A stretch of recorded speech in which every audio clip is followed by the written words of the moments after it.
Hey, what's up, everyone? Koku here. Just want to hop on before we actually start the show, let you guys know what it is we're doing tonight. What are we discussing? Of course, it's a Saturday night shoot the breeze episodes of the Bitter Medicine podcast. Tonight, we're going to be talking about uh, a sportscaster who made a very interesting comment about a black player during a game. Talking about shooting. We're going to talk about the madness of Blackhead's estate. We're going to talk about the kind of thinking you need to have to go from a subservient economy to a first world status. We're going to talk about the genius of the black child and how that should be protected. We're going to talk about food racism. Some of you may not know what that is. Tune in to find out. We're going to talk about the Chinese intrigue into Africa. We're going to look at something that explains it.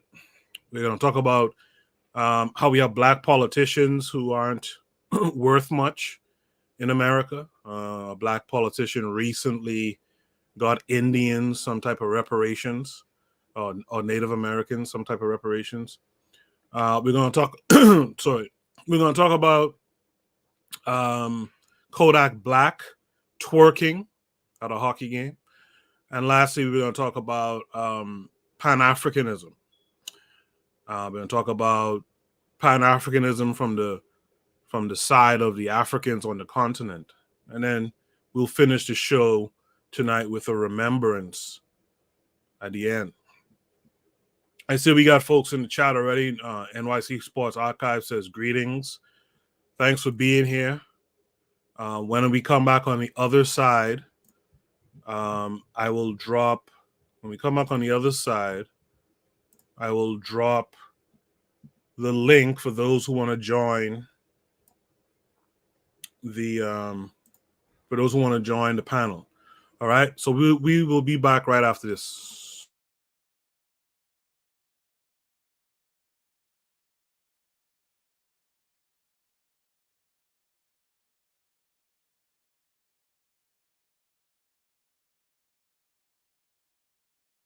You are listening to the Bitter Medicine podcast on KWAZ Radio.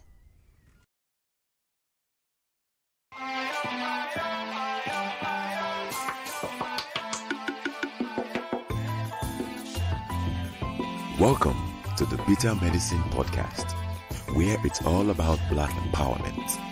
Our show focuses on black news and entertainment, arts, science, economics, history, people, and strategies that uplift, empower, and motivate Africans within the diaspora. And now your host, whose favorite color is black, Goku.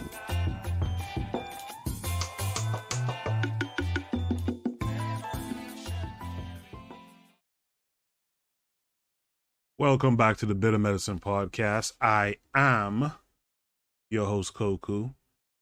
Just want to remind you guys before we get the show rolling that this show is part of a podcast network called KWAZ Radio. There are other shows on the network you are invited to tune into. This is D Webb with the Harsh Reality Podcast, asking you to tune in where we tackle the news of the day that affects our community, only on KWAZ Radio. Peace, family. This is Oni, inviting you to listen to the Pro-Black Perspective, where black problems are addressed with black solutions. Greetings, fam. Tune in to The Learning Curve with me, the Revolutionary Matron on KWAZ Radio.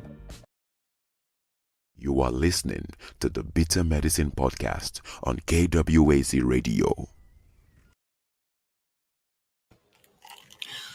Yes, indeed. Welcome back to the Bitter Medicine podcast, Saturday night shoot the breeze. Happy to have all you guys come through.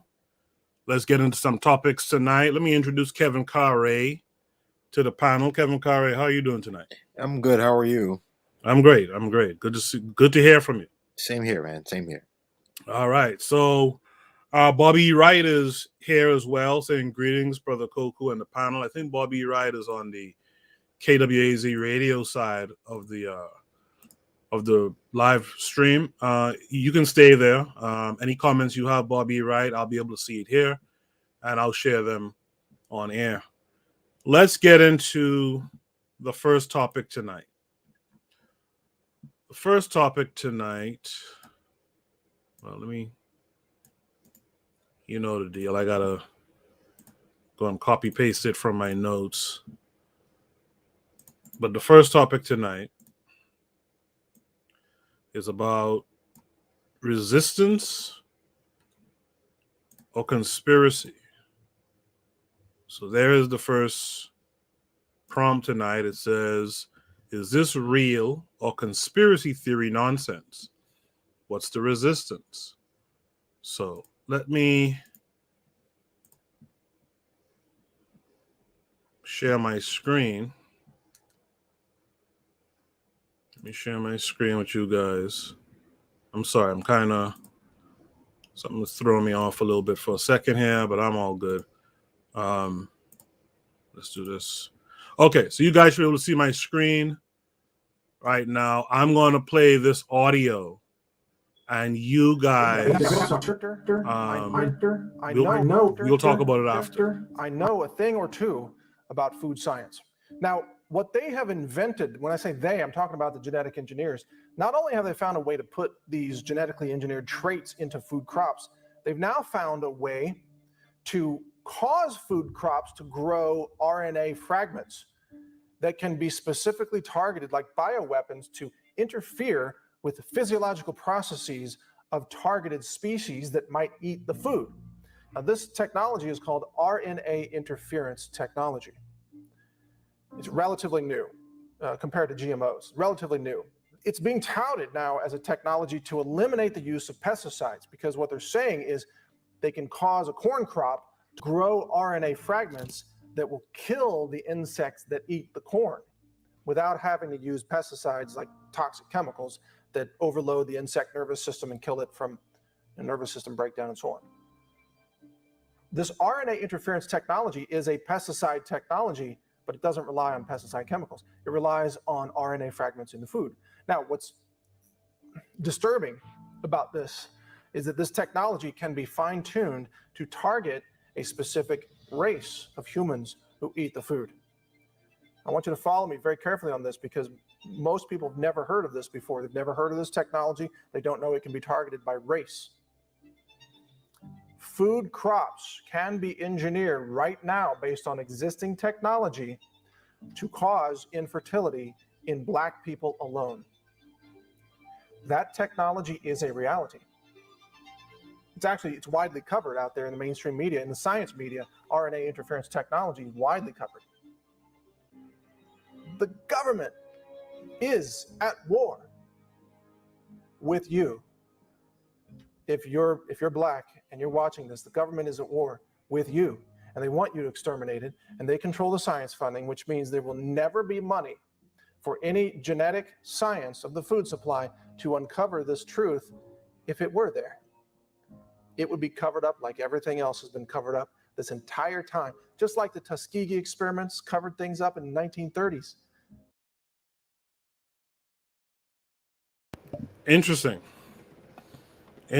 So the beginning of that video, I was well aware as we introduced Mr. Untouchable to the panel. Mr. Untouchable, what you saying? Respect, Koku. Respect to the chat, bro. Yes, sir. We got Janelle Benjamin in the chat saying good evening. We got Jonelle saying good evening as well. We have Daily Affirmations by Pauline saying good evening. So good evening to all of you. Thanks for coming through. Thanks for being here. So the first part of that story, where they were talking about that RNA technology, I am actually familiar with that. And so I was puzzled for a minute. They're like, well, what about this is pseudo? But then that second part is interesting because they say that it's created, it's engineered in such a way to be able to target Black folks exclusively. And that's interesting. Mr. Untouchable, what thoughts come to your mind when you see this story? The thoughts that come to my mind is our scientists, our black-centered scientists, need to get on the ball. And food security is something that is of great importance to us, whether this is real or not. The fact that food security is very important to us. So our black scientists and agriculturalists, we need to get it on the ball, man, and we need to ensure that we have some entity, some separate ability to provide food security for our people. Because if we continue to rely on others to do it, these kinds of Frankenstein things will happen. You know what I mean? These because we know the history of these people, and we know what their propensity to do certain things are. So we cannot be completely reliant on our people who we consider to be our enemies to continue to feed us. I wouldn't do it, but that's where I am with it right now. Kevin Carre, what say you? Yeah, I agree with Mr. Untouchable. These you cannot put anything past these people. They have a very bad history. No matter where in the world they went, chaos and everything negative followed. So I gotta say, according to what you guys understand, do you guys understand that there's a genetic way, that there's these genetic differences based on race that you can target, right? Because according to what they're talking about, mRNA, you would have to be targeting certain markers in DNA, right, for this thing to work the way it's supposed to work. Are you guys aware of there being genetic markers that can be isolated and in this case harmful to a certain group? Well, Koku, you're the biologist, man. Yeah, I gotta rely on people like yourself to kind of explain these kinds of very well-defined biological medical definitions and things. I defer to people like yourself, people who are in the industry who could better define these things for me. That's where I am with that, man, because it's not my forte. Yeah, so I was asking on the layman's understanding of this type of stuff, because what happens is, like, a lot of people just don't understand science, and we've seen that a lot during this pandemic stuff, right? But a lot of people, but even before that, we know a lot of people don't understand science. So there's people who think that there's some genetic determinant of race or ethnicity or what have you, and that's not really the case. What you can have is there's this thing. So there's something called junk DNA, and there's this DNAs between junk DNA and good DNA. These SNPs that can tell relatedness. This is how like Ancestry.com could kind of tell you your people came from a certain tribe on the continent or what have you. They can use those SNPs to, if there's enough SNPs in the same location on a chromosome, they can pretty much determine your relatedness to, say, your father or your mother or what have you. Is that enough for this kind of thing to wipe out the black population? I don't know. I don't think so. And the other thing that I've noticed with these types of things is that even when folks tend to try to work on something scientific to kill out, say, black people or what have you, which is what I think HIV and all that kind of stuff was, right? The truth of the matter is you find that whatever you're creating ends up taking out other people with it too.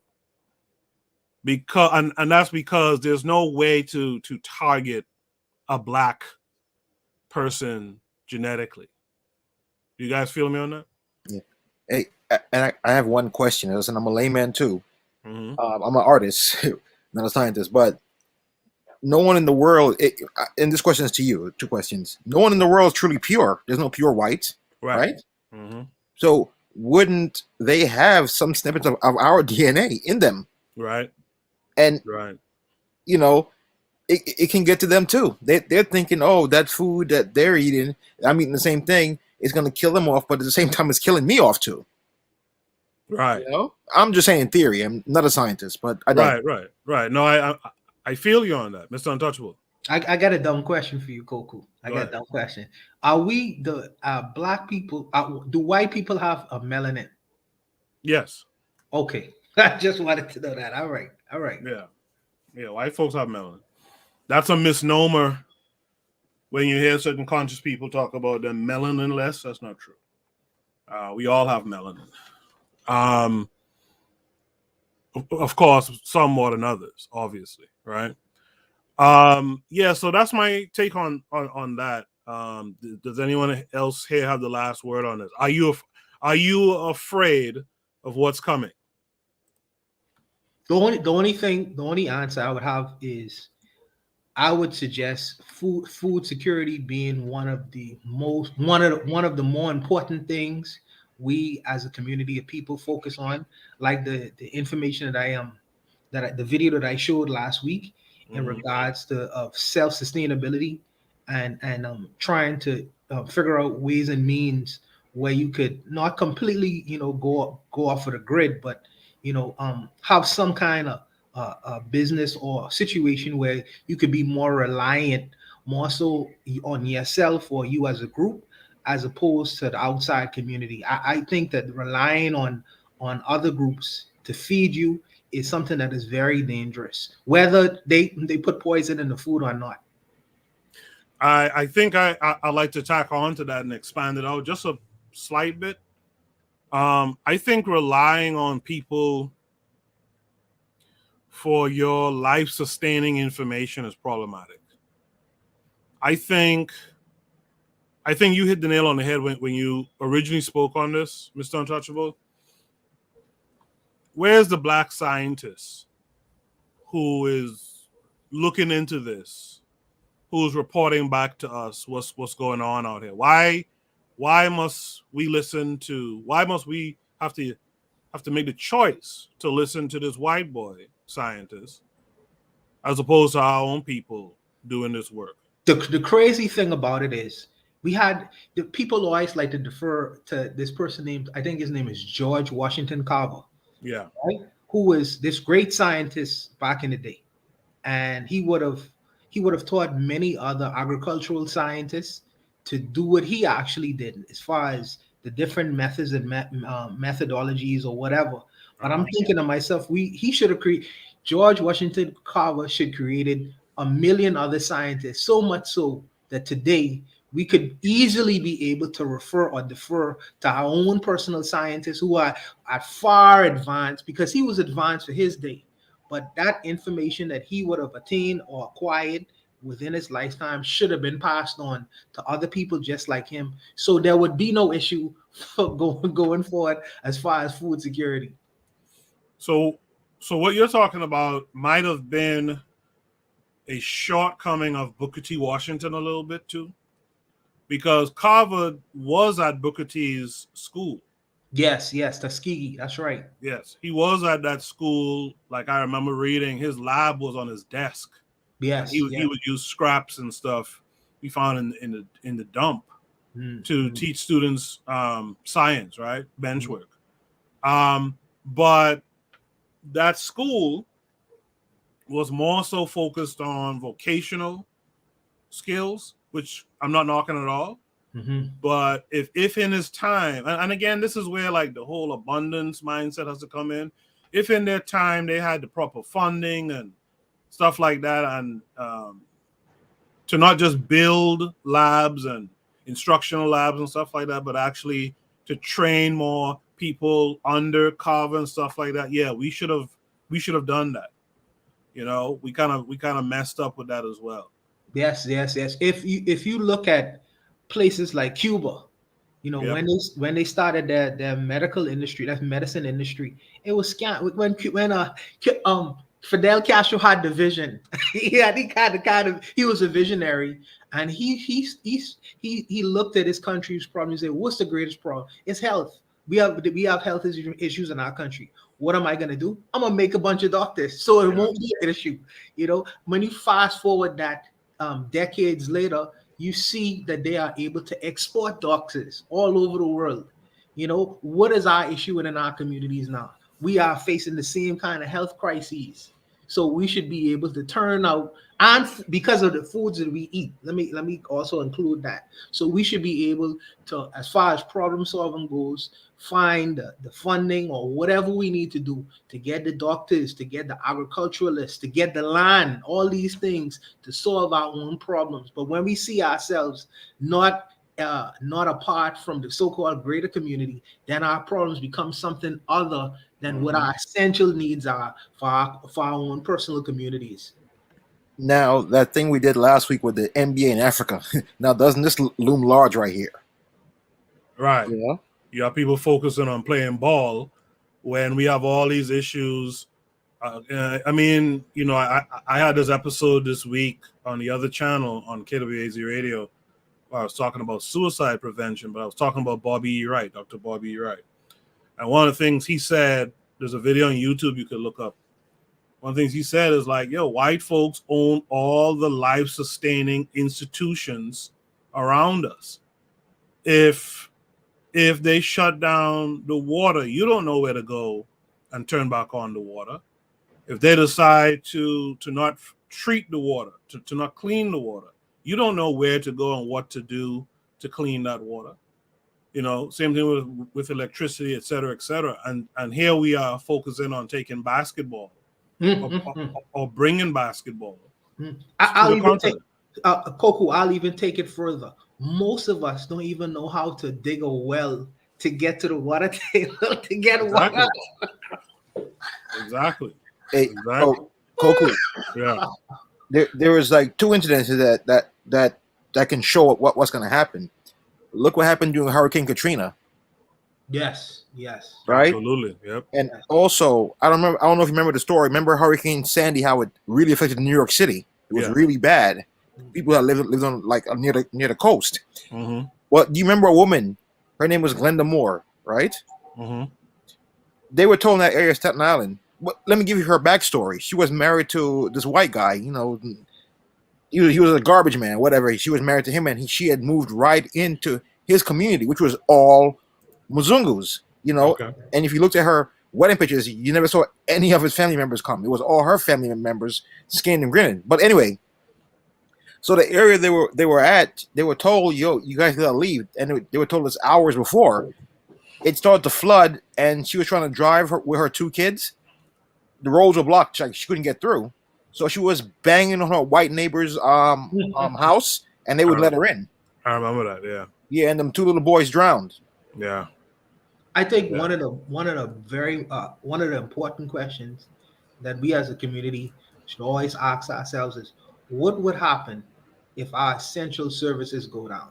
What would happen if we can't go to the grocery? Like under this certain pandemic, we discovered that what would happen if we can't go to the grocery stores no more, or for a week or two? Yeah. What would happen if when we turn on the water for our houses, no water comes out? How are we equipped to survive in those scenarios, situations? Because we exist as if these things could never happen. But this so-called current situation that we're in right now has proven that wrong. And all the government has to say is, we need you all to stay in your homes until we tell you all to come out. Mm-hmm. What are y'all going to do then? Don't y'all be completely reliant, on your enemies? It's a crazy scenario, but I don't know. Yeah, it's wild. It's a wild scenario. I saw I don't know how true this paper is. I don't know if it's conspiracy, but it was like a snippet. They said it was a Harvard study, one of those Ivy League, that America is no longer a democracy. What is it? Huh? What is it then? It was just a study. He was just saying America is no longer. That's what it says. It says studies found that America is no longer a democracy. Yeah, the voice of the people is not. I mean, in fact, I don't know if America ever really cared about the voice of the people.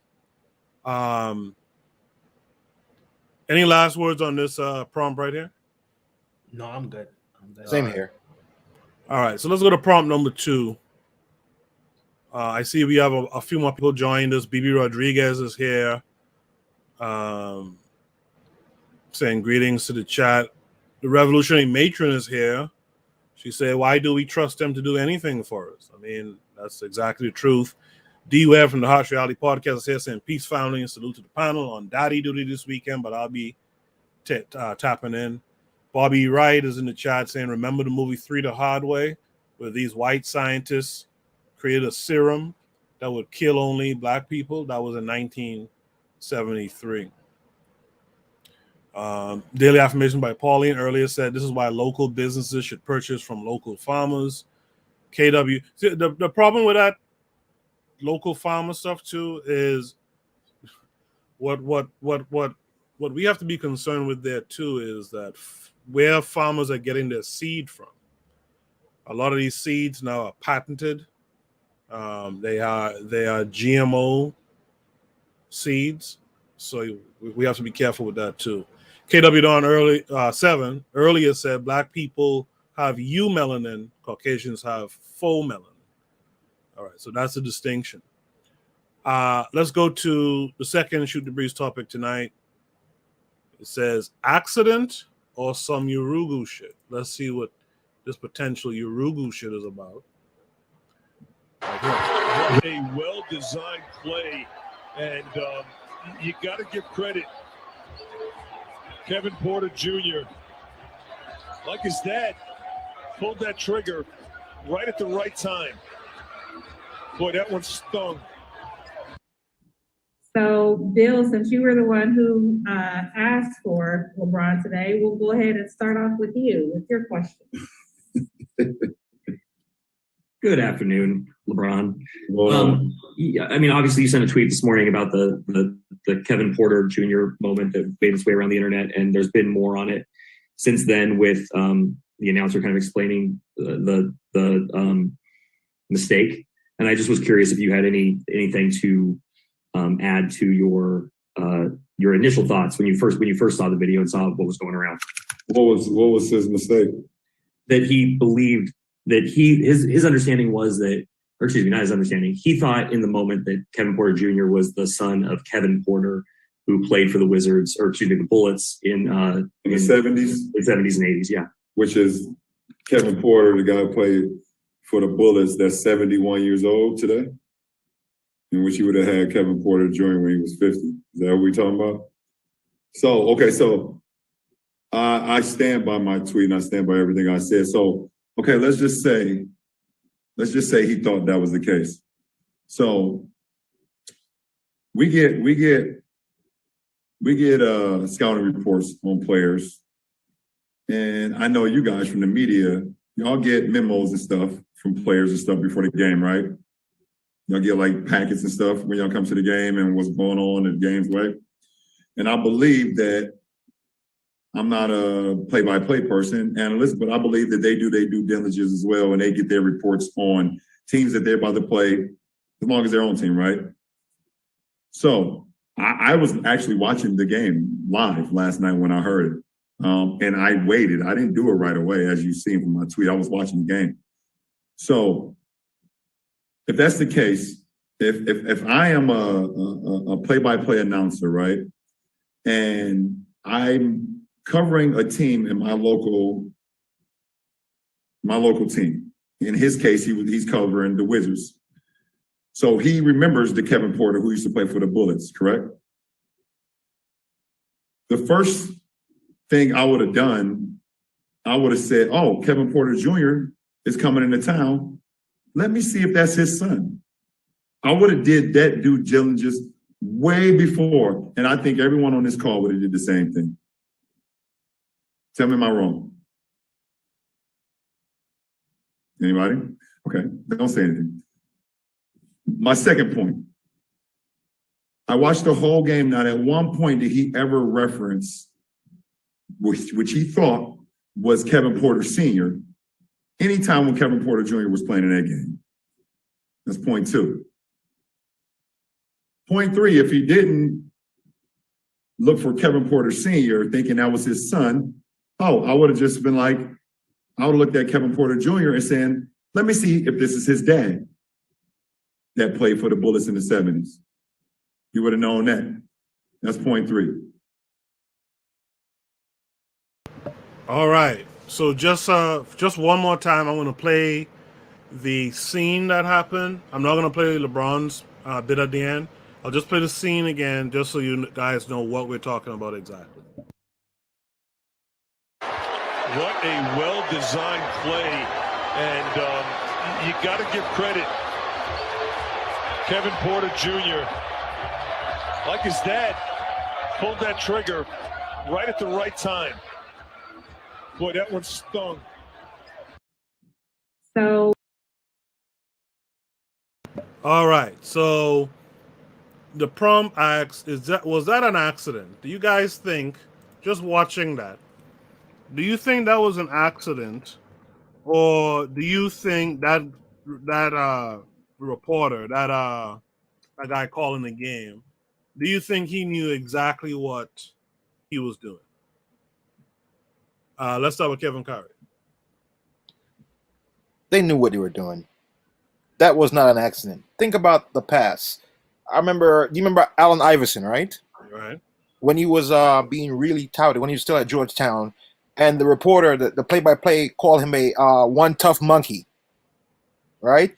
Think about that. I think the 60s, a lot of those reporters used to call, instead of saying Martin Luther King, they used to say Martin Luther Coon. Right. A couple of years ago, the guy did it too, the weather reporter. Yep, they still do it. Mm-hmm. Yeah. Now, remember too, the when Kobe Bryant died, the next day they're talking about the LA nigger. You remember that? Yep. Mm-hmm. It was done. This is all done intentional to rile us up. They do all the time, and they say, okay, we're gonna suspend this guy for a couple, or we're gonna fire him, and next, like a few months pass, and they bring him right back. Look what they did with Hulk Hogan. They fired him, and they brought him right back, right? Right. So yeah. So just for some background, Kevin Porter Jr., the basketball player who hit the game winning shot. His father, Brian Kevin Porter, pleaded guilty to first-degree manslaughter in the shooting death of a 14-year-old girl in 1993. Porter Sr. ended up being sentenced to 4 years and 6 months in prison for the crime. In 2004, Porter Sr. was shot and killed himself in a Seattle bar while attempting to help someone being attacked. So that's that young man's story. He's Kevin Porter Jr. He's his father was a senior, and that was father's story. Right? So the question is, Mr. Untouchable, do you think this was intentional, or do you think it was an accident? Here's what I think. I think that what LeBron James doesn't understand is he's a horse. Okay. No, stay with me. Just stay with me for a minute.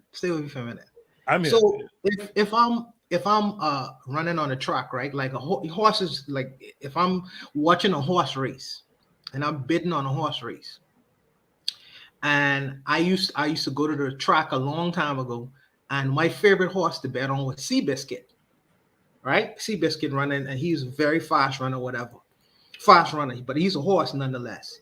Then if I see, like maybe 10 years later, a new horse that comes out by the name of Seabiscuit Jr., right? Now, Seabiscuit Jr. runs just as fast as the Seabiscuit that I knew, right? I said, oh, okay, that Seabiscuit, that's one of Seabiscuit's kids. You know what I mean? I wouldn't do the kind of humanized investigations that I would need to do, because the so-called father and son relationship doesn't really exist when you really think of a horse. You really don't think of horses on that level. When you think of human beings, when you hear father and son relationships, dads, you make these kinds of associations when you think about human beings. The white supremacists, when they look at us, or certain groups of people, when they look at us, they see horses. Yeah, I mean, they see, so they don't really give a shit about doing the so-called due diligence. Oh, his name is some Seabiscuit Jr. Yeah, that's Seabiscuit's kids. Yeah, I mean, yeah, because they, horses have sex and in a bar. They're not gonna do the kind of inhuman behavior or professional human behavior that should be done. You know what I mean? What they would do with their own pet players or how they perceive themselves. They look at us as fully grown horses. So he is trying. His belief is, well, we are all human beings and we all should be looked at as human beings. But he is nothing, no more, no less than Seabiscuit. And until he gets that in his brain, he'll always feel offended when white supremacists think as they should, as they should. Like, you know what I mean? Y'all just a bunch of runners. Y'all jump high. I don't really no need to investigate seriously too much into what y'all doing, because y'all just dunking the basketball anyway. You know what I mean? Y'all are entertainment. So that's why I think maybe it's a white supremacist accident. Maybe it's you guru shit. It could be both. The Harsh Reality Podcast, D Webb says, got the smoke for this, but had nothing to say about Tamir Rice. Talking about LeBron. He said LeBron kills him with the fake outrage. Big Boule, they gearing him up for a political run after he retires. I could see that. Coach Peters here saying, bless up. Blessings to Coach Pete. The Harsh Reality Podcast went on to say after that, he said he definitely said it on purpose, though. Probably hit the sauce before the game and felt, quote unquote, emboldened. The pro-black perspective says, wait, what? His real dad shot someone, so was the white boy referring to his real dad? So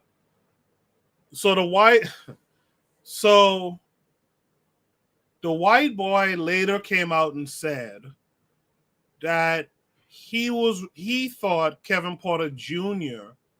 was the son of a former NBA player also named Kevin Porter, who played for the Washington Bullets. So he was talking about that Kevin Porter, right, from back in the day, who would be like 71 today, which is what LeBron was saying. You're saying Kevin Porter, the guy who played in the NBA all those years ago, he has at 71, he has a 20-year-old son or something like that. So that's what LeBron was talking about. So this is what the reporter claimed later, that he thought this kid was the son of a former player, and the former player was a guy, I guess, who was to hit his shots in the big moments. But you see, that's where I think the white guy fucked up. If you could remember that guy, right, was a big-time player and hit his shots, you would know his progeny, who was his junior by name, you would know his progeny was in the league or not. So that's where the mistake comes in. That's where they fucked up. I think it was intentional.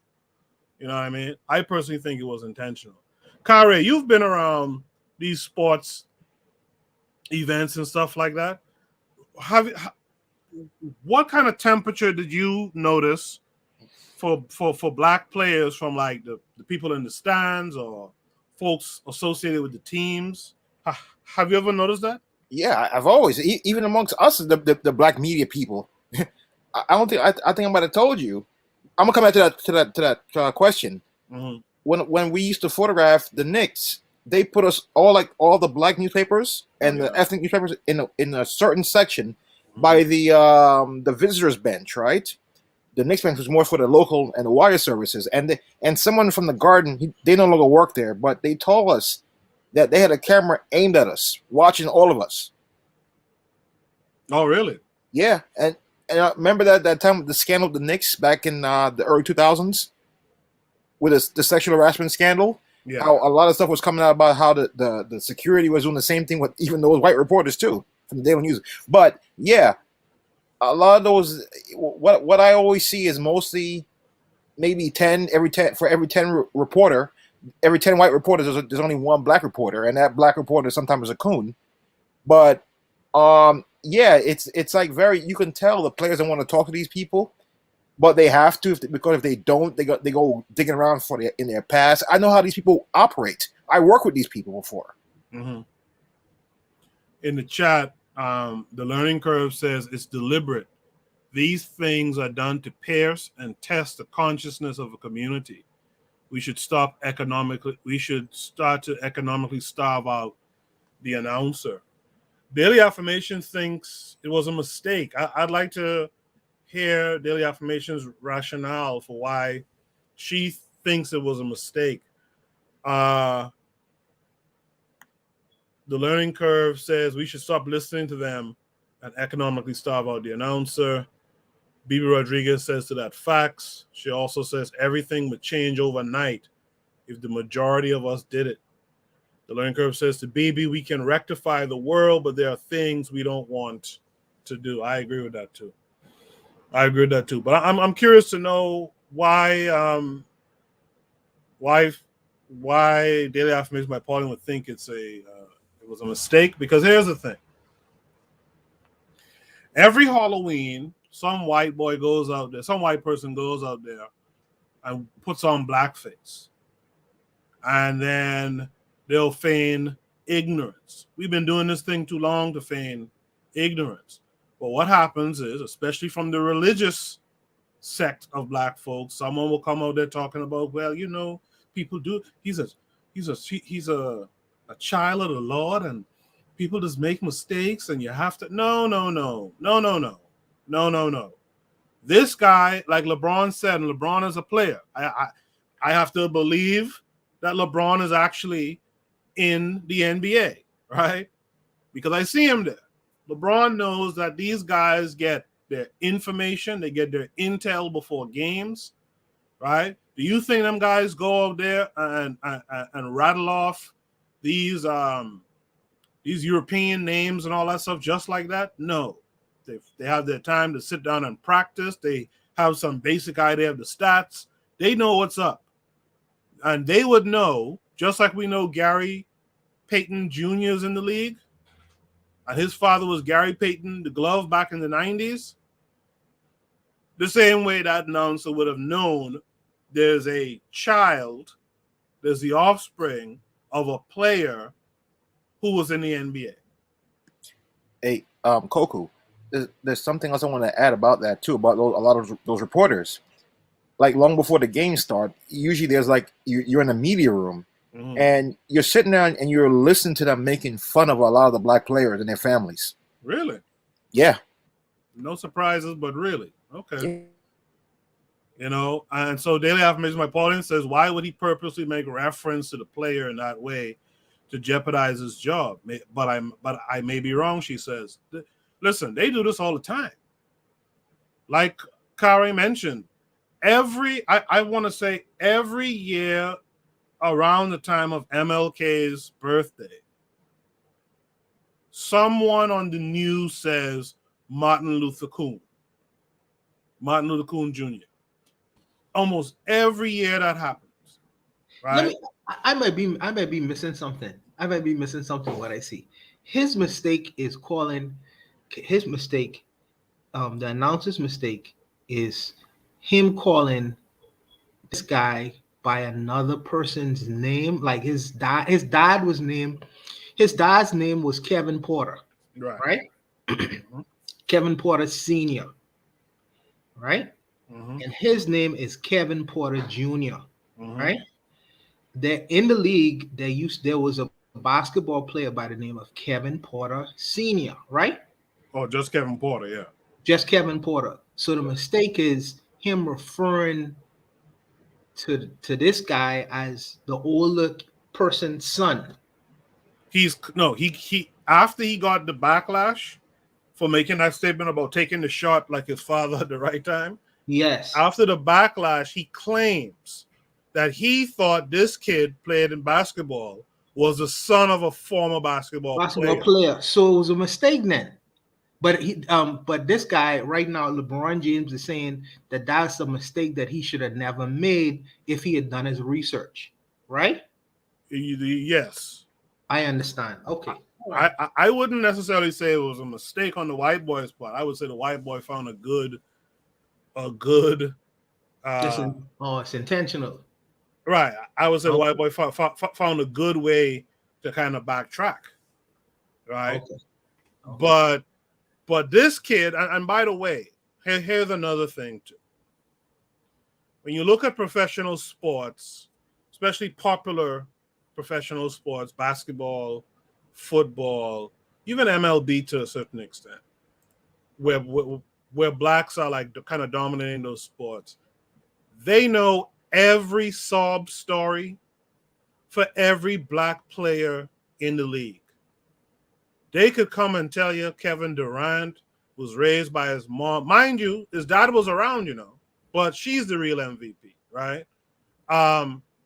So they know these sob stories. If they see Kevin Porter Jr. on that court, they know his father was a dude who died in a shootout and who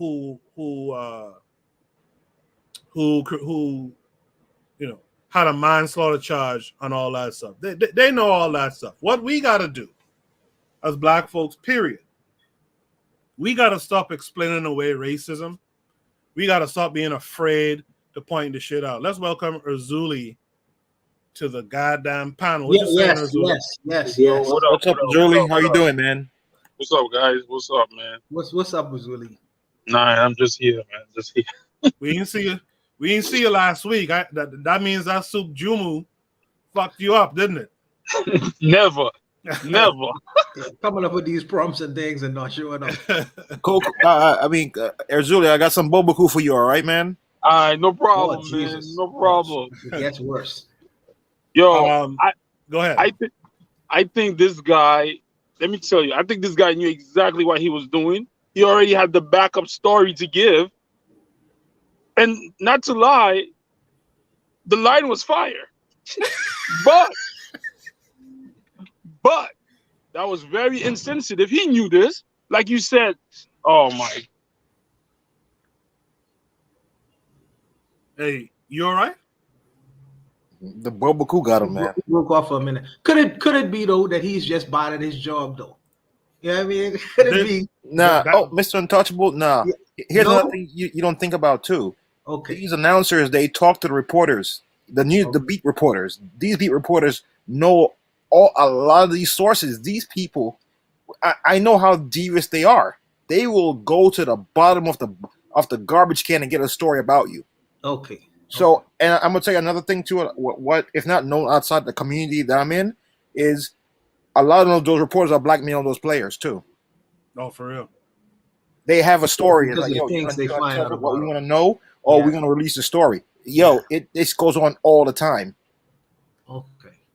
Yeah, I got that vibe from Stephen A. Smith a couple years back when he was talking about all the time he spent around AI, and it made me feel real messed up because I think Stephen A. might have been leaking information about certain dalliances AI had and stuff like that too. The learning curve says to daily affirmations, there's no consequences. Absolutely. There really is no consequences. Absolutely. Right? She says they're comparing him to a criminal. His father was a criminal. And you know what's a part of it too that we ain't talking about?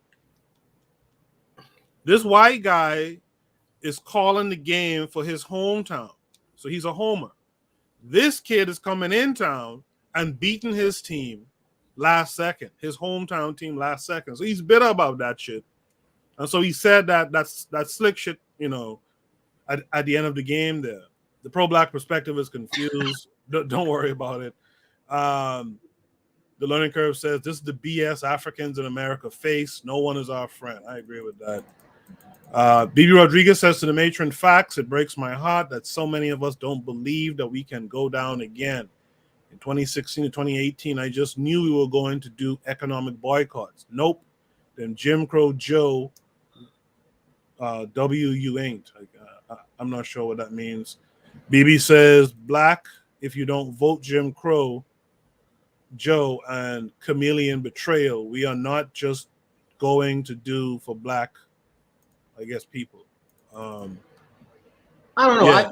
I fall on the accident part of it, Koku. I gotta go against you with this one, brothers. I think it's an accident. I think he's bad at his job. I think he's bad at his job, and he didn't do the proper research. I do think they look at us like horses, though. But I think he's bad at his job, and I think that he made just a fundamental error. But you know what I mean. But Kevin have an inside track, so I mean, yeah. But in following the logic and the evidence, from just on the face of it, I think he made a mistake.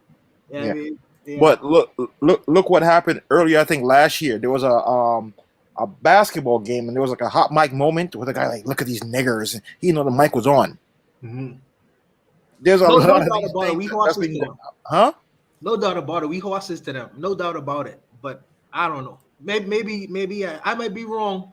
You know what I mean? But I see it as a mistake, man. But No, those are not mistakes.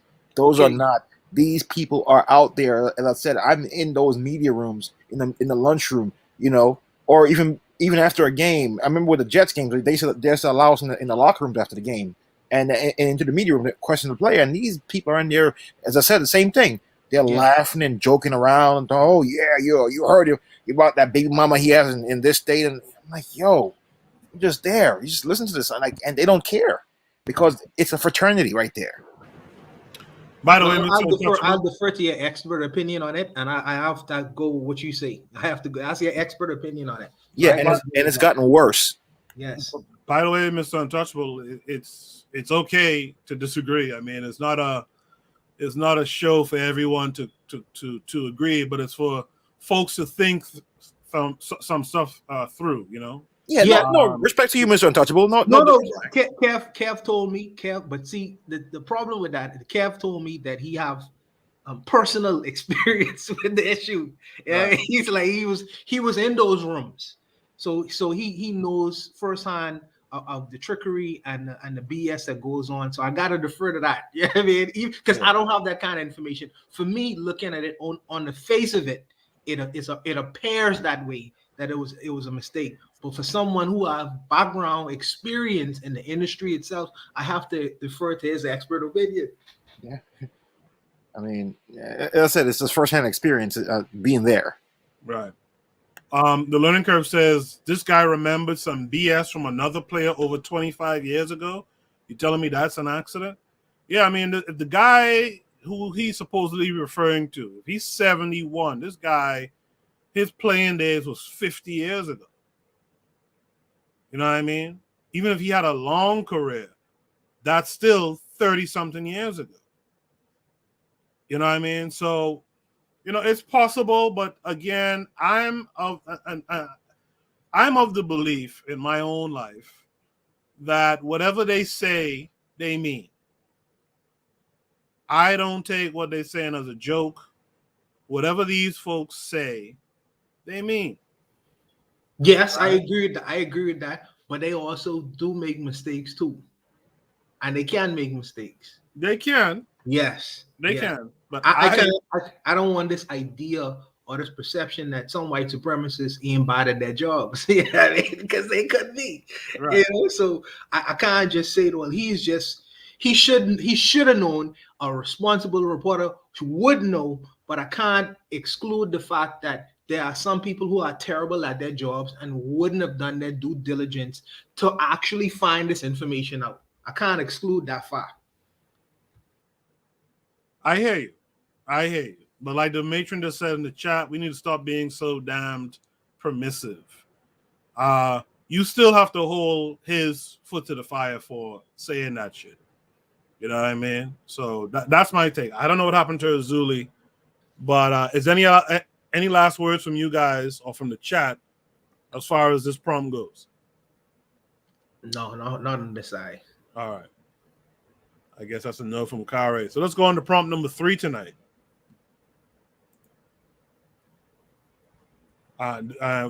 Before I put it up, the learning curve just said something I like. She said their mistakes cost us our lives, right? I agree with that. That's like, for example, right, before we discuss the actual third prompt, there's a white woman cop who just got found guilty. She was doing some kind of a arrest or whatever. She went to pull a taser, pull a gun, and pull the trigger 3 times. Could she have made that mistake? Possibly. But a taser and a gun are 2 different fields, 2 different weights, 2 different types of trigger. two different sides of the body, right? But it's possible. But like the matron says, those mistakes causes our lives. Janelle Benjamin just said, I agree it's an error, but the error is still racist. They don't see us. Cool. Yes. Wait, Go ahead, Kev. I was about to say real quick that there was a similar incident that happened years ago too in Oklahoma, where this fake cop, he was like one of those guys that wanted to be a cop. I remember, an old guy. Yeah, he said, "Oh, I thought it was a taser instead of a gun." Yeah, but the court, how the court is going to look at it is, they would say, "Would a reasonable police officer, being in the same kind of position, make the same kinds of mistake?" And if they don't find that a reasonable police officer in that situation would make the same kind of mistake, then her ass is gone. You know what I mean? That's how they would look at so-called mistakes. You know what I mean? But in that scenario, the police officer would have gotten training as far as how to use a taser, the weight of a taser. If that person was in that business for a certain like a police officer was in policing for a certain length of time, then she should have reasonably know what the weight of a taser is versus the weight of a gun. You know, so in that scenario, then I'm telling you, her ass is screwed. But if it was like a new police officer who doesn't have the experience, who doesn't have the training and things of that nature, they're going to be weighed differently.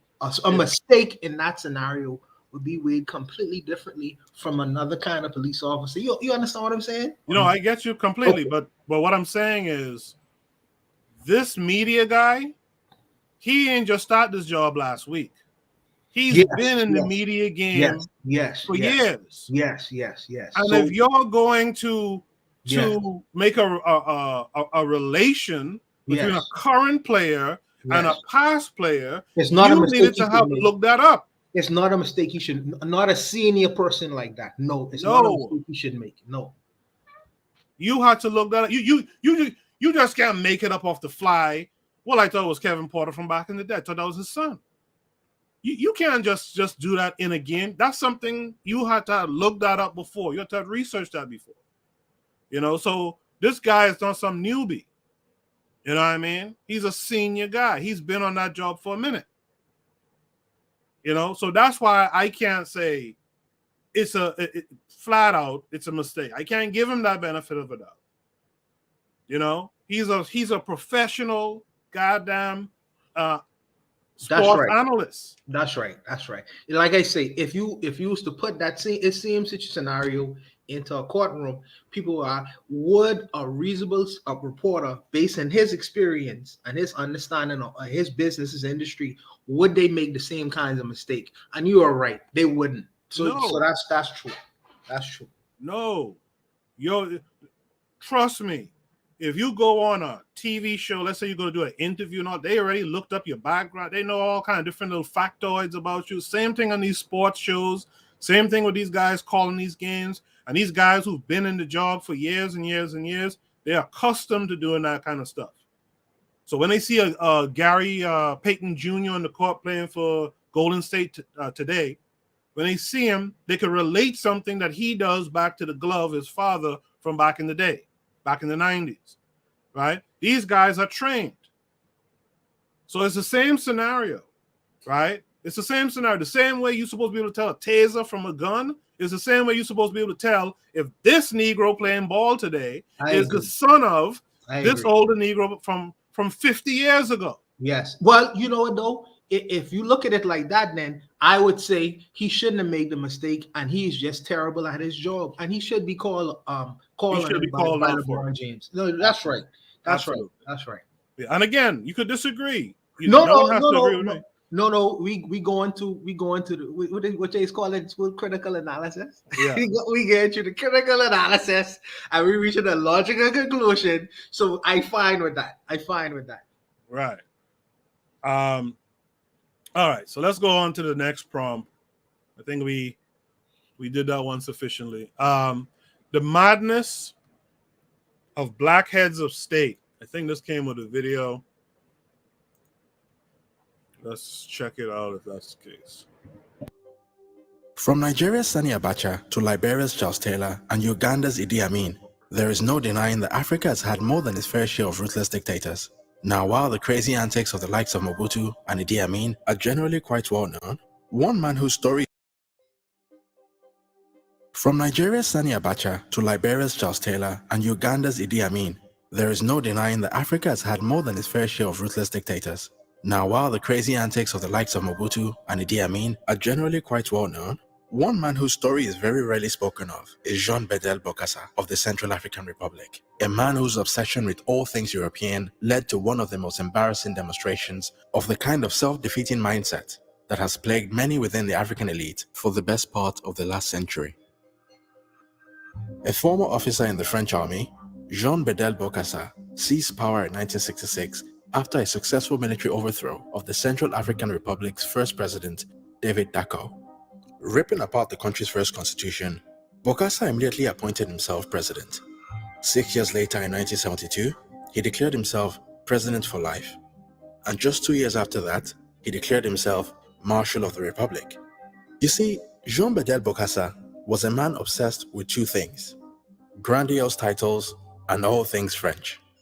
One of Bokassa's biggest idols was Napoleon Bonaparte, and just as Napoleon converted the French Revolutionary Republic to the French Empire in 1804, Bokassa decided that he was going to convert the Central African Republic into the Central African Empire.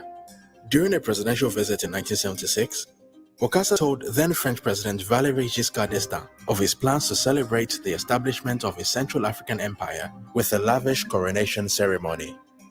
According to Bokassa, the creation of a monarchy would help elevate the Central African Republic's influence in the continent and also enhance its position on the world stage. Bokassa asked the French president for financial assistance in organizing the event, but despite being initially resistant to the idea, Giscard d'Estaing ultimately agreed to support Bokassa for a number of reasons. Firstly, he did not want to risk jeopardizing France's major role in the country's uranium and diamond mining industry. Secondly, France had a major interest in maintaining good relations with the Central African Republic, which alongside Gabon and Zaire, formed the bedrock of French policy in Central Africa. Bokassa's alleged growing relationship with the anti-France Libyan leader Muammar Gaddafi was also another source of anxiety for Giscard d'Estaing. And all things considered, he allegedly agreed to fund Bokassa's coronation in exchange for him cutting ties with Gaddafi and guaranteeing continued French access to the country's uranium and diamond mines.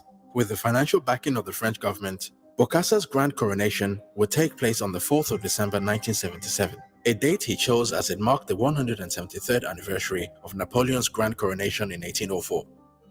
Bokassa's coronation would cost an estimated $30 million, which amounted to just over 1/4 of the government's annual budget, and would ultimately go down as one of the most wasteful and embarrassing events in African history. In preparation for the event, a government committee was set up to completely transform the country's capital of Bangui. The streets were scrubbed clean, old buildings were repainted, and beggars were driven out of sight. Renowned French sculptor Olivier Brice was commissioned to design Bokassa's imperial throne, and a team of 30 French artisans were hired to build the gold-plated bronze throne worth an estimated $2.5 million.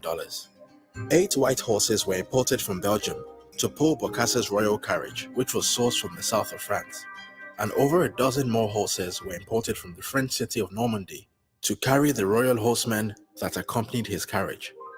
The very same 200-year-old French company that had embroidered Napoleon's uniforms was commissioned to create Bokassa's coronation attire, in association with Italian-French designer Pierre Cardin.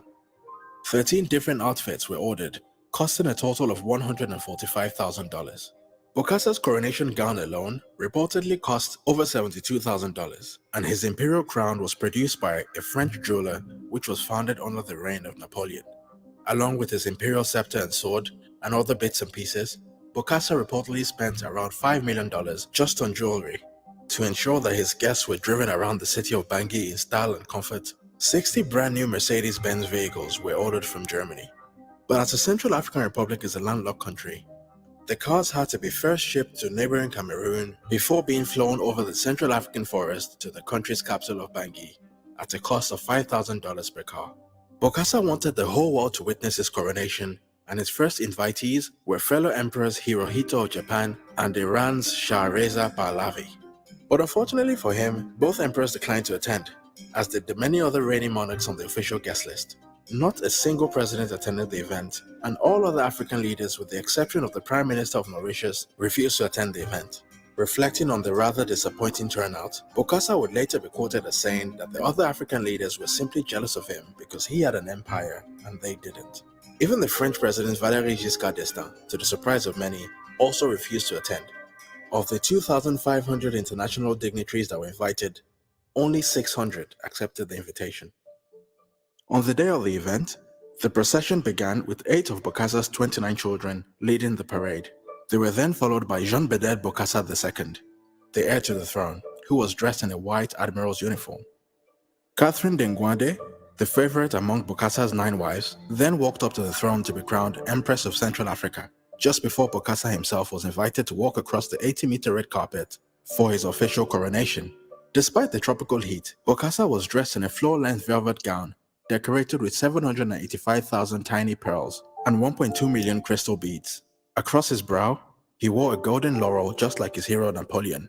When it was time for the official coronation, Bokassa removed his golden laurel and placed the emperor's crown on his own head, exactly as his hero Napoleon had done at his coronation back in 1804. With the crown on his head, he was then presented with a gold-plated sword, along with a huge diamond scepter. And at exactly 10:43 a.m. on December the 4th, 1977, Jean Bedel Bokassa was officially proclaimed Emperor of Central Africa by the will of the Central African people united within the National Political Party, the Movement for the Social Evolution of Black Africa. By the end of this shameful coronation, Bokassa had spent the equivalent of 1/4 of the empire's annual budget just on his coronation. With the ceremony, Bokassa had wanted to make a name for himself, and in this respect, the coronation was a huge success. His moment of glory was widely reported, although not necessarily in the way he would have liked. Images of his coronation were splattered across newspapers and TV sets around the world, to the eternal embarrassment of his countrymen and his continent. But while it's very easy to dismiss the actions of Jean Bedel Bokassa as yet another case of an African dictator with more power than sense, his story is actually a very sad case study on the kind of defeated mindset that has plagued many of Africa's post-colonial leaders. You see, long before his rise to power, Bokassa witnessed firsthand the brutal impact of French empire building. His father, Minogdon Bokassa, was killed for staging a village rebellion against the French colonial authorities, and at the tender age of 6, Jean Bedel Bokassa witnessed his own father's death at the hands of the French colonial authorities. His devastated mother was reported to have committed suicide just 1 week later, leaving behind Jean Bedel Bokassa and his 11 siblings. But rather than turn him against the French authorities, this traumatic experience may have had the opposite effect on Bokassa, as it seemed to ingrain a deep-seated inferiority complex that ultimately manifested itself in a maniacal obsession with French imperialism, which was embodied in his love for Napoleon Bonaparte. From the age of 18, Bokassa would dedicate his life to furthering French interests, as he joined the French Free Forces and fought for the French government on deployments to Indochina and Algeria. Bokassa's efforts in the French army would earn him awards, medals, as well as French nationality. Bokassa would often boast of his achievements in the French army, and on multiple occasions, he was quoted as saying that he was above all things a French soldier and a friend of France. But rather ironically, it was his so-called friend Valéry Giscard d'Estaing, the very same man that had sponsored his coronation, that would bring an end to his 13-year stint as the leader of the Central African Republic. Just 2 years after his grand coronation, Jean Bedel Bokassa was forced out of power, and former President David Dacko was reinstated in a military coup which was allegedly backed by the Giscard d'Estaing administration. Regardless of the deep-seated psychological issues that influence his behavior, it is very hard to defend the actions of Jean Bedel Bokassa. But nevertheless, his story will always serve as an illustration of why the next generation of African leaders must adopt a new and authentic mindset. Once again, it's KB Taiwo for New Africa. If you've enjoyed this video and would like to see more content like this, then please help support our growth by liking and sharing this video, and also subscribing to our Patreon at Yes, indeed. What a story. The learning curve in the chat says, damn, this ninja was buck broken. Kevin Carre, are you familiar with Bokassa? I've never heard of him until tonight, just now. Yeah, this man's hero was Napoleon. That's a bad start. Just to give y'all a little bit more information about this guy. Apparently, so he was eventually overthrown. He was imprisoned on charges of cannibalism and whatnot. When he got out, he became a little bit reclusive. He was somewhere in the Central African Republic, a little bit of a recluse. But at some point, he declared himself the 13th apostle of Christ and claimed to have secret meetings with the Pope. He died of a heart attack in November 1996. He has some children. He has a bunch of children, actually. So maybe 50 children.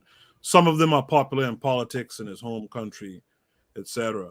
But this is a wild story. Mr. Untouchable, what says you?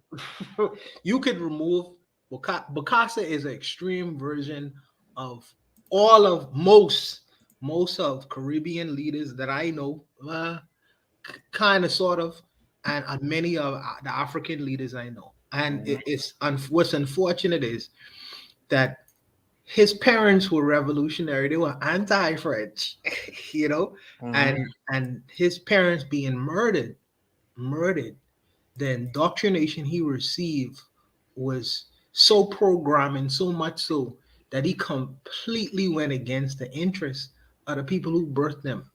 But when you look at a lot of these so-called leaders, we look at him and say, well, this guy, he was up Napoleon's ass. But how many of our leaders are Anglophiles? They go to the UK and they become better than the Queen. Yeah, they call themselves, they give them titles like Lord and things of that nature. They call themselves the fourth musketeer and all kind of shit. It's the fourth. I never heard that. Since this guy is the 13th apostle, yeah, he's someone out here calling himself the fourth musketeer. So yeah, he's an extreme version. But let me give you a twist to it, Coco. Let me give you a twist. In our culture, well, let me not say our culture, but in a lot of these Western cultures, in particular, you know, young culture, you know, where you have this whole idea of materialism and these, what we glorify is the so-called American dream or the Western standard of life, and we got all these things and we have the children watching them. They are our kind of so-called heads of state for the very young people, not people like yourself and me, you know. But when you see, if you look at some of the weddings that these people do, it's almost mimicking what this guy did. You know, why that community staff, you know, they do things that are antithetical to their communities. But when you see their lifestyles, it's almost like you could really compare this in every essence. Well, it was a Jay-Z wedding or friggin' Kanye West wedding. They have all these, you know what I mean? And it's very grandiose. It's almost in the same kind of vein, you know, and we think that he is sick. But a lot of the people that we look at, they sick as well. You know what I mean? Their sickness is the Americanism or westernized kind of thinking. So it's just that we looking at him from 2020. He's like, this guy must have been sick. But we have sick people within our own communities who do the same kinds of things as well. Let's welcome back Azuliism to the panel. Hopefully this guy can talk. Yeah, my phone thing. Oh, okay. What I'm gonna say is that whoever educates you owns you, and your volume dropped up. People said that his parents were like Azuli. Yes. Your volume seems lower to me. Is that just me? No, he's low. He's low. Can you hear me? Yeah, I can't hear him either. He's very low. Can you hear me? I can hear you, but your volume is really low. Hold on. What? Can you hear me now? Tell him to go on speaker. Try speaker. I'm on the speaker right now. Can you hear me? Yes. This is the thing. Like Mr. Untouchable said, whoever educates your kids, you could be a Malcolm X, and if your kids is going to the most beautiful private school, is attending colleges, they own you. They get your brain. So I miss what this guy was about, but I'm just saying that if you let the person who took everything away from you educate your kids, you send them abroad to Europe. You said, yo, freaking Jean-Claude Baby Doc had a wedding that was like 1.5 million in 1984, which is like $4 million now. Yeah. So if we look at it, it's all right. Be safe. It's the same story repeated over and over again. Yeah, I think you and Mr. Untouchable kind of nailed it. We would look at, and that's the thing about history. I think history allow this guy by the nail shop or something like that. I think history. Shut up, man. I think history allows you to look back and be able to be super critical, whereas because there's a distance between you and the events. But I think when you're living in the events, you're too close to it to kind of see it's the same ridiculous shit going on today. Absolutely. I believe. Yeah. Yeah, because we definitely had some Caribbean leaders who was on some goodness. bullshit. Oh, goodness. Oh, goodness. Oh, goodness. Yes. I was going to say something. I can't remember what it is. Yeah. So yeah, that's an interesting story. And I think you said, I think between you and Urzuli said the correct thing. We're looking at this like, oh my God, this man is a madman, without looking at potentially the madmen that we still have currently around us. But here's a quick question. Are we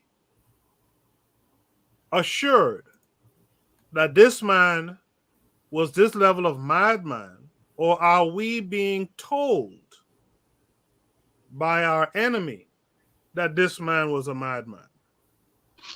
Remember, we had that conversation last week. Go ahead, Urzuli. I'm gonna jump on this one. I was talking to my uncle last week.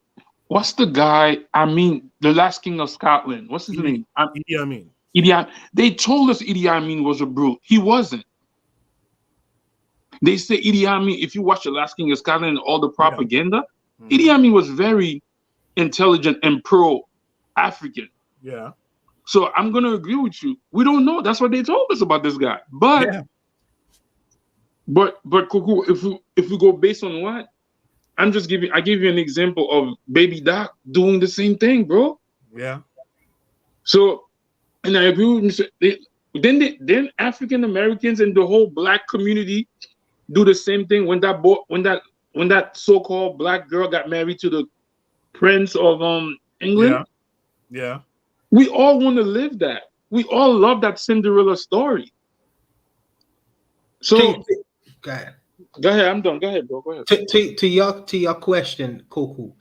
When Idi Amin was pro-British, when the British was funding him, when they was supplying it with military arms, when he fought against Tanzania, I think, or one of those wars against another African nation, the Europeans used to love Idi Amin. In fact, they did the same thing to Mugabe as well. When Zimbabwe broke away from the British, initially, the British was in support, and the press behind them were very good. Mm-hmm. And then when Idi Amin, as Mugabe too, went to have relationships more with the Islamic countries like Gaddafi and what Gaddafi was doing, when he turned to really the black African nations for this whole idea of Pan-Africanism and all these ideas and things of that nature, that's when they kind of turned Idi Amin into a monster. And that's when they really turned Mugabe into a monster. So you have to be, like you say, you have to be very careful with the information is getting put out there by certain people, because how we perceive these people as demons, via Hollywood or whatever. But when you talk to the people on the ground, even Papa Doc and Urzuli, you could respond to this. Coco, you did a episode in this thing called Negritude. Yeah. That was really something the black, a lot of the black French Pan-Africanists, created in the Caribbean and in Africa, and Papa Doc was a part of that. He was a major part of the Negritude movement, So I don't know. That's why I have to talk to people on the ground to really find out who these guys really was, because in the mainstream, Papa Doc is perceived as a dictator as well. I don't know that so much. I have to ask the Haitian people. You know, in the international community, he's perceived this way. I have to speak to the people on the ground because they may carry a completely different perspective. So you're right about that all the way. You're right. Yeah. The point for me asking that question, Uzuli, I'll get you in a second. The point of me asking that question was, you know, we do have to take, because it's not our media, we have to take what they say with a grain of salt, and we have to assume that the truth is somewhere in between. In the middle, yes. You know, Uzuli, you had something you want to add? Well, Bays, if you ask a certain Haitian people, they'll tell you Papa Doc was awesome. Well, Haiti was this, Haiti was that. But I take it from close experience. My father, his brother, other people that was doing the Papa Doc was a piece of shit.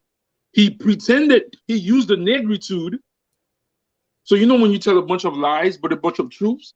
Right. So he pretended that he was. Haiti lost a lot of, the economy was destroyed by Papa Doc and his son.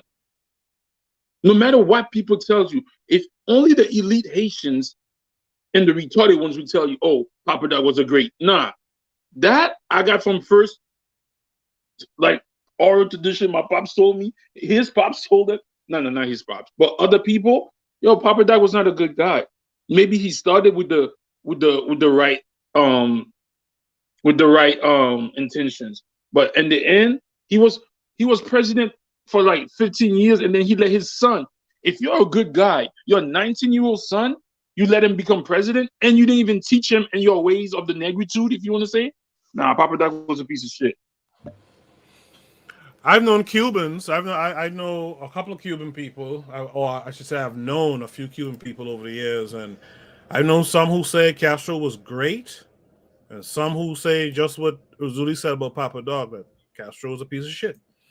You know, so it's. But hold up, Koku, hold up, though. Uh-huh. This is why we can't. If you look at Cuba's economic, their education, 99%. I used to have a book back in the day when I was in high school that you buy that tells you everything about the country, their GOP, their education level. Mm-hmm. Cuba has always been the most educated.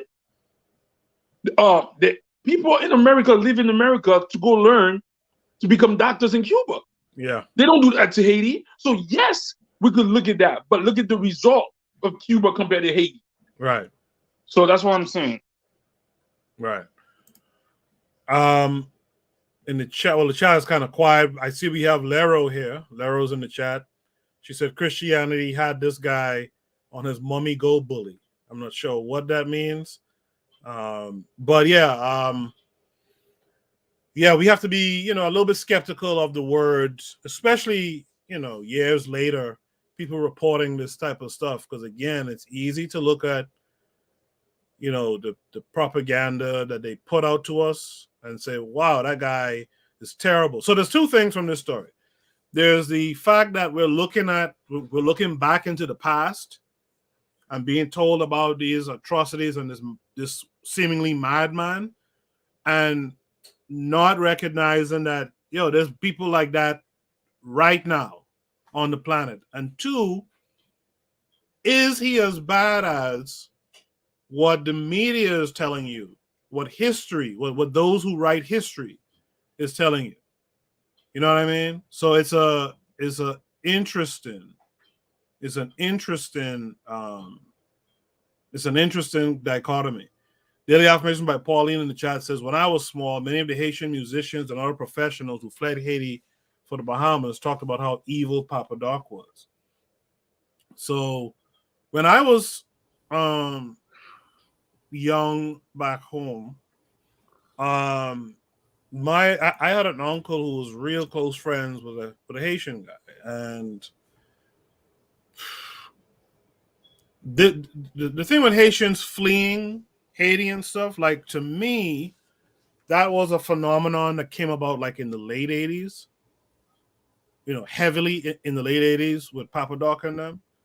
But even still, there were some Haitians who thought, and by the way, a lot of Haitians who thought Papa Doc was good weren't heavily melanated in a lot of cases too. You know? So, yeah, go ahead.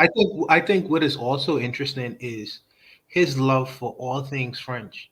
And like I say, and that's one of the things that I takeaways that I got from the video too. Because many of our leaders, you know, they have love for everything that's from on the outside. Yeah, but it always goes back to Europeanization, and I find that interesting with a population of people that are like black than the blackest, you know, Congolese, and I don't know why their interest wasn't turned into the things that made their nations great. You know, don't they have a culture of their own to really emulate and look towards? Why did they think? Well, his two kids, his parents did die, so that's really important in this scenario. But for the other leaders, you know, who do have their parents, you know, what are they telling the children? You know, to the extent to where they have this love or appreciation for everything Eurocentric centered. Yeah. Why they don't go within and look at the things that made their society great. This is why I believe the Africans teamed up with the Europeans to come do us dirty in America. Okay. I'm not gonna let that be the last word. Kevin Curry, what's the last word on this topic? I was just thinking, the people that fronted the money, the French, they were probably laughing at that. Like, this guy. Definitely. Oh, yes. The artists are like, yo, this guy, we getting paid a mint. This guy's an idiot. And guess, not to cut you off, and guess what happened? When Baby Doug got exiled, you know where he went? Right to the bosoms of the French. Yeah, supposedly his father was anti or whatever. See, it's all a joke, man. All right, let's go on to Shoot the Breeze topic number 4. The learning curve says any African emulating the Eurasian is problematic. And you know what's so crazy about that statement? Do you know how many black folks will be upset if their leadership didn't emulate some foreign power? That's the hard part. You know, Lero says these Nigerians who like and support Buhari on ground sources are important, but the material reality must be prioritized. Absolutely. Hey, Koku, I'll even take it a step further. Imagine a prime minister of a black country, where the population is so-called black. Let me put it like that. Black country. It says, you know what? We're gonna now have our state religion, our African religion.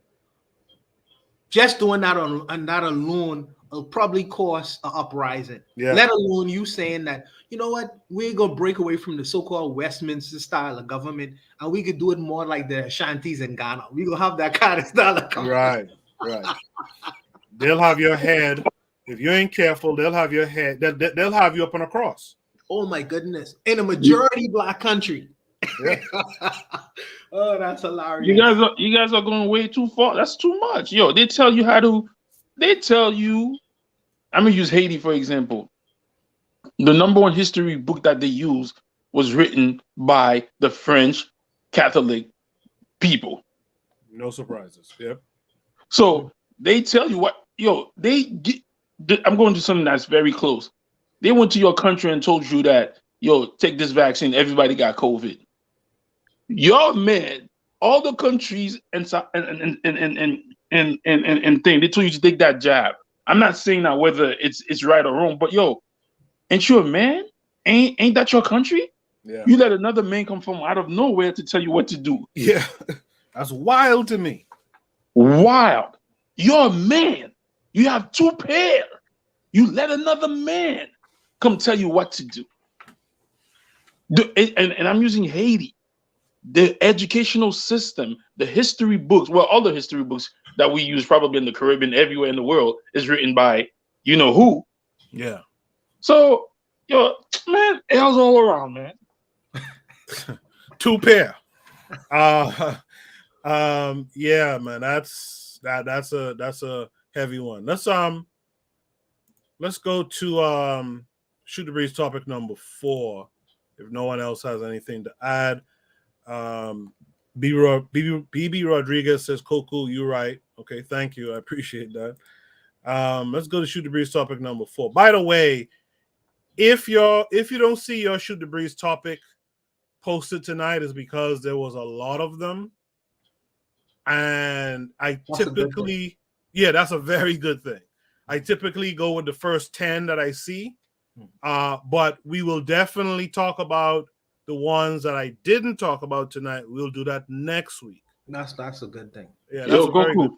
Yeah. Coco, can I piggyback on the second one that I wanted to finish saying? Yeah, go ahead. Like I said, it was a brilliant line, but it was very insensitive. But I believe that this man knew what happened. He knew that kid's father had allegedly had shot somebody by accident. Mm-hmm. But he also did his research and knew that there was another Porter in the NBA. Just in case nobody picked it up. Yeah, I think it's a joke. Because even when I heard it, when I first listened to it, I said, oh, that's Porter from the Blazers. Let me go check to see if that's his son. I did the research and it wasn't the son. Okay. So how you're a commentator. I think that's Terry Porter. He used to play for the Blazers. Yeah. That was Terry Porter. But yeah, go ahead. Yeah. So I did the research and I found out it wasn't the guy. And a whole thing came out and said that his father had shot at somebody and then his father got killed. And then you didn't know that? Yeah. They know that.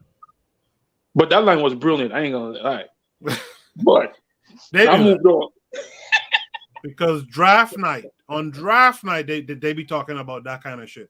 Oh man, he came from the lowly ghettos of the Bronx, where his father was killed in a shootout. They know that. They know those stories. Trust me. And the thing, you're right, Coco. And the thing is, nobody said nothing. This is why I'm telling you, we have no pairs. The black men are trash, bro. I don't care. The only person that said something was LeBron. And I don't know what, none of the commentators, I watch ESPN, what's his name, Sharp? Nobody said anything. And that could have triggered the kid. Yes. It was done to hurt the kid. Like, who says that? The kid just beat his team on a buzzer on a last go ahead shot, and so he did that shit to hurt the kid. He knew what he was doing. Well, use it as fuel to win the next game, man. To continue to beat up on them, you know. Yeah, that's all. You know. Let's go to Shoot the Breeze topic number 4. What is the type of thinking that is necessary to go from a subservient economy to first world status? I think this came with a video as well. Let's check it out. This is the legacy of Lee Kuan Yew. Singapore, an oasis of calm in an often troubled region. In the mid-90s, the city-state of nearly 4 million had virtually no unemployment, no corruption, no homeless. In fact, more than 85% of its people owned their homes with government subsidy, a far cry from the race riots of the 60s. In less than 3 decades, one man's vision powered Singapore's transformation, from British rule to communist war to Japanese occupation. Lee Kuan Yew said he learned from Singapore's violent past. The Japanese occupation, which taught me the meaning of life, society, power.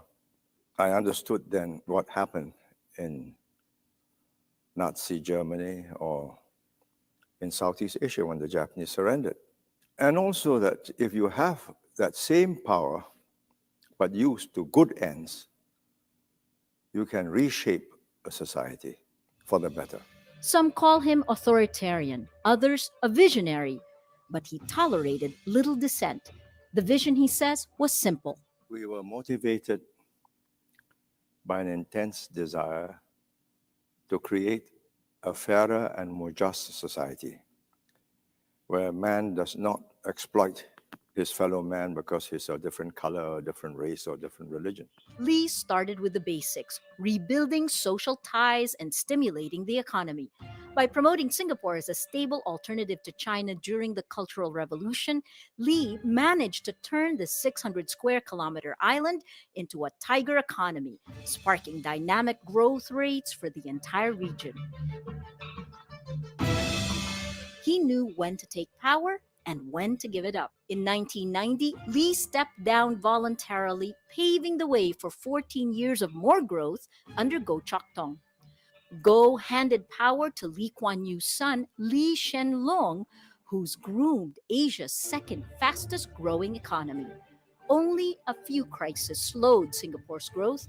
One, a financial crisis in the 1990s, followed by the SARS outbreak, temporarily breaking the rhythm of a society known for its meticulous planning. Such control has its critics who want more freedom. Lee Kuan Yew counters the freedom of the individual stops where it trespasses on the rights of a society. His is the vision on which Singapore's modern society was built. Maria Ressa Rappler, Manila.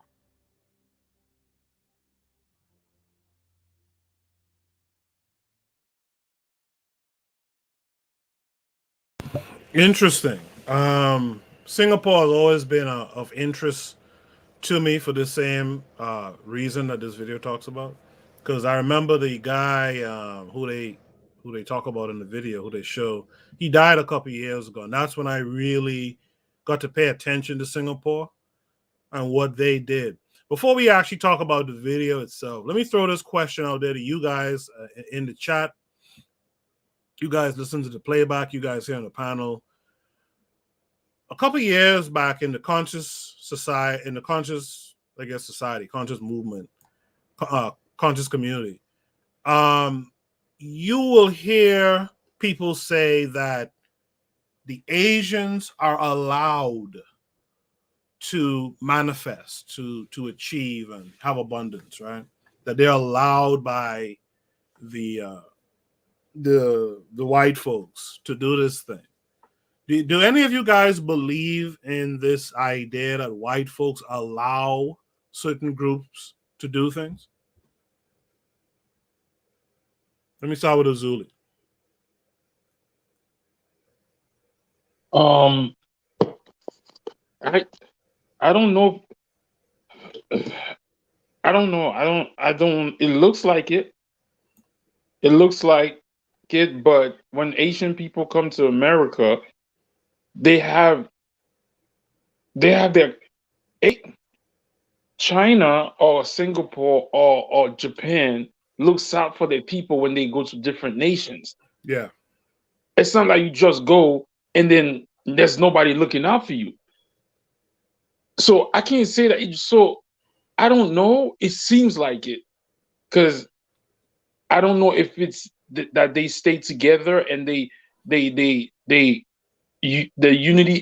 unify economically to support one another.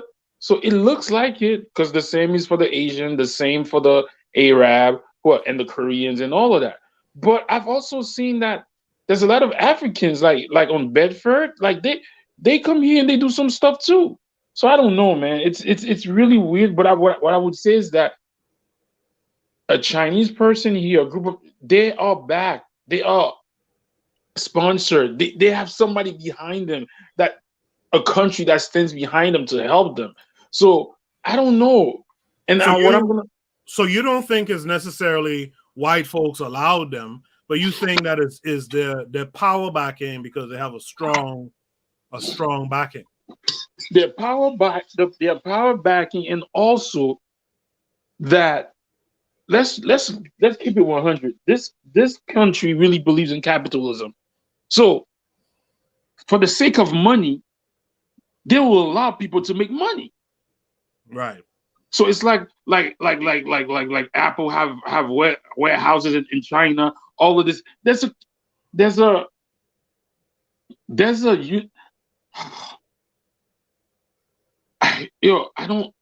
It looks funny style, but I can't be totally sure if they allow or if they don't. So I don't. But I know there is Caucasian and Asian is two words that's together. So let's welcome in Oni to the panel. Oni, what's going on? Hey, peace, family. How y'all doing? I'm good. How are you? Good.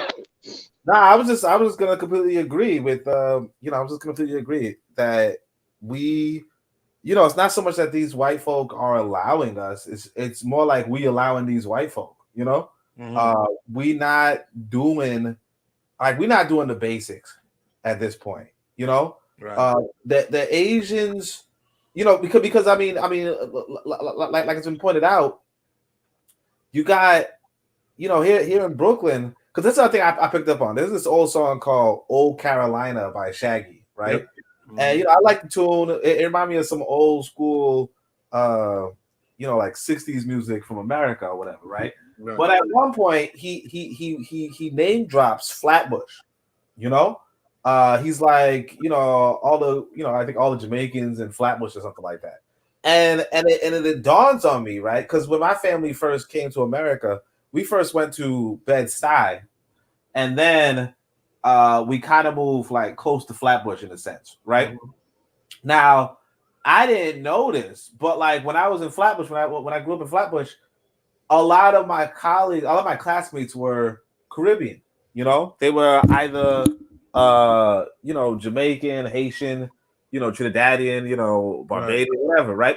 A lot of them are Caribbean. So like it didn't dawn on me, but what happened was that a lot of these Caribbean folk came to this particular area in Brooklyn, mm-hmm.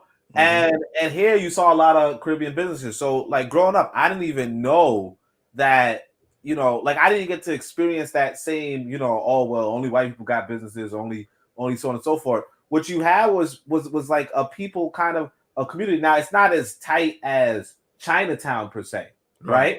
But nobody's gonna tell you that, the white man, was like, okay, you guys could do this, and it's not to say that, you could just do whatever you want in this white man's country, because that's not the case. No, but we have to be real as well and say that, a lot of people coming from other countries. Well, one thing you got to realize too, people coming from other countries are usually like kind of like middle class, or if not middle class, they get a preparation that you don't necessarily get in America. Like the education that my mother went through in Jamaica is not the same education that I went through in America, right? Mm-hmm. But all that said, I mean, it's both of them. But like as far as what's going on in their own country, like basically what I'm saying is this: if you're in America, sure, technically the white boy is not going to allow you to do anything. You do have to register everything you do with him unless you're doing some illegal shit. You know what I'm saying? But if you in Singapore, right? This white boy, he's not necessarily like what you have to do is you have to negotiate with the global powers. Mm-hmm. You have to negotiate with the powers that be per se, but you still have a lot of leeway in the sense that you could have went with the USSR, you could have went with the US, you could have went with neither. But here in America, we don't really have that latitude, and unfortunately, we also are dealing with the worst preparation. In the sense that even if you're an Asian person, they say for every people, everybody that comes to America, like within 3 generations, you become probably like the same as the Americans and just worse off than the white boy. You know what I mean? So if you're a new immigrant from Africa, you're doing better than everybody. If you're a new immigrant from Asia, you're doing the second best, right? But if you 3 generations in, then you're going to do worse than this white boy because everything's kind of geared toward this white boy. Mm-hmm. But now the issue with us, particularly like, we call the African Americans in America, is that they're not just 3 generations in. Like I'm saying, they're not just 3 generations, because like the whole machine is like designed to bring us all that, like to bring everybody below the white boy. But the Black American is not 3 generations in. You know what I'm saying? He's like 5, 10 generations in, and because of that, it like screws up with you because from the first generation you like, I got a lot of hope. you know, and this education system, I could use this education system. It's easier than back home. But by the third generation, you ain't watching TV with the rest of us. You watching Facebook with the rest of us. You on YouTube with the rest of us. And you ain't got the private schools. You in the public school system like all the rest of us. You're gonna get screwed. You see what I'm saying? And so I think what we really seeing is that, you know, like you have the public school system and you got the private school system, and white folk kind of can advance in the private school system, and the public school system kind of screw up everybody. But even that kind of biases these white boys, and because of that, you know, you're gonna see that black folk, particularly in America, are gonna tear off. But like as far as like why they screwing up in Africa, they screwing up in Africa because they screwing up. Like they like no disrespect, a lot of them are screwing up. Like that's the reason why they screwed up in Africa. But I didn't want to like, you know. No. I like that. I like that insight. Thanks for that. But so specifically, was Singapore? So going back to the original question before we get into this actual video that we just watched, the question I'm asking is specifically: is Singapore, this Asian country, were they allowed by so-called white supremacy, according to the conscious community of a few years ago, especially? Were they are they allowed by white supremacy to flourish? I don't think that no group of people who are supposed to be in the first place position on this planet or anywhere else will allow another group of people on that level to one day come back and to compete against their own children. I don't think that that'll ever happen. I don't think that, no, it wouldn't be wise. It's not natural for me to allow someone else, if I'm leading, to allow someone else to compete on my level when I fully know that one day that same person may compete against, he may have children, or himself, his kids may compete against my children. Why would I want his children to one day compete against my children when I'm already at the head of the table? I don't want that to ever happen. Hold on, one second thing before you go, because it's something that only said just now, which is kind of true. It is true. As by the third generation, you know, we fully acclimate into America or whatever. That's really true. The problem what I have sometimes is the reason why that happens is we usually by the third connection we lose our connection to the home country, to the home team. You know what I mean? So that it's like if I'm an African, the first generation African, I have a connection to Africa. So I could take my resources and I could have two economies going. You know what I mean? I could have an economy here and I could have an economy elsewhere. The second generation, maybe, you know, if I go up into the profession to become some kind of white collar professional, maybe I might have a connection, maybe not so much.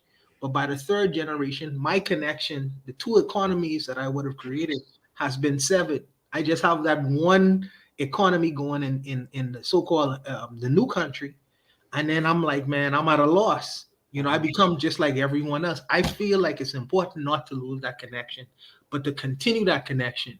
So you would be strong. You would have more than one economy going. You know what I mean? But that's just me. Yeah, I would also add to that, you know, just this like let's be real, like, you know, let's say I come from America, right? Come from America, I go to, you know, some country in Africa, right? Let's say I go to Togo or whatever, right? I go to Togo, right? I'm an American. I got the American culture that I'm coming into it with, right? In the sense that I'm you know, like first off, if I'm going to Togo, I already got money, right? Yes. I don't already have money because I done afforded this expensive ass ticket, you know, in my pocket. And I'm saying to myself, look, I'm trying to do something. I'm trying to be about something, right? Yeah. Now, my kid, now let's assume that I have a kid that's born there or something, right? From the country, the woman who you had to hit. Yeah, exactly. I have a kid with a Togolese woman, right? No, okay.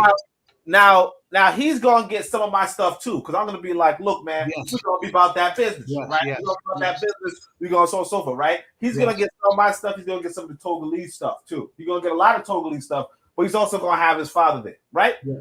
Now, when he got a child with the Togolese person, right? Mm-hmm. I'm out of the picture. Yeah. Yes. You understand? Now he grew up in the Togolese culture, and let's be for real, right? If he grown up in Togo and all that stuff, unless I was like really, really successful, or actually I didn't even know, but like real talk, my grandson, right, with this Togolese community is gonna be like, yeah, I'm a Togolese person. Yep. You know what I mean? They're not gonna be, oh well, you know, we're gonna follow out what this American was doing, right? I no disrespect to me. And so it, you know, you contrast that with, you know, like for instance, you know, I'm a Caribbean, and you know, I was Caribbean, my parents are Caribbean or whatever. So you contrast it with that, and it's the same like that. Like if you look at my son right now, like for instance, most people don't even guess that I'm Jamaican. You know what I'm saying? Like they don't think I'm Jamaican at all, right? And I don't blame them, whatever, right? But like my son, they got nothing Jamaican with him. I mean, I only just started, you know, I did start up, you know, using some Jamaican curses because this boy gets you cursing, right? Yeah, you're like, oh, right, no. But my his grandmother was Jamaican, you know, his grandfather was Jamaican, right? Yes. I'm not really all that Jamaican. I got a little bit, but I heard some patois. He's not hearing no patois. None whatsoever. Patois from me. And you know, I don't know nothing about Jamaica. I can't tell him nothing about Jamaica. My mother could tell me some stuff about Jamaica. I can't tell him nothing about Jamaica. I could just say, oh yeah, it's hot. You know, like that's about it. So you know, yeah, like now, luckily, my son don't really go to the public school system like that. But what I mean is but like if you do, like most people are gonna be here going to the public school system, right? Mm-hmm. If you go, like I went to the public school system, and if my son was going to the public school system, there's nothing about him that's gonna be Jamaican, right? You know what I mean? Like nobody's gonna be like, oh yeah, well look at this Jamaican guy. You know, they barely even call me Jamaican. They're not going. He's not going to have anything. He's not even going to identify as Jamaican. See me, I gotta like debate it. Be like, well, I guess I'm Jamaican technically, right? He don't got to do that. And that's all I'm saying. Let me ask you a question, though. Let me ask you a question. What if? Oh, sorry. What if? Let's say your dad established a mega business in Jamaica, right? But he sent his kids to the United States. You know, and they became so-called first-generation Americans. You know, he may not leave. He comes back and forth. He does business. Maybe he may have a small business in America, but he really has this major business in Jamaica. Then you have children, right? You know, you would have taken, you understanding that your father does have a major business in Jamaica. You would have went to Jamaica and took your kids. So they would be involved in the two worlds as well.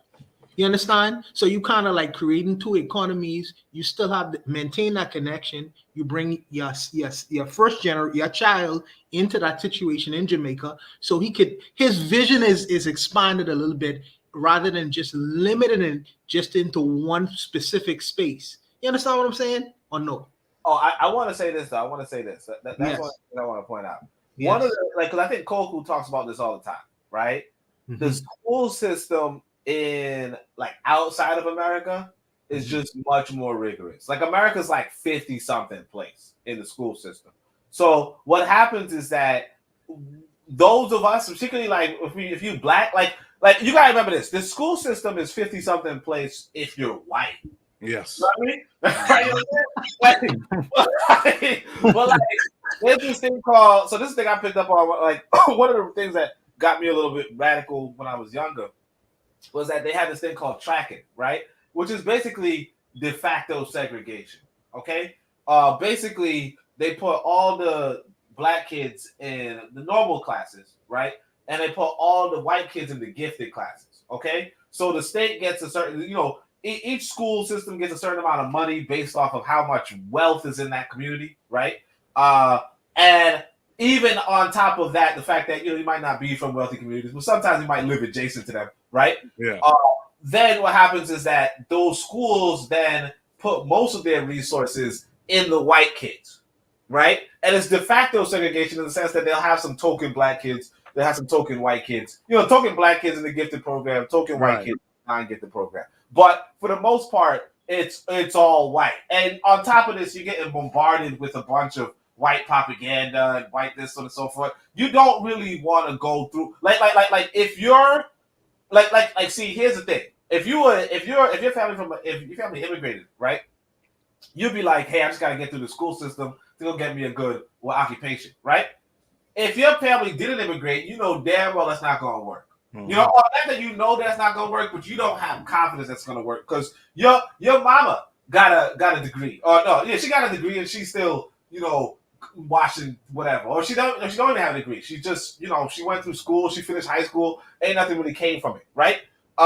Which is different if you immigrated from another country, and then on top of that, like when you immigrated, first off when you immigrate, you go into you're probably of a higher age anyway, and so you go into college and you ace it or something. Or if you're young enough, you go into the gifted program. You're one of those token black people who get the better education and the better opportunities and can actually socially climb. And that's something that you might even notice as well. Like a lot of times, I can't say per se because like everybody in my school was kind of Caribbean, so it wasn't really like the Caribbeans were up on the top of it, whatever.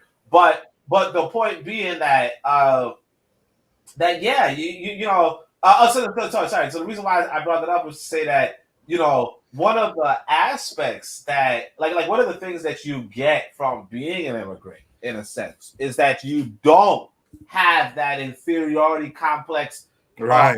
Inferior education to the same degree as you would if you were just here. Like for instance, like I said, if my son, well, I mean, like for instance, I wasn't necessarily I wouldn't have been at that age, right? In fact, I'll tell you this: one of the things that pushed me to graduate in a sense was that my mother, she dropped out of college when she was pregnant with me, and so I was like, okay, let me at least finish this for her. You know what I'm saying?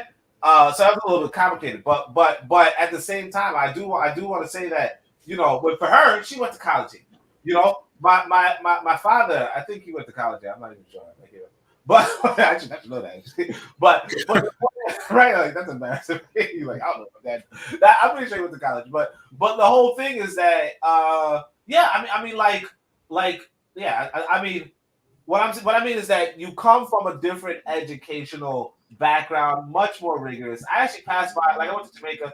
I saw where my mother went to school. They got cows in the soccer field or whatever, or the football field or whatever.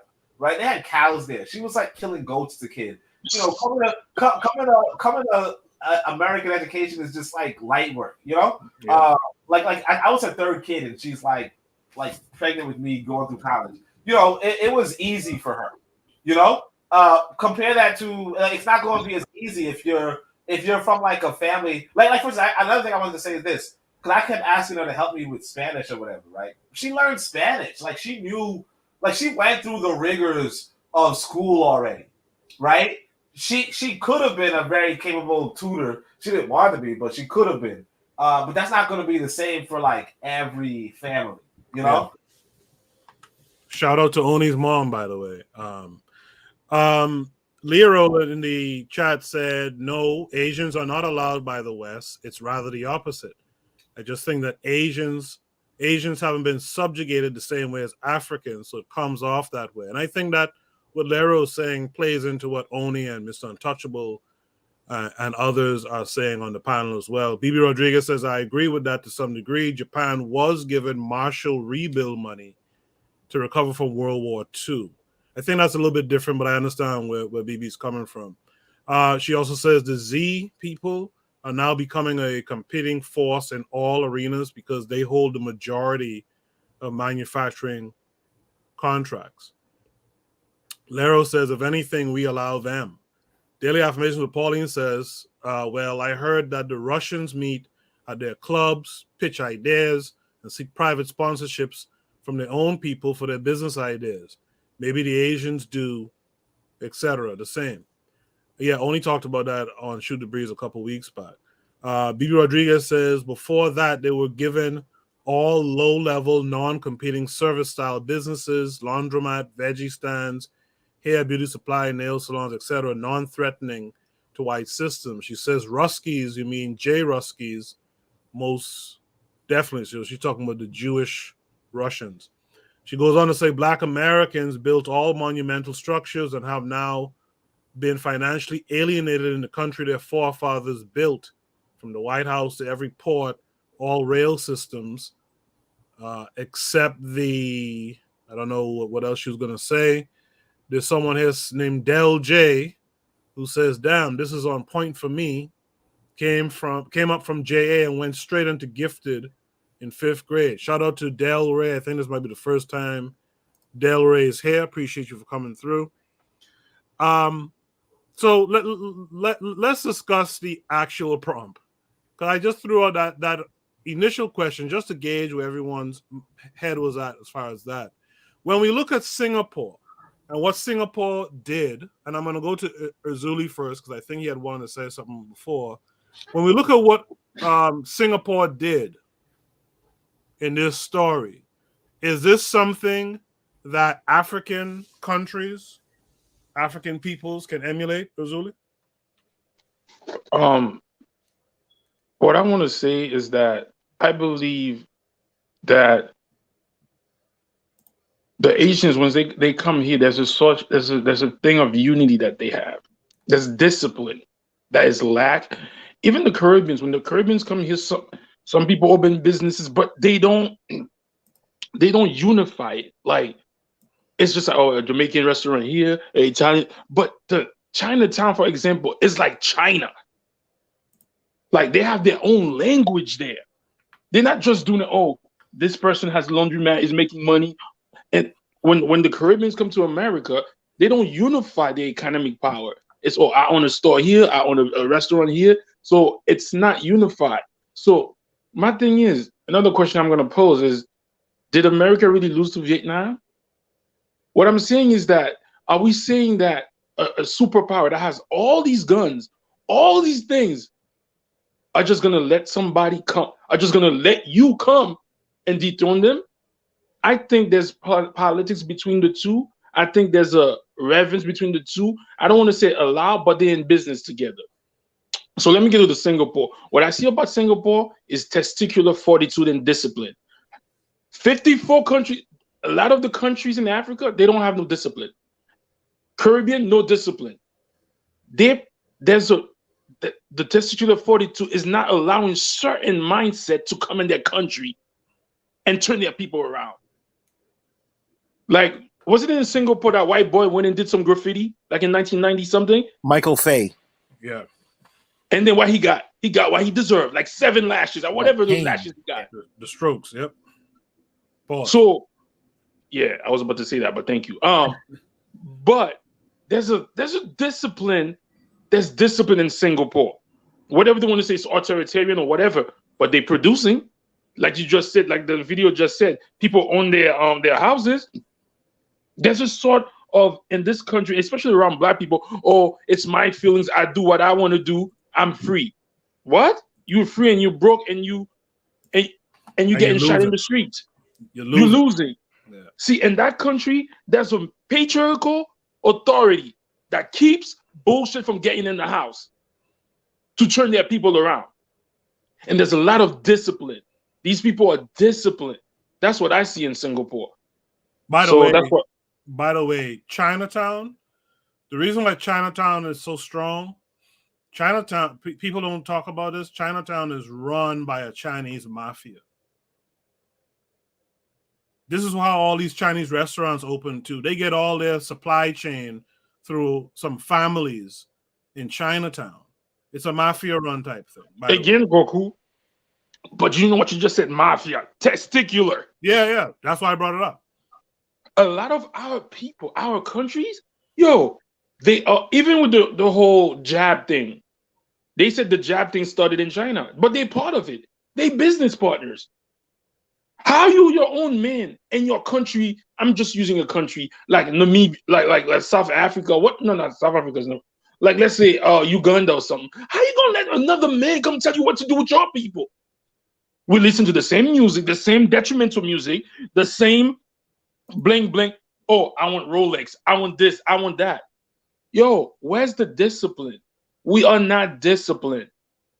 a lot of the Asian people are very disciplined. Even this is the thing. They was like, you know what? Come over here with your warehouses. Come manufacture your stuff for cheap. They took it and reverse engineered it and learned it. How come Africa can't do the same thing? All right, come here. For 100 years, we're gonna let you come. Yeah, come take advantage of us. Meanwhile, you got a couple of people learning stuff, and Asian people do it all the time. How come the black people, Africans, never did it? We have the most natural resources in the continent, and we're the poorest. We got to stop blaming the barrel maker. Another L. Let's hear from Kevin Conway before we go back to Mr. Untouchable. Yeah, I want to say something about the Asians. As you were saying, they have the gangs, and before they had the gangs, they had the when they first started migrating here, something called tongs. Yes, like clubs. You know, yes. they would be like the intermediary between the Mzungus and the criminal empire. Mm-hmm. You know, so it was like one hand washing the other. But as Israelism said, we don't have that discipline or that testicular fortitude. You know, as I speaking of the Asians, it all goes back to what? Now it's 4 years now since that incident at that nail salon on Flatbush and Nostrand. Yeah. Not Flatbush, Church and Nostrand, right? Yeah. Them people were not even armed. Usually back in the days, you'll see a crowd around that store. Now you just people just dying to get back in. We have no discipline, as you said, man. Another L. Mr. Untouchables, is Singapore is Singapore something that we can recreate in African countries? Yes, but before I go there, I think the reason why you see Chinatown and some Jewish communities are so successful is because within their communities, as you all describe it, with the gang with Chinese mafia, they created a system of reward and punishment in their communities. Yep. Right? So they don't have to go to the police or the judges to deal with any matters that occur within their community. They have a system of reward and punishment. That's why you can't just do anything in Chinatown. You'll disappear. You do anything in the Jewish communities, they have their own police. You all know these things better than I do. You know what I mean? Yes. If you do things in the Italian communities, they have a system of reward and punishment. But we like renegades. You know, we renegades out there. But that's neither here nor there.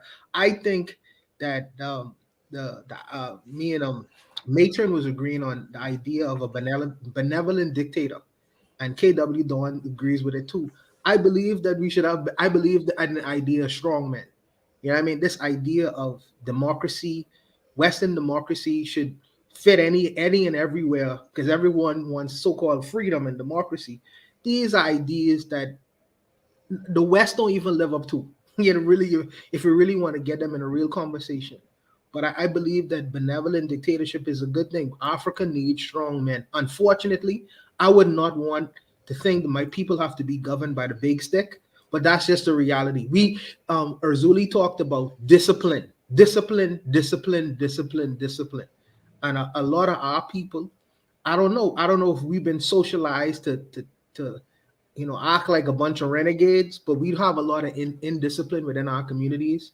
And I feel like a strong man clear that right up. And this is the reason why I feel like Rwanda is working so well. You know what I mean? People call Kagame a dictator, but he has one of the cleanest countries in Africa, bar none. How is he able to do it? He is actually following Lee Kuan Yew, and he would tell you that. So I think that it is workable, and I think that if you look at that particular country, it's working within that country. So I think it is. But the media, the West says that Kagame is a dictator. He don't allow Rwandan certain freedoms. Nah.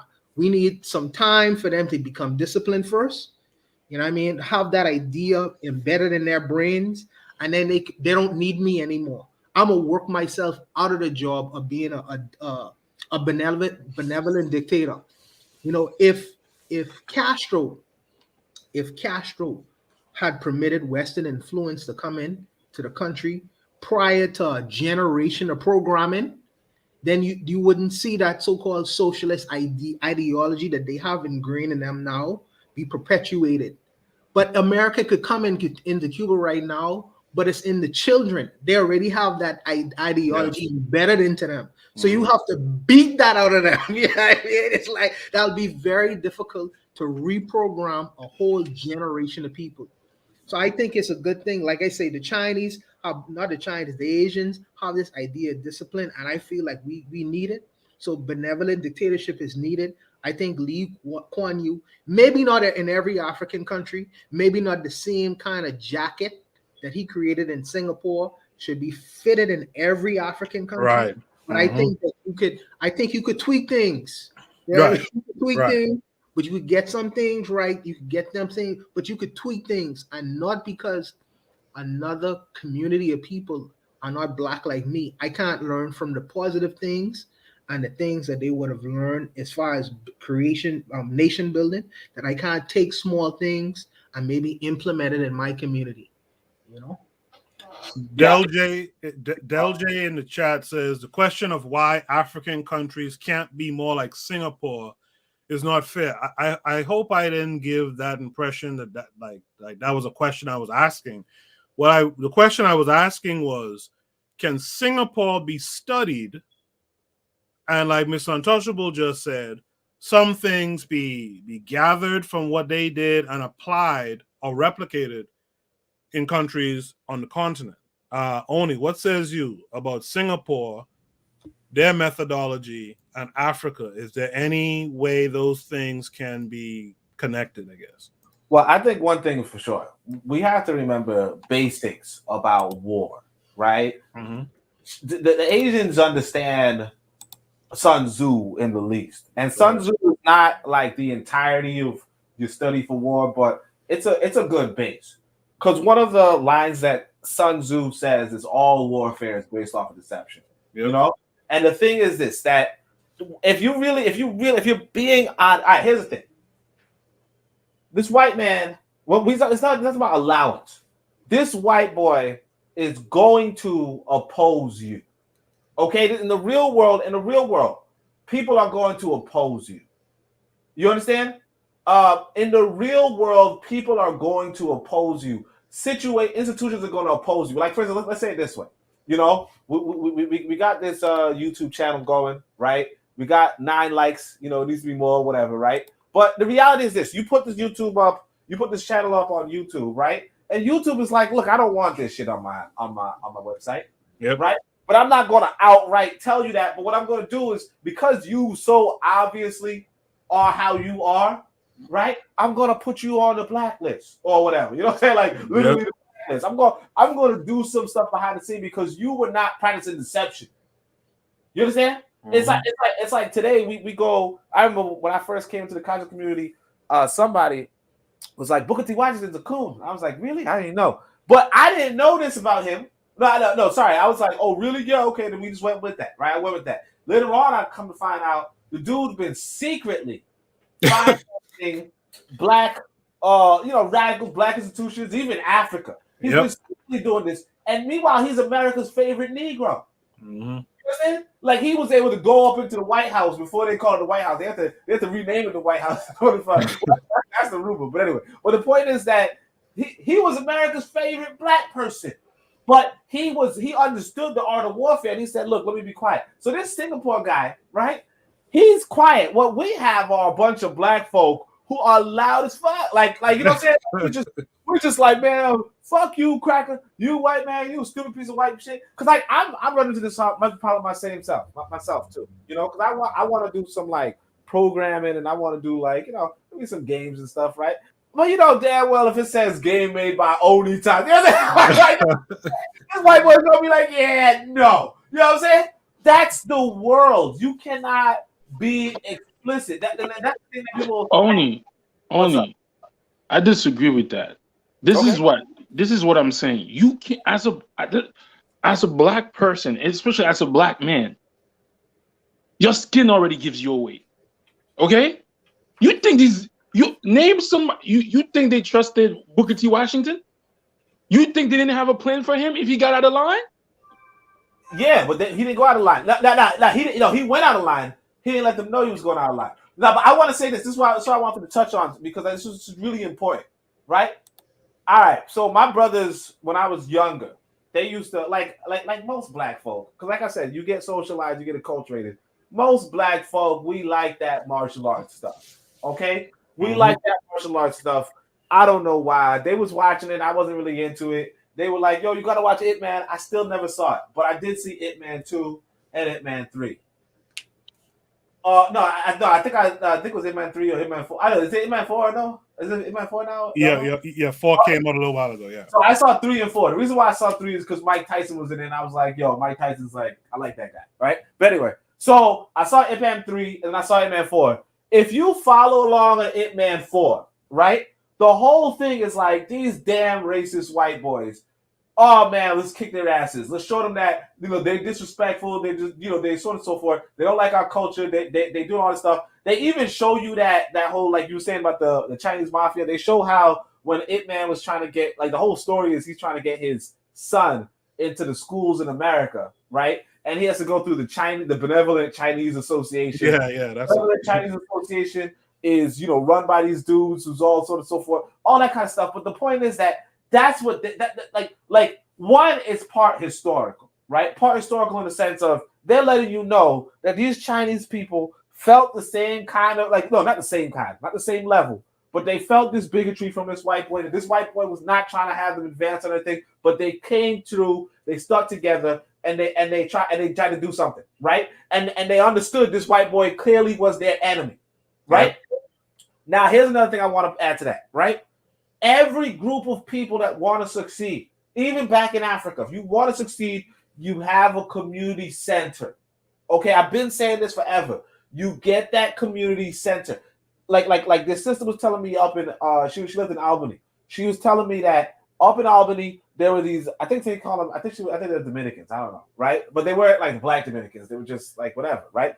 Not the we know black, like literally they were not black. Right. You know what I mean? But like what happens is that she's like they built up a community center first, and then they slowly but surely took over the black community there, right?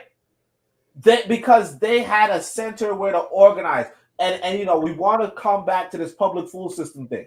Every other people do not go to the public school system. When we talk about that group of Russians that we were talking about earlier, right? They make sure not to send their kids to the public school system. They make sure to have their own separate educational system, and that's partly why they are so successful as a people. And then you come back to us. We make all these excuses, but the thing that we're not even like remembering for some reason is that black people had the black hair care industry. Yep. We had that industry, and then we slowly but surely sold our own people out. And then when other people come along and did, like you could say the white boy allowed them to use this hair, to sell hair to us, whatever, right? You could say that he allowed them to do that. But check this out. Why we buy it? Because when you ask these same Koreans, hey, would you buy from me as a black person? No. Hell no. You know what I'm saying? But we, on the other hand, I think it was like we celebrate. I don't know I'm not gonna say it was Cicely Tyson. I don't know if it's Cicely Tyson, but I remember some sister showed up on like the cover of some white boy's brand, and we were all like, gotta go get it now. And we already had the thing in our pocket. Like I think Afro Sheen was doing this stuff. It was big, it was all popping, but then they just put some black sister, some big black celebrity on some white packaging. And then we was like, well, we gotta support her now. We want more acting roles or something stupid. And so, I mean, yeah. I mean, as I'm saying, like with the Chinese, there was this film that just came out. I think it was like the Battle of Chanjing or something like that. I don't know, but popping. It was nice. It was good. But what happens is this: the Chinese have their propaganda. They have the educational system where they big up themselves and they say these white boys ain't shit. But here we are. We quote unquote in the belly of the beast. We don't like we go through an educational system that says these black people ain't shit. Yep. Okay, in fact, I was just like I said, I was just showing. I got this book from Africa to give my son, some African history book, and it's written by an African guy and everything. First thing, I'm looking at it, a lot of typos. I don't know how he got so many typos, but outside of the typos, it's like, Herodotus is the father of history and blah blah blah. And I mean, it has some African stuff in it too, so I'm not really too mad at it, but it's a whole different thing because see that's the thing. Even though it has African stuff in it, and it has Ghanaian stuff in it, you don't have that same thing here in America. You understand? You go through a public school system that really teaches you that black people ain't shit. Okay? And so now when it comes to when you older, you talk about who's your quote unquote enemy, you might be like, this white boy did a bunch of bad stuff to you in the past, and he's getting but most black people gonna tell you he's gotten better or he's pretty good. Right. And on top of that, black folk ain't doing shit. And on top of that, if you leave black folk together, they can't run shit because look at the hood. Yeah. All good points. So yeah, I think we get the basic understanding that from everyone on the panel who contributed to this conversation is that we could definitely study what had been done in Singapore. We definitely could do with a benevolent dictator, but I think only makes a good point at the end there. He says basically what my grandfather used to say, which is you talk some and you leave some. We tend to talk everything. And when you talk everything, that's when they could thwart whatever it is you want to do. Look at I'm going to use an old Oni example. Look at like Umar Johnson. Talks too much. The HVAC system is down. Oh yeah. Well, guess what we're going to do to make sure it don't get back up again? You know what I mean? So it's easy to sabotage when you're loud and you're out there making all this noise about what it is you do. Let me say this. I want to add this. I'm sorry. Let me add this. That's what John Edward Bruce said about Marcus Garvey. Originally, when Marcus Garvey came through, they were like, "Yo, this dude, he's loud." The first people were like, "Yo, we don't believe anything you say," right? Mm-hmm. And eventually, he started making these moves, and it was like, "Whoa, you know what? Maybe this could really be done." But then these white boys said, "Look, right? We hear what you're saying, right? And that like you're not gonna do that on my watch, because again, like." See, the Chinese, I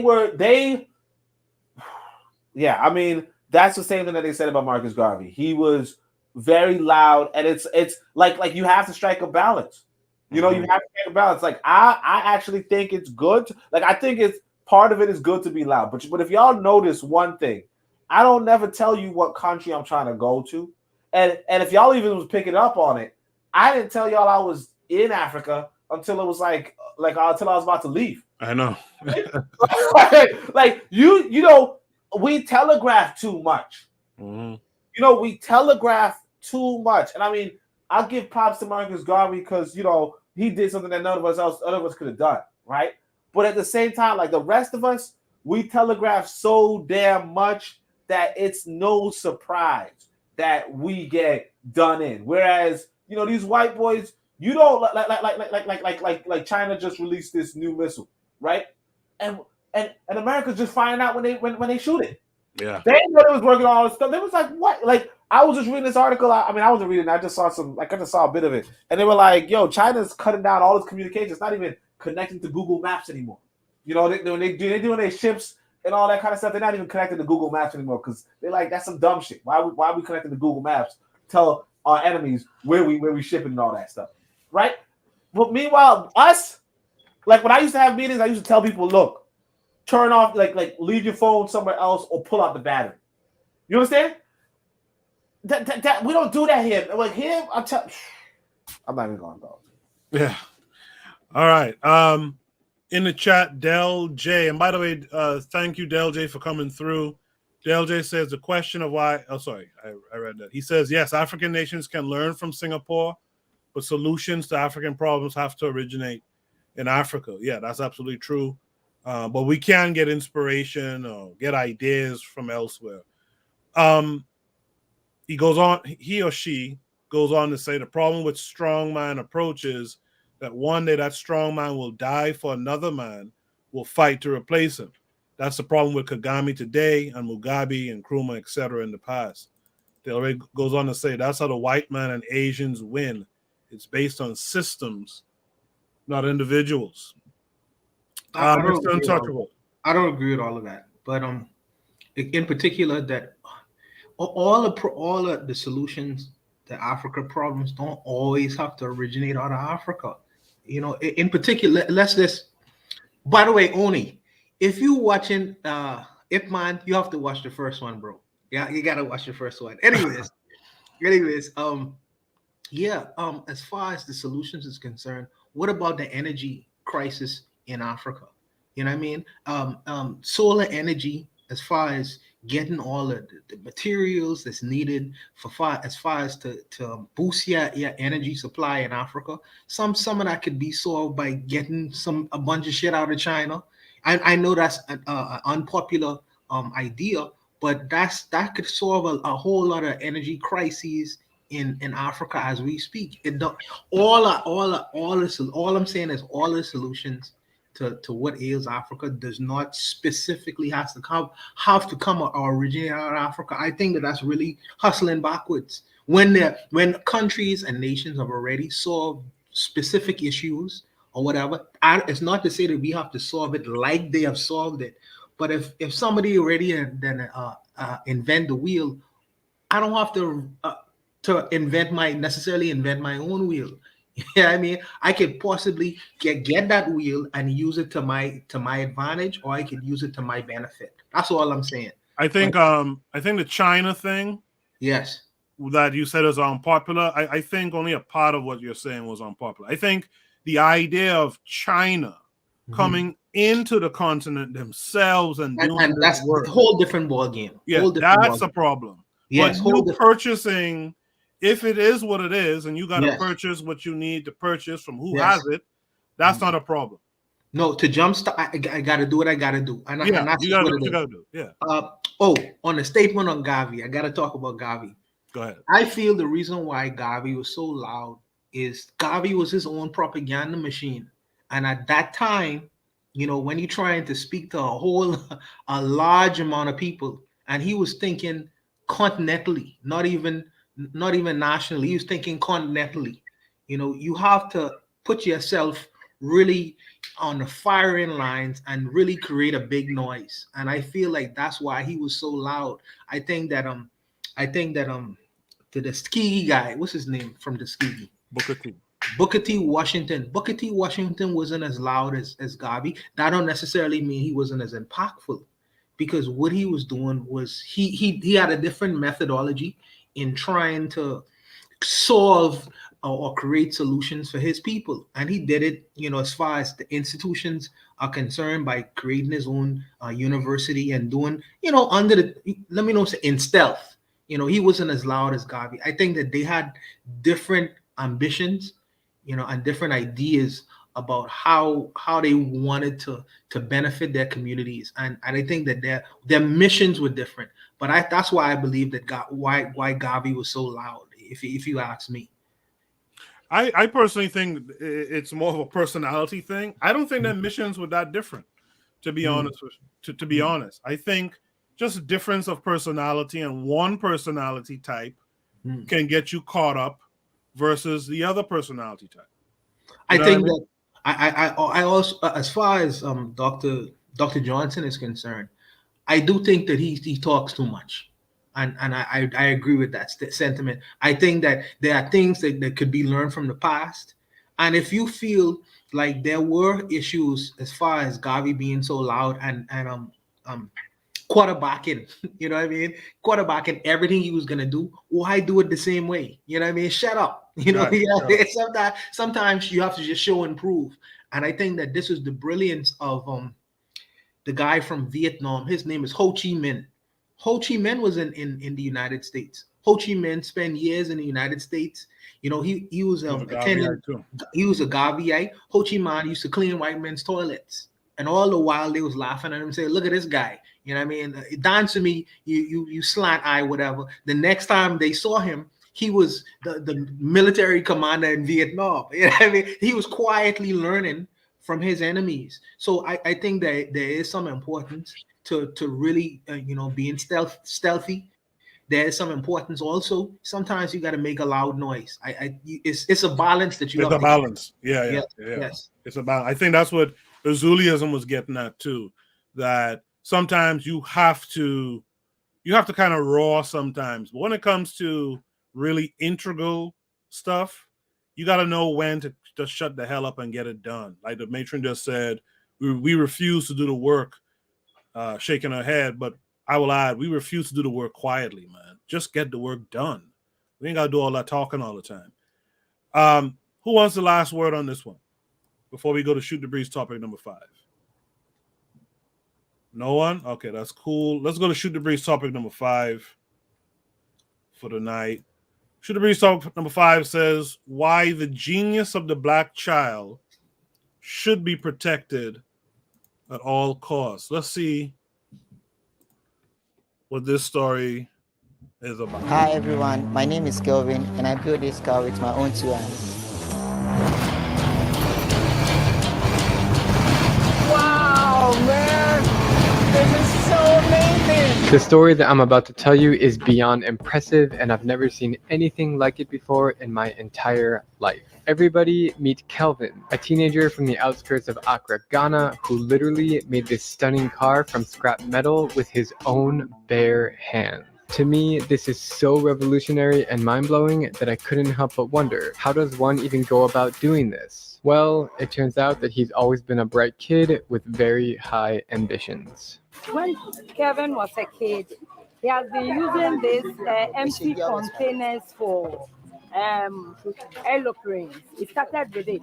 He has been doing this aeroplane helicopters, and when it flies to some stage and it will fall. So it reached a point that he wants to make this big car. Sometimes he will stay at home when it is even school time. Right. Then he'll be doing it. Right. What did you think when he first drove the car and it actually works? What was your reaction? How did you feel? I was scared because car problem and things like this, no, we are not rich enough for him to drive a car and maybe he will get any injured or he will hit somebody or something. So I'm always scared for him because always I tell him he shouldn't take it out. Even the first time he drove it to the school, no, I wasn't around. There's so many people here. How do they feel when they see his car? Are they excited, or is he popular here in this town? As you can see, anytime this car comes out, other children follows the car. That's how they are. They'll be laughing. They are very happy about it. Kelvin had a dream to create a car with his own bare hands, and nothing stopped him from achieving his goal. He started with the first piece a few years ago, and little by little, the car came to life. Tell me about the different materials that you used. It looks like metals and stuff. Yeah, we use the normal material that we use to build the containers. And we have the square pipe, round pipe, angle bar, the iron rods for construction. Yeah, and also we use the plates to do the body. This car is a combination of car and motor. So the motorcycle. So we have the motor shocks under here that helps the car to resist the shocks, and also the hub, we get it from scraps. How much money would you say it costs to get all the material and make the car? It costs a lot because right now I can't have it in total because I've been buying it small. Can you try to make like a guess? 8,000.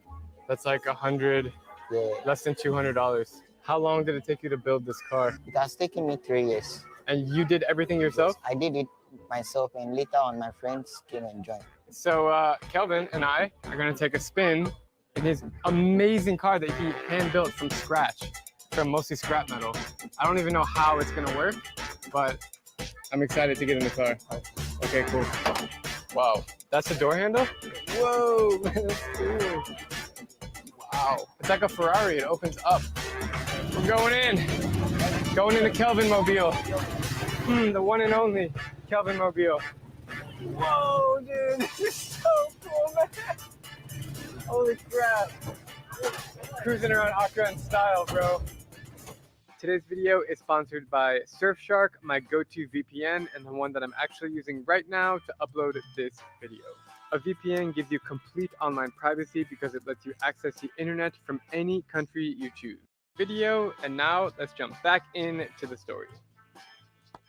I've never experienced anything like this before. Dude. Alright. Yeah, watch out, guys. Watch out. Alright. Ready, bro? Let's go. When it first started working, were you so happy the first time you could drive it? I was very happy. So, for the first time, the car got hit, and some of the parts spoiled. So, some of the parts are broken. We are going to reverse. Yeah. Oh, we're going in reverse? We're going in reverse. Backing up. You should call this like the Kelvin mobile. You should get like a little logo, like a K. Yeah. Oh, okay, great. So he's gonna have his own brand of cars that says K for Kelvin. It's like, I've never heard of anyone making their own car like this. It's incredible, man. Like, it's so inspiring what you're doing. It's really, really special. Is this for the music? Yes. You have music? Does it work? Yeah, put the music on. Yeah. Wow, like the ceilings in here are like this like puffy material, styrofoam. The ceilings are styrofoam. He's got a mirror. He's got a radio system. This is the stick shift right here. All right, it's really everything that you need in the car. Okay, we're gonna drive just down the street and stop. We'll stop before the main road. Oh man! Woo-hoo! It's bumpy. Wow, man! This is so amazing!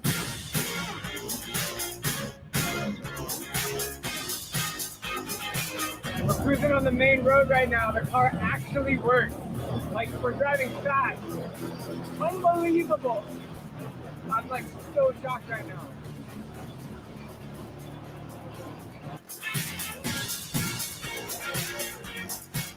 Do you want to keep creating, or do you want to inspire other people to make cars? What's your goal? Yeah, my goal is to build cars and manufacture cars all over the world.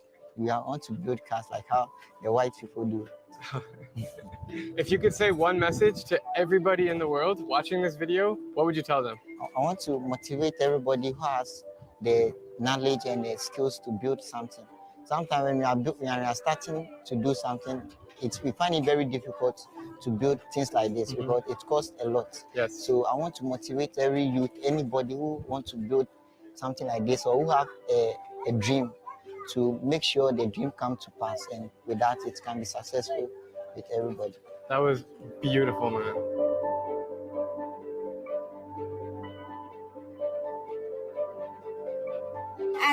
I know from the start of his car, but when he started, I stayed with him in this hut for a long. You stayed with him? Yes. Do you like him? Yes. He's a nice person? I'm also planning to do stereotypes motor. Really? Tell me about his car. On his last day on the BC, he took it to the school. So that when they finish, he can go around with it. Amazing. It's okay. So when you started, it was really small, and then it grew and grew and grew. And now look, it's like a big car now. That's really cool. So you also want to do the same thing? Yes. Really? Have you started yet? I'm now drawing certain things I have to do. Oh, wow. Next time I come here, I will be interviewing you about your car. Yeah? You're confused. So you are the amazing mother of Kelvin. Yes. What do you think about his car? I'm so excited because when he started, I've ever thought it would reach this far. And my boy has done amazing thing that I've ever even thought of. It's really incredible. It's really incredible. And he's only 18. Yes. Okay, right now, as we are building this project, and we are finding it very difficult to get the materials and the support to do better and more. So I'm asking everybody, I'm pleading, I'm begging everybody that anybody who has any support, maybe from the financial education and any support, maybe the garage that we can work in. As you can see, we don't have any good garage that we are working. So we need garage, and also we need the support to do it and do it better. Thank you for your time, man. It's been incredible to meet you and hear your story, and I wish you all the best. Thank you. So we think we pulled up to the right spot, but we don't know. We called someone. Cece doesn't even know who she talked to. And apparently the kid is coming here now. And so we're just kind of... I think the one we called, he also made a story on the kid. Yeah, so he knows where the kid is. So he's going to take us there. Okay, so we are basically doing what we can to find the kid. And we're just waiting. Cece, what part of Accra is this? And we are Tabora Junction, near Abeka La Paz in Accra. And what can we find here? Basically, I don't really know. It's just a normal place. Yeah, we're in a really random district of Accra. Cece doesn't even know where we are, and she's from here. And yeah, I don't know much about this kid. I saw a video on Facebook of him. He was featured in a viral video, and I saw it for like 15 seconds, but that was enough for me to know that I want to find him and make a story on him. So that's what's happening right now. So we're just kind of waiting around until we get the green light to find him and make the story. I think we found the guy we were looking for. This guy. How are you? There's a lot going on. How are you? What's your name? My name is Miai. Nice to meet you. Nice to meet you. Miai. Yeah.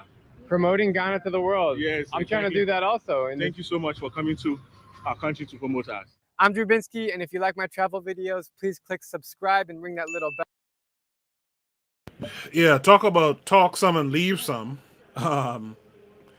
This is an interesting story. This reminds me of William Kambwama. That's the kid who they say, how do they put it? They say the kid who harnessed the wind, right? The kid who made those windmills out of a bicycle and all that kind of stuff. Kevin Carre, when you see this story, what does it make you feel? First, the first mistake was letting that Muzungu interview you. Absolutely. The second thing, I don't know if y'all noticed it, but the guy was like his way of interviewing was very joking and condescending. It was his face gave it away a couple times. Yeah, it's like, what the hell? How did this Negro do all this stuff? I can't believe it. Probably aliens helped them do. You know what they say about with the pyramids? Oh, it wasn't Africans that built it; was the aliens. Yeah. Now this white boy, if you're not careful, he'll be stealing this idea. But yeah, you know what?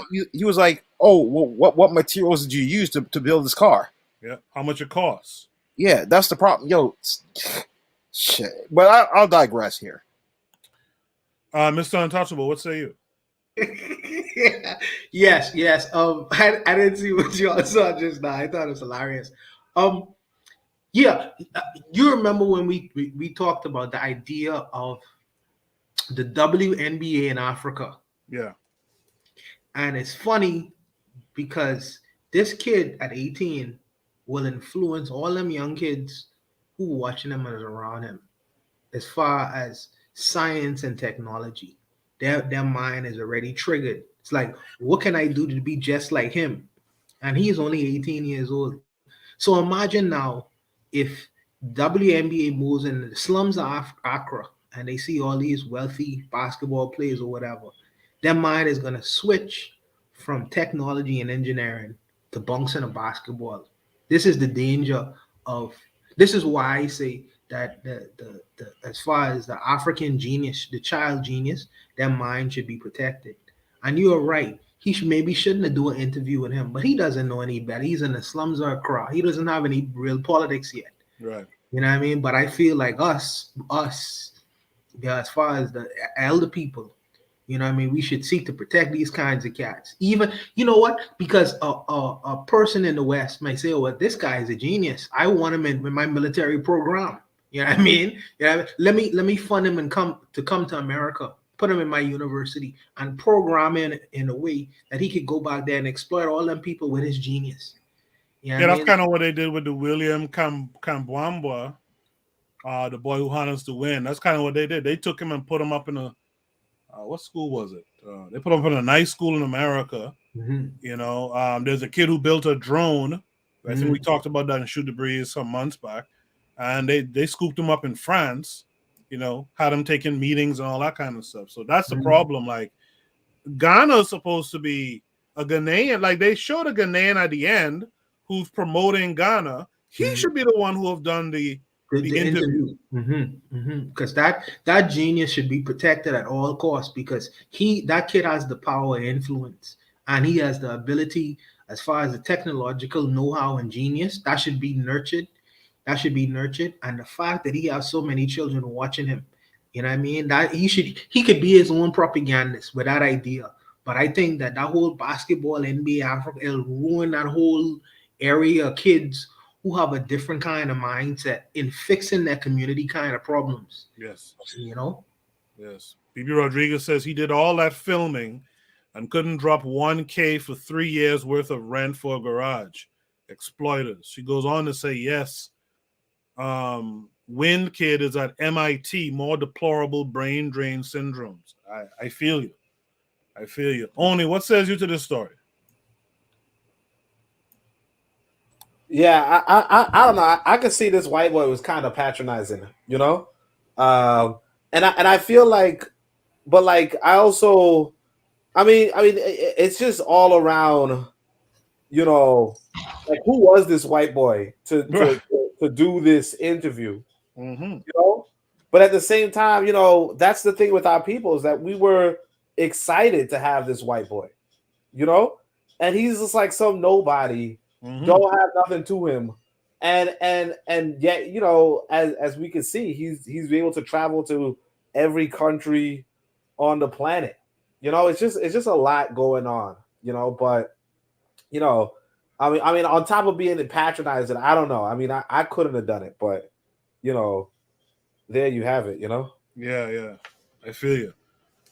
Yeah, I think that's how I felt watching it too. I just shook my head, because this white boy is getting all the details, probably thinking about how he could open up a fleet of these little homemade DIY cars out there in Ghana. The fact that they will take him around, like, who is he? I've never even heard of this dude, and I'm in America. Like, who the hell is he? You know, but he could go there and have access in areas where Ghanaians don't even know these areas and stuff like that, all because he saw like a 15-second piece. You know, that tells me that you're not just there to promote that kid. You're there for something a little bit more, in my opinion.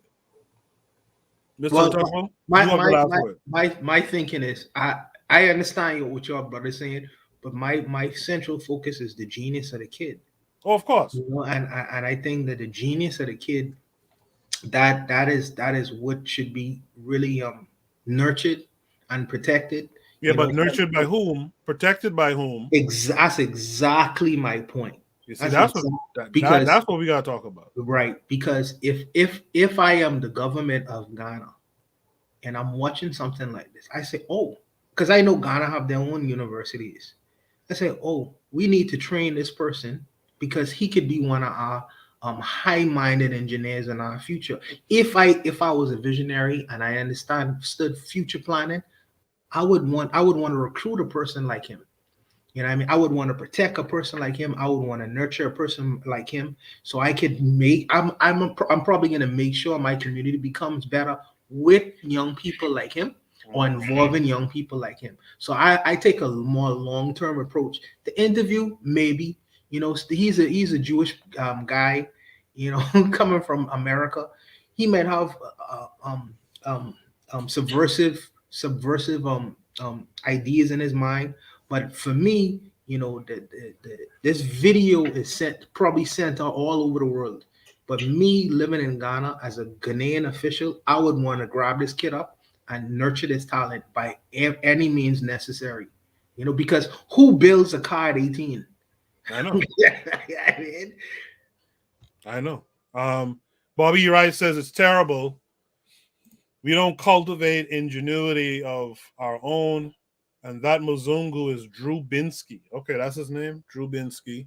Oh, yeah, that's his name on the screen. He said Drew Binsky is an alleged YouTuber who travels all over Africa. Yeah, see that again? That's like, is that the new missionary now? The YouTuber who travels all over Africa, taking down intel and all that kind of stuff. When Grenada was invaded, I have some Grenadian friends who were a good age at the time when that happened. And they told me that all of a sudden in Grenada, you had these white folks who were like photographers, right? They were photographers and they were supposedly like taking pictures of the landscape. But come to find out, every one of those photographers, they were spies working for the US or what have you. You know what I mean? So these guys who so-called YouTubers going through the continent, filming, taking down details, what are they really doing there? But yeah, the core point here is by Mr. Untouchable, and I think all of us will agree, is we gotta start protecting this knowledge that we have, the brain potential that we have in our countries, and make sure that outsiders can't usurp them. You know what I mean? I want to touch on that. So one of these speeches that I decided to include in the Book of Power, right? Yeah. It's by Maurice Bishop. So Maurice Bishop has this famous YouTube video. He's at Hunter College, and he's talking, right? And he's letting you know that he's personally escorting ABC. Okay, ABC. That channel that got Blackish. Yeah. Right.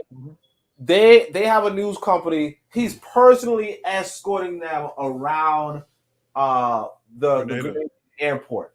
Okay. He's like, this is not a military facility. This ain't a military base. We don't have any military defenses. You silly journalists. That's not what we have. Show the American people that we don't have a military here. And in fact, we have these medical students here. Over here, we have medical students, all that kind of stuff. He's bragging about, showing how he don't got no defenses up, right? And that America, and that he got American citizens there. All right? And then America, what's his name? Roy Reagan says, oh, wait, we got a perfectly good airstrip to go invade Grenada with. They don't have any military, and we have an excuse by saying they hoarding students that this Maurice Bishop himself showed them and was bragging about in Hunter College when he came to America. Point being, right? And then they killed him. Yeah. They killed him. So it's like, yeah, not just that people notice the journalist, ABC, the channel that we watch Blackish on, they were behind this Grenadian invasion. We they were giving this American government this the data and the information because Maurice Bishop tells you, and they use the airstrip. America was flying ships over, planes over, and they were like, "Is this a military base? Is this not a military base?" And the president was like, "Oh no, this ain't a military base. Let me show you." And it's like, who are these white boys? Ain't no random Grenadian go walk on the street and be like, "Hey, is this a military base?" No, it's not a military base. So keep it pushing. But you got this white boy with a camera, and he could go any damn way. It's No, like, Oni, let me say this right here. There's that movie, what's it called? Spook Who Sat by the Door, where they were like a black man with a broom, right? Could go anywhere, right? White boy with a camera. Anywhere. No, Oni, you are absolutely right. I think that you see some of the Caribbean, Maurice Bishop didn't understand.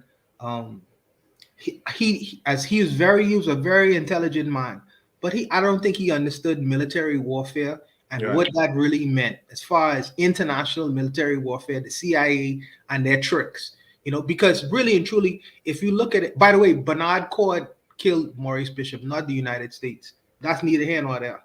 But and that was his best friend at the time. but that's neither here nor there. But Barbara Walters interviewed Fidel Castro when he was in the mountains fighting against, the Cuban Batista at the time. So he did things that was ridiculous. You know what I mean? Because he didn't think that this reporter is gonna take all of my secrets or what I'm doing on my island and go report it back to the CIA or back to the United States government. They didn't. I don't think that they had the military sophistication really to see that far and think, well, this guy who's from ABC, who's interviewing me, he's going to take this information and go back to Ronald Reagan and give this information. I don't think he had the sophistication to think along the lines on that level. He probably didn't even think, they're probably not going to invade me. They talking big shit, but they're not really going to invade my little small country. They're too big to invade my little small country. I don't think that he had the sophistication to think along the lines on that level. I really don't. I don't. But if he did, I think mistakes was Maurice Bishop made many mistakes. In fact, Fidel Castro would have told Maurice Bishop, listen, when you get in power, you have to understand your very friends. You kind of like have to disassociate yourself from them or get rid of them. He told Maurice Bishop this. You know what I mean? But Maurice Bishop made the mistake of thinking, well, I am the communist leader of this country or socialist leader of the country, and they're not gonna try to kill me. Not my good friends. Right. And Bernard Cord ended up blowing his brain. Well, he ended up sending people to blow his brains out. But that's neither here nor there, man. But I just don't think that he had the political or military sophistication to know on people think along the lines of that level. We are looking at that situation with 2022 lenses. So we have more political sophistication and maturity to look back at that time and say, that was ridiculous. That was a ridiculous thing to do. Why would you do something like that? But we know the dirty tricks of the U.S. government. But if you see, because you're saying hindsight is 2020. Okay, let's chalk up Maurice Bishop to hindsight. We could look at it with the lenses that we have now. But we're looking at this story going on right now. Yes, this story right here is like what Oni was saying. A white boy with a camera could go all up and down in your. I mean, this guy is in places Ghanaians don't know. I'm gonna tell you something. He even has a video of him going to Jamaica with in a Rastafarian community. Disappointing. He going to the Rastafarian community. Very disappointing. In Jamaica. The Revolutionary Matron from the Learning Curve podcast says, can we get to him? Are we funding his education? Are we able to empower him and his family? No. Then that's why they hate us. We have organized nothing for them.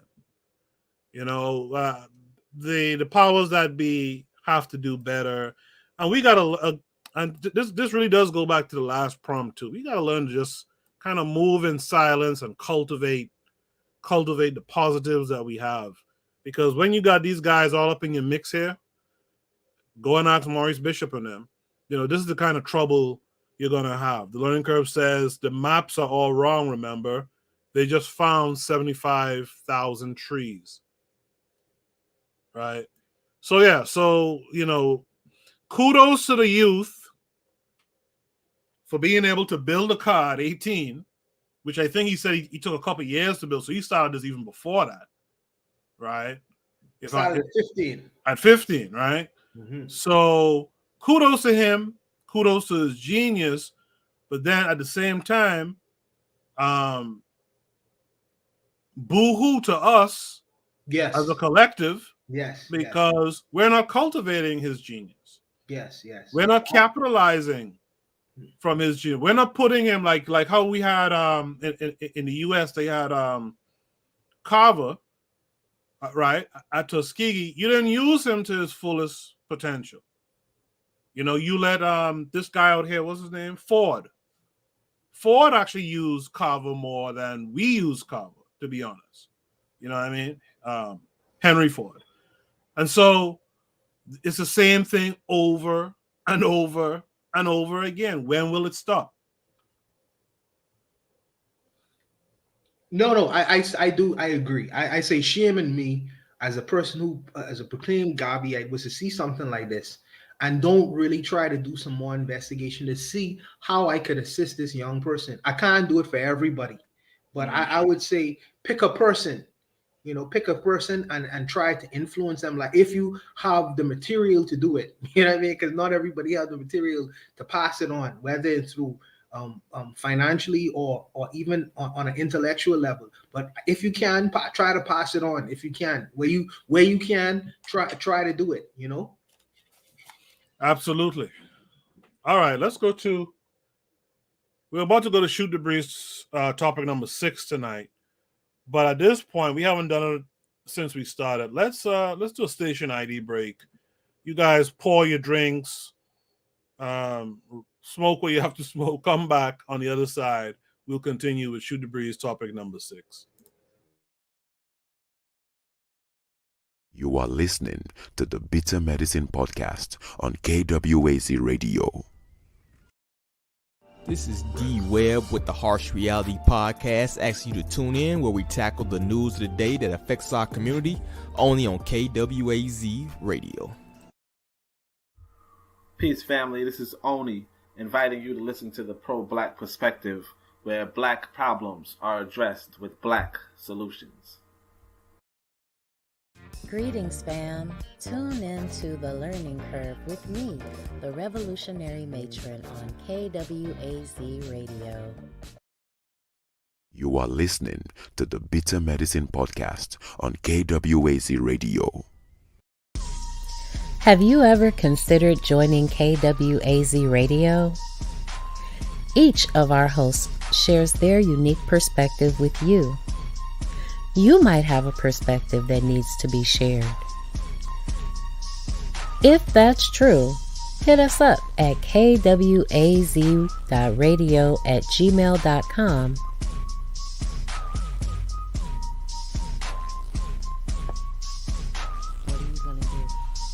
What are you gonna do? What you gonna do?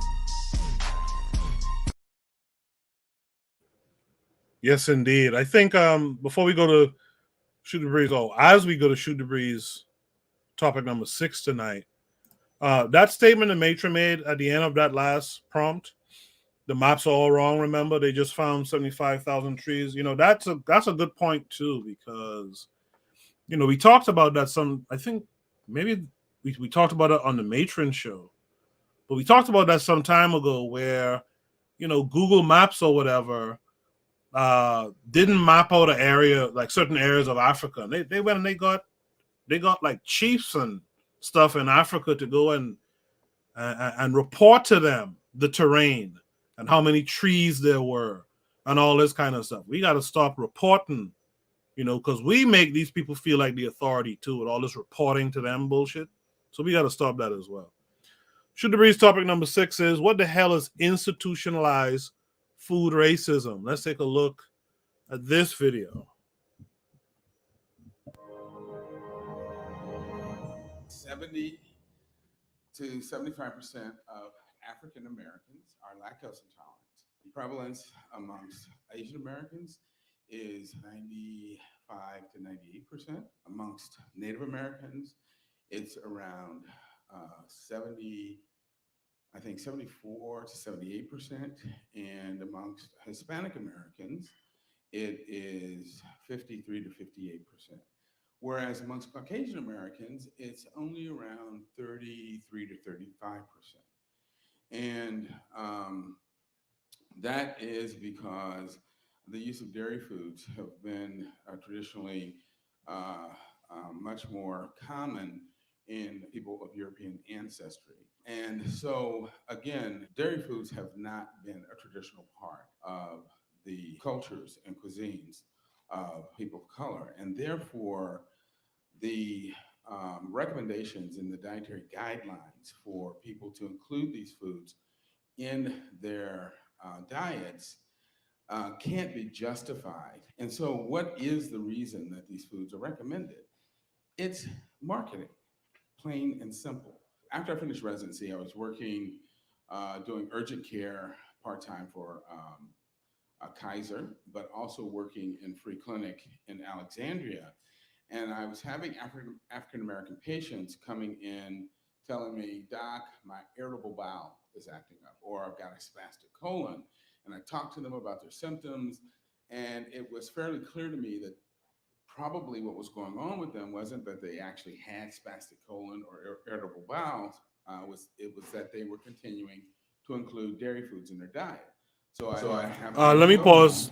Let me pause real quick. Are you guys hearing this? I know D-Web said very low volume, but I have it maxed out. I can hear it. I can You hear just it. gotta Turn up the volume on your computer. Yeah, turn up the volume on your device. You know? Yeah, I can barely hear it. But I mean, I don't even know if he's saying anything, but I'll just go on. Yeah, he's talking kind of mild, but turn up the volume on your device. All right, let's continue. Do 2 weeks, no dairy, come back and see me, and 8 to 9 out of 10 times, the problems had cleared up. And so I tell them, no, you are lactose intolerant, which is the case with most African Americans, so you need to avoid dairy. Well, the clincher came when this one older Black woman came back, and I said to her, she said, the problem had cleared up. And I said, well, you're lactose intolerant. She looked at me and said, I know that. And I said, then why are you continuing to eat these dairy foods? She said, because the government says I have to. And that just blew me away. She said, the dietary guidelines say I have to eat X number of servings of dairy every day, to get my calcium. And that pissed me off. And that's when I went to PCRM and I talked to Dr. Barnard and I said, look, we got to do something about this because African-American people are eating foods that are going to make them sick because they think they have to do it. And out of that came our 2-part paper called Racial Bias in the U.S. Dietary Guidelines. Part 1 of the paper dealt with the issue of lactose intolerance in communities of color. And then part 2 dealt with the larger issue of the fact that an animal food centered diet is going to create disproportionate levels of disease in communities of color because of the presence of what are called thrifty genes. So when you look at the traditional diets of communities of colors, so Asian Americans, Hispanic Americans, West Africans, these are diets that traditionally are built around whole plant foods, contain no dairy, are low in fat, and have limited amounts of animal foods. And when people stick to these kinds of diets, they have very low rates of chronic disease. But when they start to adapt a Western style, high fat, high animal food centered diet, particularly when they start to consume a lot of meat and dairy foods, their rates of chronic disease not only skyrocket, but they typically begin to exceed those in the general population. And so by encouraging people to consume a Western style diet, the government knows that they are going to ultimately promote excess rates of disease in communities of color. And to do this deliberately is a form of institutional racism. But it's particularly egregious in communities of color because with respect to the issue of dairy foods, what is the primary reason the government encourages people to consume dairy foods? What? Calcium, right? And what is the primary reason for consuming calcium? Come on, you guys know. Bones. Well, first of all, there is no commercial you will ever see on TV that will tell you that eating dairy foods will give you strong bones, because there is no study that has ever shown it. There's a commercial that came out a couple years ago. There are some Black guys playing basketball. And then there's this idiot that comes out in a milk carton costume. And he starts talking smack with the guys playing basketball. He says, if you want to be good at basketball, you need strong bones. And he says, milk has calcium. And for strong bones, you need calcium. And he leaves you to make the inference that drinking milk with the calcium is going to give you strong bones, but he never says it. He never says it because no study has ever shown it. In fact, every study has shown exactly the opposite, that the more milk you drink, the more likely you are to have osteoporosis. But it actually gets worse than that, because every study has always shown that for some reason, Black women are genetically protected against osteoporosis. Black women don't get osteoporosis, period. And so the primary reason for allegedly drinking milk, Black women are protected against it anyway. So the government is encouraging African-American women to drink milk for no good reason, knowing that it's going to make them sick in the process. That's disgusting. It also knows that women who drink milk are more likely to get ovarian cancer. It knows that when African-American men drink milk, they are more likely to get prostate cancer, and they're more likely to die from it.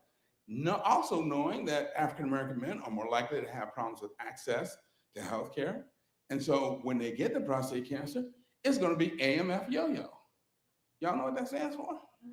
Adios, I'm going to use a polite term, my friend, you're on your own.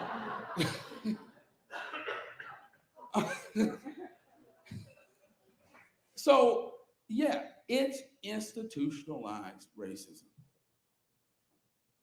It's a deliberate effort on the part of the government to encourage the consumption of foods that it knows promotes disease with no demonstrable benefit.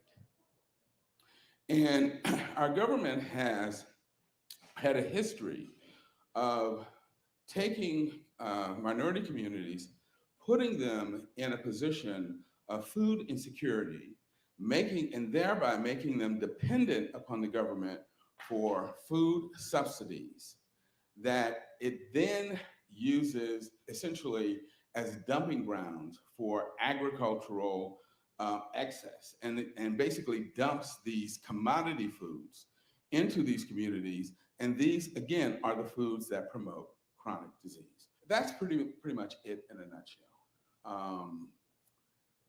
Any questions?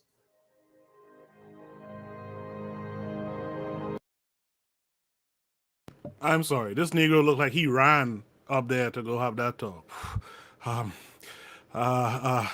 Yeah, lactose. Jesus Christ, I'm tired. Lactose intolerance, and he's coughing like he has the colic or some shit like that. He sounds unhealthy. But before we go any further, let's bring in the revolutionary matron. I haven't seen the matron in a minute. Matron, how are you? I'm okay. Y'all know technology now, my friend. So somebody told me I could do TikToks on my phone, so I've been doing TikToks. But it'd be a long story. But I wanted to speak about this topic because like WIC has specific things that they give mothers, and WIC is the Women, Infants, and Children's Program. It's like the welfare state, and they guarantee that from the time a woman is pregnant until the child is 4 or 6 years old, depending on where you are, that they'll give you these food coupons. And all of the food coupons include like milk and dairy, and then they'll throw in there like some fish and cheese, eggs, and then sometimes they'll do other grocery items. And it's just interesting because yes, we are disproportionately lactose intolerant, but it's like just be an adult and like eat your diet, like yeah, bro. And it's problematic because what happens is you have these generations of people that have been on welfare, and so somebody's grandma told somebody's mama, and so that's what they're doing. And they go and they get pregnant and they go get on their government benefits. And it's like, okay, well, you got to go, take care of yourself and your baby, and Uncle Sam will do it, and blah, blah, blah, blah, blah. So it just becomes this whole enshrined institution within the community where they are continuing to eat a bad diet, and they're not taking an interest in learning how to heal themselves and take those steps towards liberation. That's why I say we got to go back and pick up the least of our people intellectually. Absolutely. BB Rodriguez in the chat says the Black Panther Party helped integrate that program and they twisted it. D Webb from the Harsh Reality Podcast. You guys make sure y'all checking out Pro Black Perspective the learning curve on the Harsh Reality podcast. D Webb from the Harsh Reality podcast says the food pyramid was discredited long ago. No matter how you feel about Dr. Sebi, he spoke on the Western diet decades ago. He said Netflix doc What the Health spoke on relationship of dairy, cattle industry, and food suppliers. We got to research. Yeah, part of the reason why people drink all that milk is because farmers, that's the tweet, because farmers push that the American diet be centered around, dairy products and meat products and stuff like that. Uzuli came back. Uzuli, what say you? If you could tell a woman This that man eating soup Jumo again? No. He drinking milk Nah. right now. I was eating, but not that. But if you could get a woman to look at her body and be like, nah, I'm not gonna use the milk that I could make on my own body to feed my own children. I'm gonna let you come and tell me, put Similac, put Enfamil, which is not good for the baby. Anyway, we are a lost nation. You programmed the woman, the black woman, to believe her body could feed a grown man if she's lactating. So this guy right here, I've been following him for a while. He speaks the truth, but black people don't want to hear that. Y'all want to eat barbecue sauce, hog, what? Hog malls, eating all the hog malls. What's it, the chitlins and shit? And then y'all ready for it to change this? You don't even have the discipline to control what goes in your body. Really, Eddie's drink milk with your steroid pills. Every time. when you chase down your steroid pills, isn't it milk you just be drinking? No, I don't drink milk no more because I give you an example. I don't know what they call it in the Caribbean or in America. There's something called lota, and Haitians call it lota. Like it came all the way from my skin, and all the way down to my navel. Like that part of my skin was darker than my leg. It was like I don't know. It came from. I went to the doctor. I went everything. Nothing changed. I used to have big pimples in my face. I stopped drinking milk. Guess what? All the shit the doctors were prescribing, my skin is clear today for about like 15 years. Because you know what? I cut the freaking milk out. I cut most of the dairy products out. Gone. That's good. That's a good. Wait, So what you said? Wait, is it eczema you're talking about? No, not eczema. Eczema is kind of different. It's like something, it's like how some people get like Michael Jackson because he had like vitiligo or some shit? No, yeah. It was the opposite. My skin was getting darker than my complexion. But I went to the doctor. They told me do this, skin that. Nothing worked. I cut out the freaking milk, the dairy products, most of the meat. I don't eat meat anymore. The whole thing went away. So this guy is talking some real shit. D-Web brought up Dr. Sebi. But one thing with Sebi that Sebi talked about that I don't think a lot of black people paid attention to is if we talk about you have to have African institutions, you have to have African-centered education, an African-centered economics. Why is it we don't talk about having African-centered nutrition? Right? There's like this guy mentioned early in the talk, he said the Europeans don't get lactose intolerant because they grew up back in Europe sucking on the teat of cows and all that kind of shit, taking it straight from the cow, right? Like they grew up doing that stuff, so it's in them, right? Why don't we ever talk about our eating habits being more traditionally African? Now, mind you, let's be real, Africans on the continent aren't eating necessarily traditional African either. Only had a tweet up maybe 2 weeks ago, and I commented on it. Like, if you look at the food stuff that Africa produces now, you're like, what? Like a cassava and all this shit that we think is like an African thing, that's like from Portugal or something. Like what happened to the groundnut? What happened to fonio? and wheat and all that kind of stuff that we really used to get into. You know what I mean? So that's something that I find we don't think about a lot. We don't think about how we're supposed to be eating for our dynamic. Mr. Untouchable, you want to say something? No, I'm in complete agreement. I didn't know about the milk scenario or the dairy because I used to be what do you call it? When you have to always run to the bathroom. I forget you with the name of the shittings. Lactose intolerant. Not lactose intolerant, but when you eat dairy or any kind of products like that, it's like that's what it is. Irritable bowel syndrome. That's what it is. Irritable bowel syndrome. When I would eat certain things, I mean, I used to have a horrible reaction from it. So something made me say, well, you know what? Maybe you need to stop eating these dairy products. And soon as I cut that out, it just completely disappeared. So I do recognize I didn't understand this doctor is giving me a better understanding of why we eat dairy products, you know what I mean, and why certain people, like especially in the Black community, are lactose intolerant. Our culture and our diet never was that, you know. So it's just a reaction that I didn't understand why I was getting, but he explained it to me in a way that I could understand now. And I really don't use dairy products like that anymore. Not at all. You know.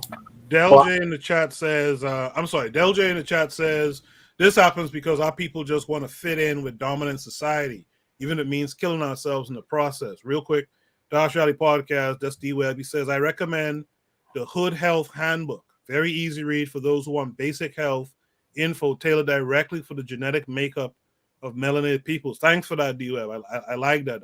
I will be looking that up. He says 90% of people not drinking enough water either. That's true, too. I put an X on alkaline water in a rotation of mineral-rich spring water and cleared up acne and help with eczema. Oni, you were about to say something. I'm sorry. Go ahead. Yeah, I'm gonna go against the crowd. You know how I do. But yeah, like one, well, sure. I mean, he was kind of too quiet to begin with. But you know, as soon as I hear a Black person talking about racism, right? Not to say that, you know, I don't whatever, but like I'm kind of, you know, taking the headphone out of my ear, you know.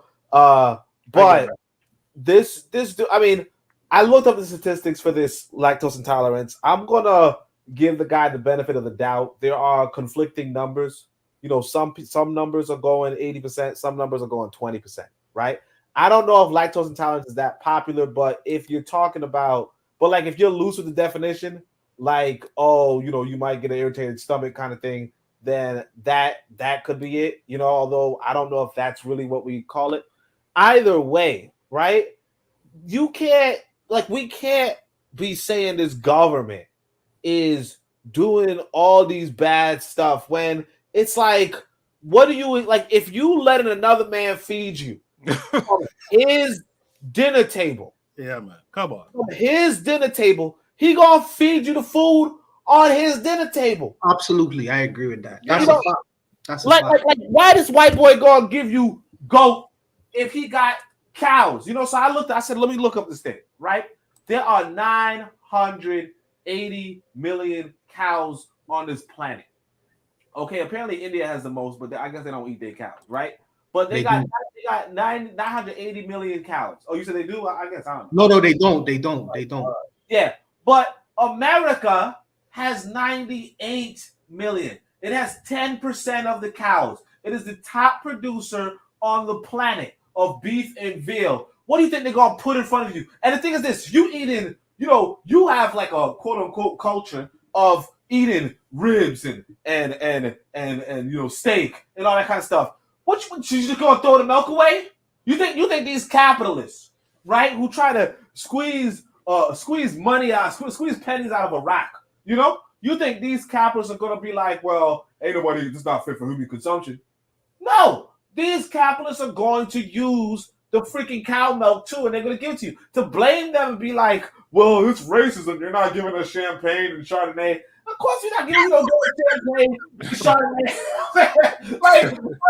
like your food stamps is gonna be what I'm making. It's not gonna be what you making. That's a point. That's a point. It's not gonna be what you making in Haiti. It's not gonna be what you make it in China. It's not gonna be Chinese noodles. Yes. It's gonna be. I got 98 million cows. Yes. And they produce milk, and if somebody got to drink it, I want to sell it to somebody. Yo, you dumbass! You don't do your own menu. All right, take this shit. Yeah, that's it. That's the point. That's the point. That's it.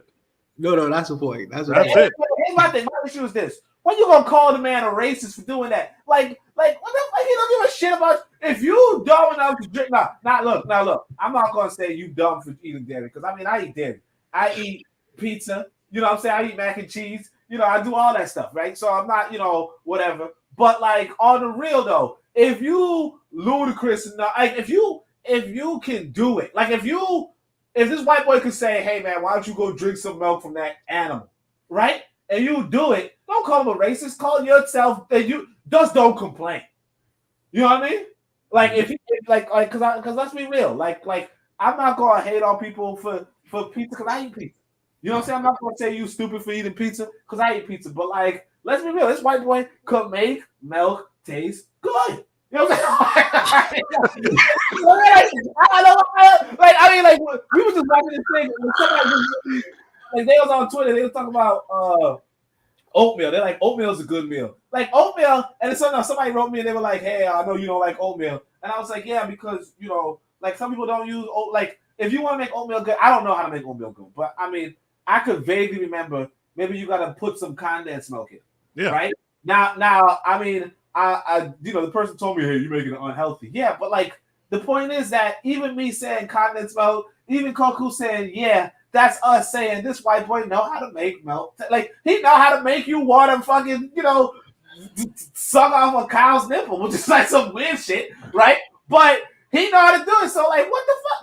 Like you can't be like, oh, you a racist. Like, no. You making oatmeal and you putting milk in it. You making macaroni and you putting milk in it. You making bread dough and you putting milk on it, the cheese or whatever.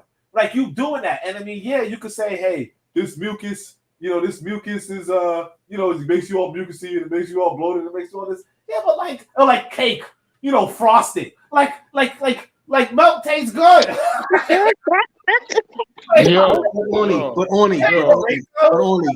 But only to be fair though, because I do get your point.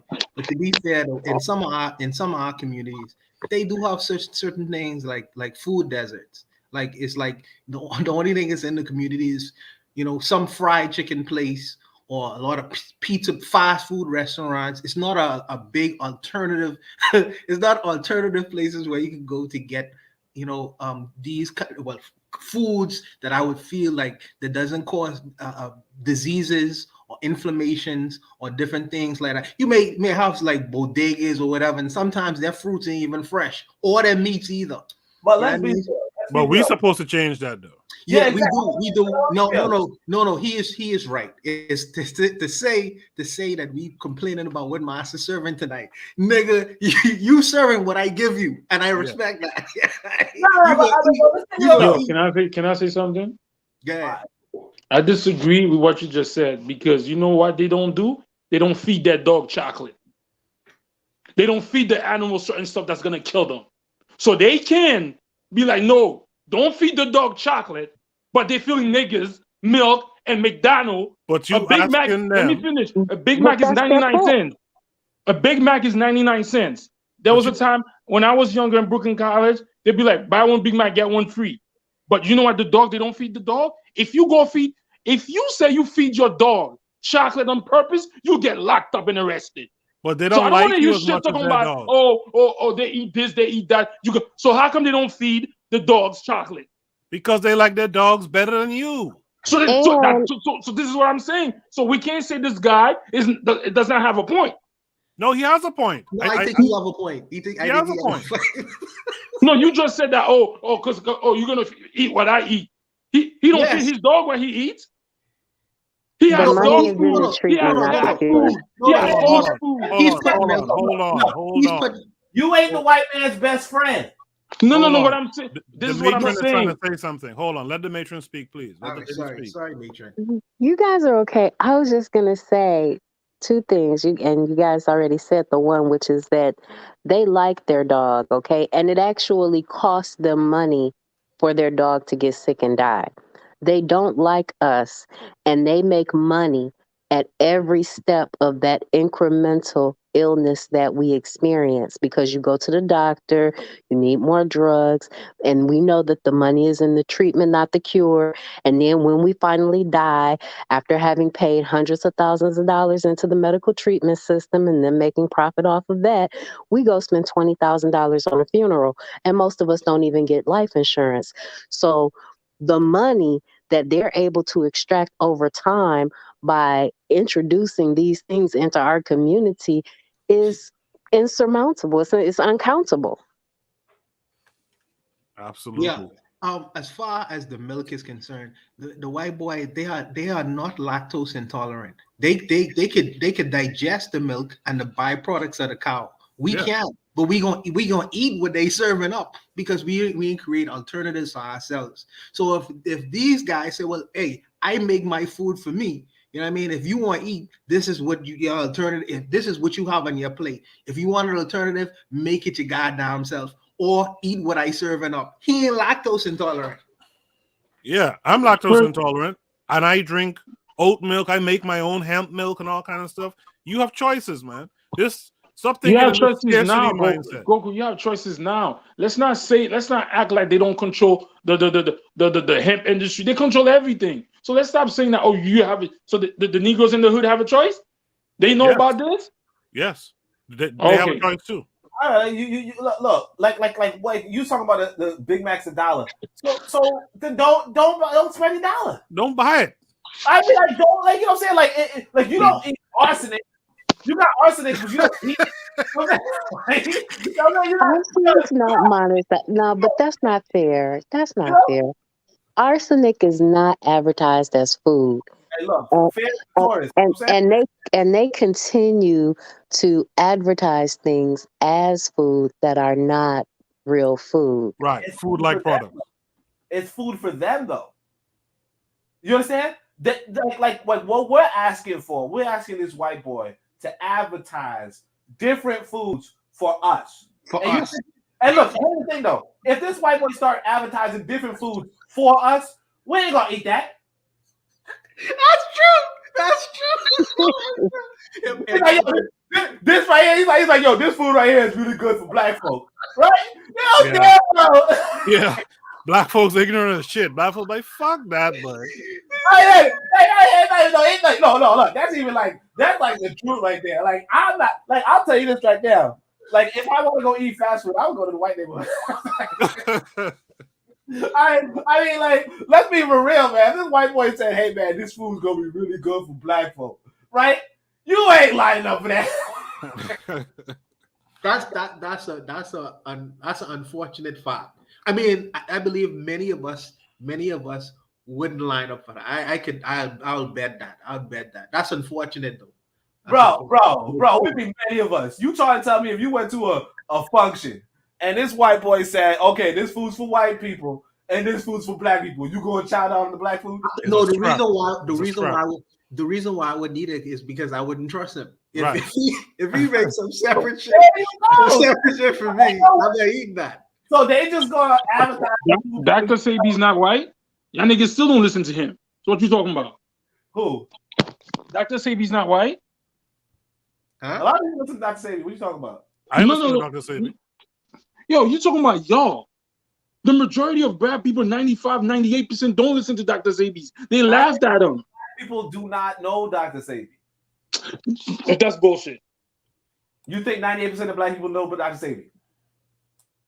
No, that's too high. 98%? No. The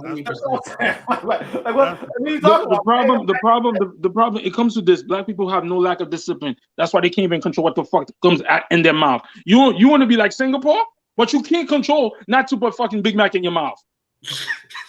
Right. Like, I gotta know that I'm not supposed to put a Big Mac in my mouth. I gotta have a minute to think where I'm not trying to raise money to put a roof over my kid's head. Like, I understand what you're saying. Like, I definitely understand. And you do, all of y'all have really good points, but we can't ignore practical realities and situations that they put us in, which is, I think, more so to the point.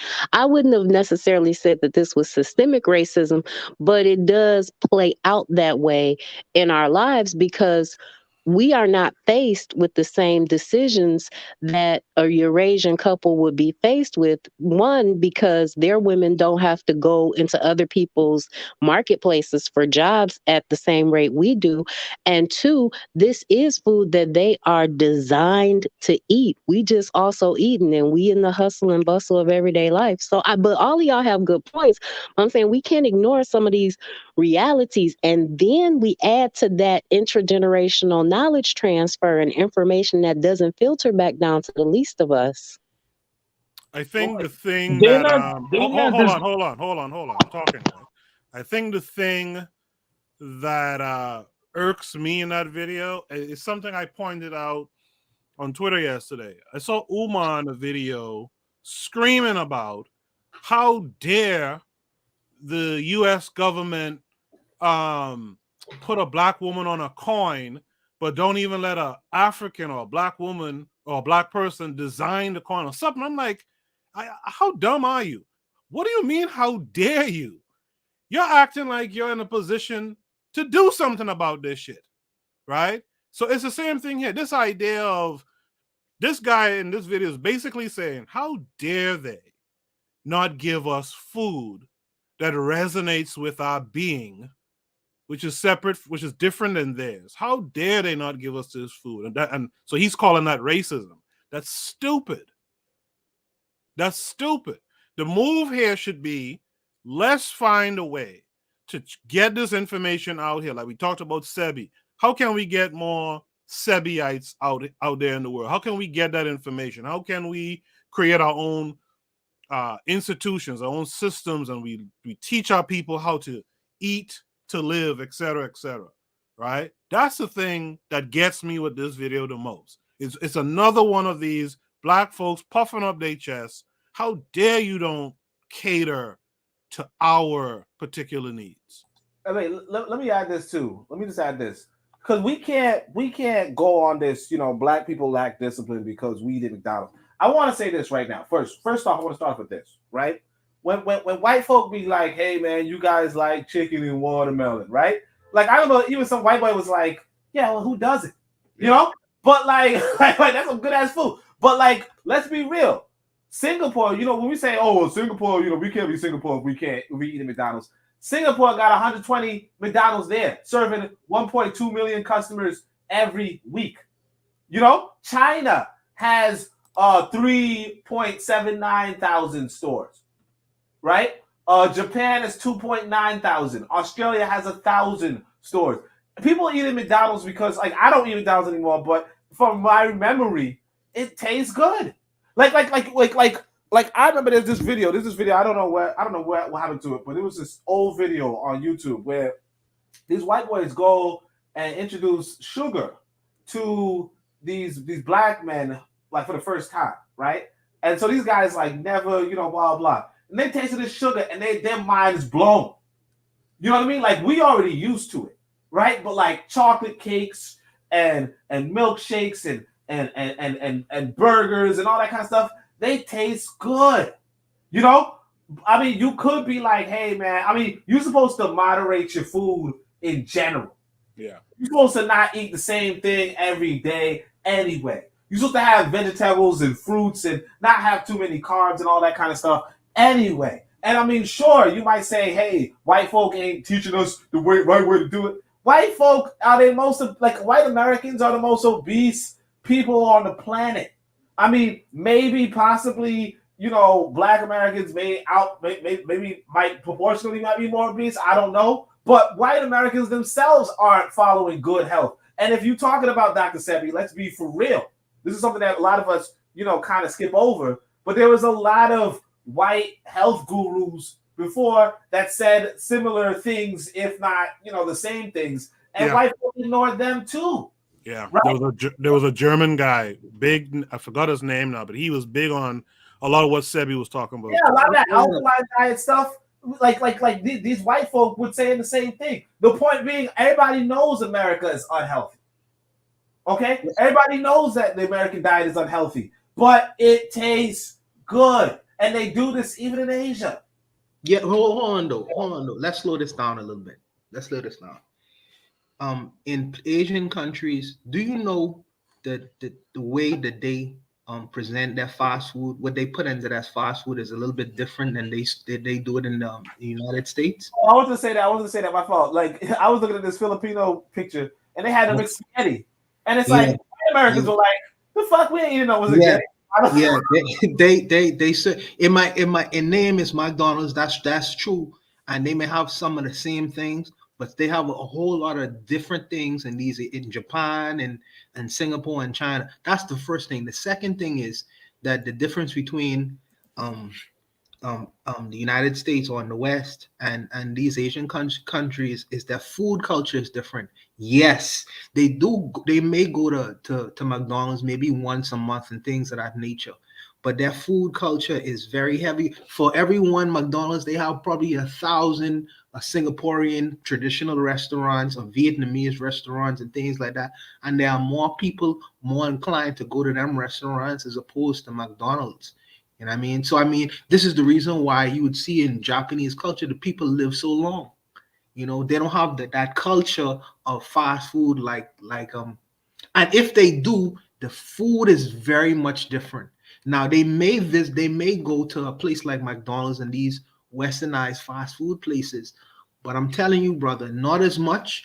And the food is prepared differently, and they don't have that kind of fast food culture as we do in the West. In the West, we would go to McDonald's and Burger King almost every other day, no problem. $1 for Big Mac. You know, I could feed 5 Big Macs could feed a family of 5, no sweat. Yeah, I mean, Let me interject right here, though. Right? So I decided, let me look it up. Right? Singapore population, 6. Okay, 6 million. 6 million. They're giving out. They're serving 1.2 million customers a week. So that's Who's about the 1.2 million? Is that Singaporeans or is that people who come into Singapore? Customers. 1.2 million customers. Customers don't necessarily mean Singaporeans. There are many people who visit Singapore every day. Okay, all right, I'll give you that. But like, notwithstanding, the point being that but like and the thing is this too. I wanted to add this, that white folk don't have no sort of responsibility to keeping you healthy. Right? I agree. The diet has no responsibility to tell you, hey, you know what, don't go to the store every damn week. If McDonald's, like I got this book. There was this, like, you know, y'all heard about Gutenberg.org. It's a website where back in the days before they had like a bunch of ebooks available, you could like read free books, and you know, and these are like a bunch of white books, obviously, but you know, somebody was typing them up, so I decided to read one of these books. It was like something like read people on site, you know, look at people on site, and you could like look at their body type and figure out their personality type of thing, right? And the person was saying that there was like a basic body type, right? Fat person, basically, like basically an obese person, and you got some trolls in the comments, right? And so this obese person, like they're saying, the fat person is your main customer for pastries, and your main customer for certain for food businesses, right? And that's just what it is. If you're in the business of food, right, and your customers are showing up every week, right, you're doing a good job, because the reality is this: the muscular guy, they were like, the muscular type's not going to show up to your store. The skinny guy is not going to show up to your store. The smart person is not going to show up to your store. But that fat ass is probably going to be your number one customer. Yeah. And you can't blame a business, because like if the business person says, hey, you know what? No, you're too fat. You know, don't come to my store anymore, right? They're going out of business. Yes. This is now an international sensation, right? And you might say, well, you know, they shouldn't have done it, you know, but it's like, no, you shouldn't have went. And then, you know, I don't know if you guys know about that there's this black comedy group, and they were like, you know, like these young black men, they kind of viral now and all that, but they were like, how does Church's Chicken and how does the other one, how do they pick their businesses? And they want to go to like the most raggedy communities, raggedy so on and so forth. You know, in order to like the most ghetto community set up their businesses, right? But it's like that's another thing you also got to realize. Why would the health food store, right? Why would the expensive coffee shop? Why would all of these businesses? Because I remember D Webb was talking about this before, where on the Harsh Reality podcast, where he's like, when he goes back to the hood, he can't go to the gym, he can't go to the health food store, he can't get a smoothie anywhere. But like part of it is also why would these expensive ass businesses, right? People wouldn't patronize it. You're right. In them communities, Not only would they not patronize it, but like where is the first off, who wanna like all right, let's say the only gym in your community was in the most dangerous neighborhood there was, right? Like why would you go? Absolutely. So the only people that want to do business with you are the people who say, hey, I can get some of these fat folk to do something. And you can't be all white folk like, oh well, you're racist. You didn't put this health food, this green store into my business. You know how many, like I'm here in Brooklyn. You know how many green businesses, how many of these smoothie shops come and go in Brooklyn? All the time. So why would you call a group of people that could implement laws that you don't feed dogs chocolate, but can't give black people who participated in the economy, who participate in the building of the country, so they're not racist? That's how the racists act. This culture is based off of freedom of choice. It's not about it's not freedom of choice, bro. It's propaganda. What is racism? What is racism? What is racism? What is racism? That's my question. What is racism, y'all? Yeah, answer that. Zuli, they're asking you, what is racism? Well, racism is when you control the means of production, the economy and you keep another group of people because of their genetics, their gender, from obtaining that. Why? Okay, but if the white boy is racist, let's say the white boy is racist. Okay. It's a racist move. I get what you're saying. Oh, why would he want you to be a competing force in his own country? Yeah. Okay, I'm not disagreeing with that with you. I'm not disagreeing that point with you. What I'm saying is you're going at this boy, at this man talking about, he's talking shit. Oh, he's speaking facts. No, look. First off, white boys should not be treating you like no dog. Like the whole comparison of the dog thing is already like, I would think that would be a little more racist. But either way, notwithstanding, I think this white boy, like I said, he has this McDonald's business and he puts it into the black community like he puts it everywhere on this planet. Okay? And Mr. Untouchable was saying that there's different recipes all over. Like people would tell me back in Jamaica that the chicken tastes better in KFC and all that kind of stuff, right? But like at the end of the day, these white people are trying to they're restaurateurs. They sell food and they go into whatever community will take them, and they eat that and they set up businesses there. And the thing is this, that you can easily set up businesses yourself, and you do. But here's the thing I was reflecting on the other day too. I was like, maybe like 10 years ago, I used to think, oh, the biggest black restaurant, fast food business is Golden Crust, from Jamaica, right? And 10 years forward, it's still the biggest black business. It's like the only one. So we can't be on this white boy about, oh well, why don't you give us what is it now? If when he didn't give you the McDonald's, when he didn't serve you food, when he didn't do all that kind of stuff, you were like, that's racism. Now he goes and says, okay, here's the same food that I serve myself, and you like, that's racism. What do you want from this guy? I mean, what do you want him to do? Like, you want him to be like, okay, here's the black man's food, here's the black store, here's your own business, and you're not even supporting it, but we're going to government subsidize your business. You still didn't into dogs. Oh my God. Dogs don't give shit to the world. Black people work hard to build the world. Black people do that.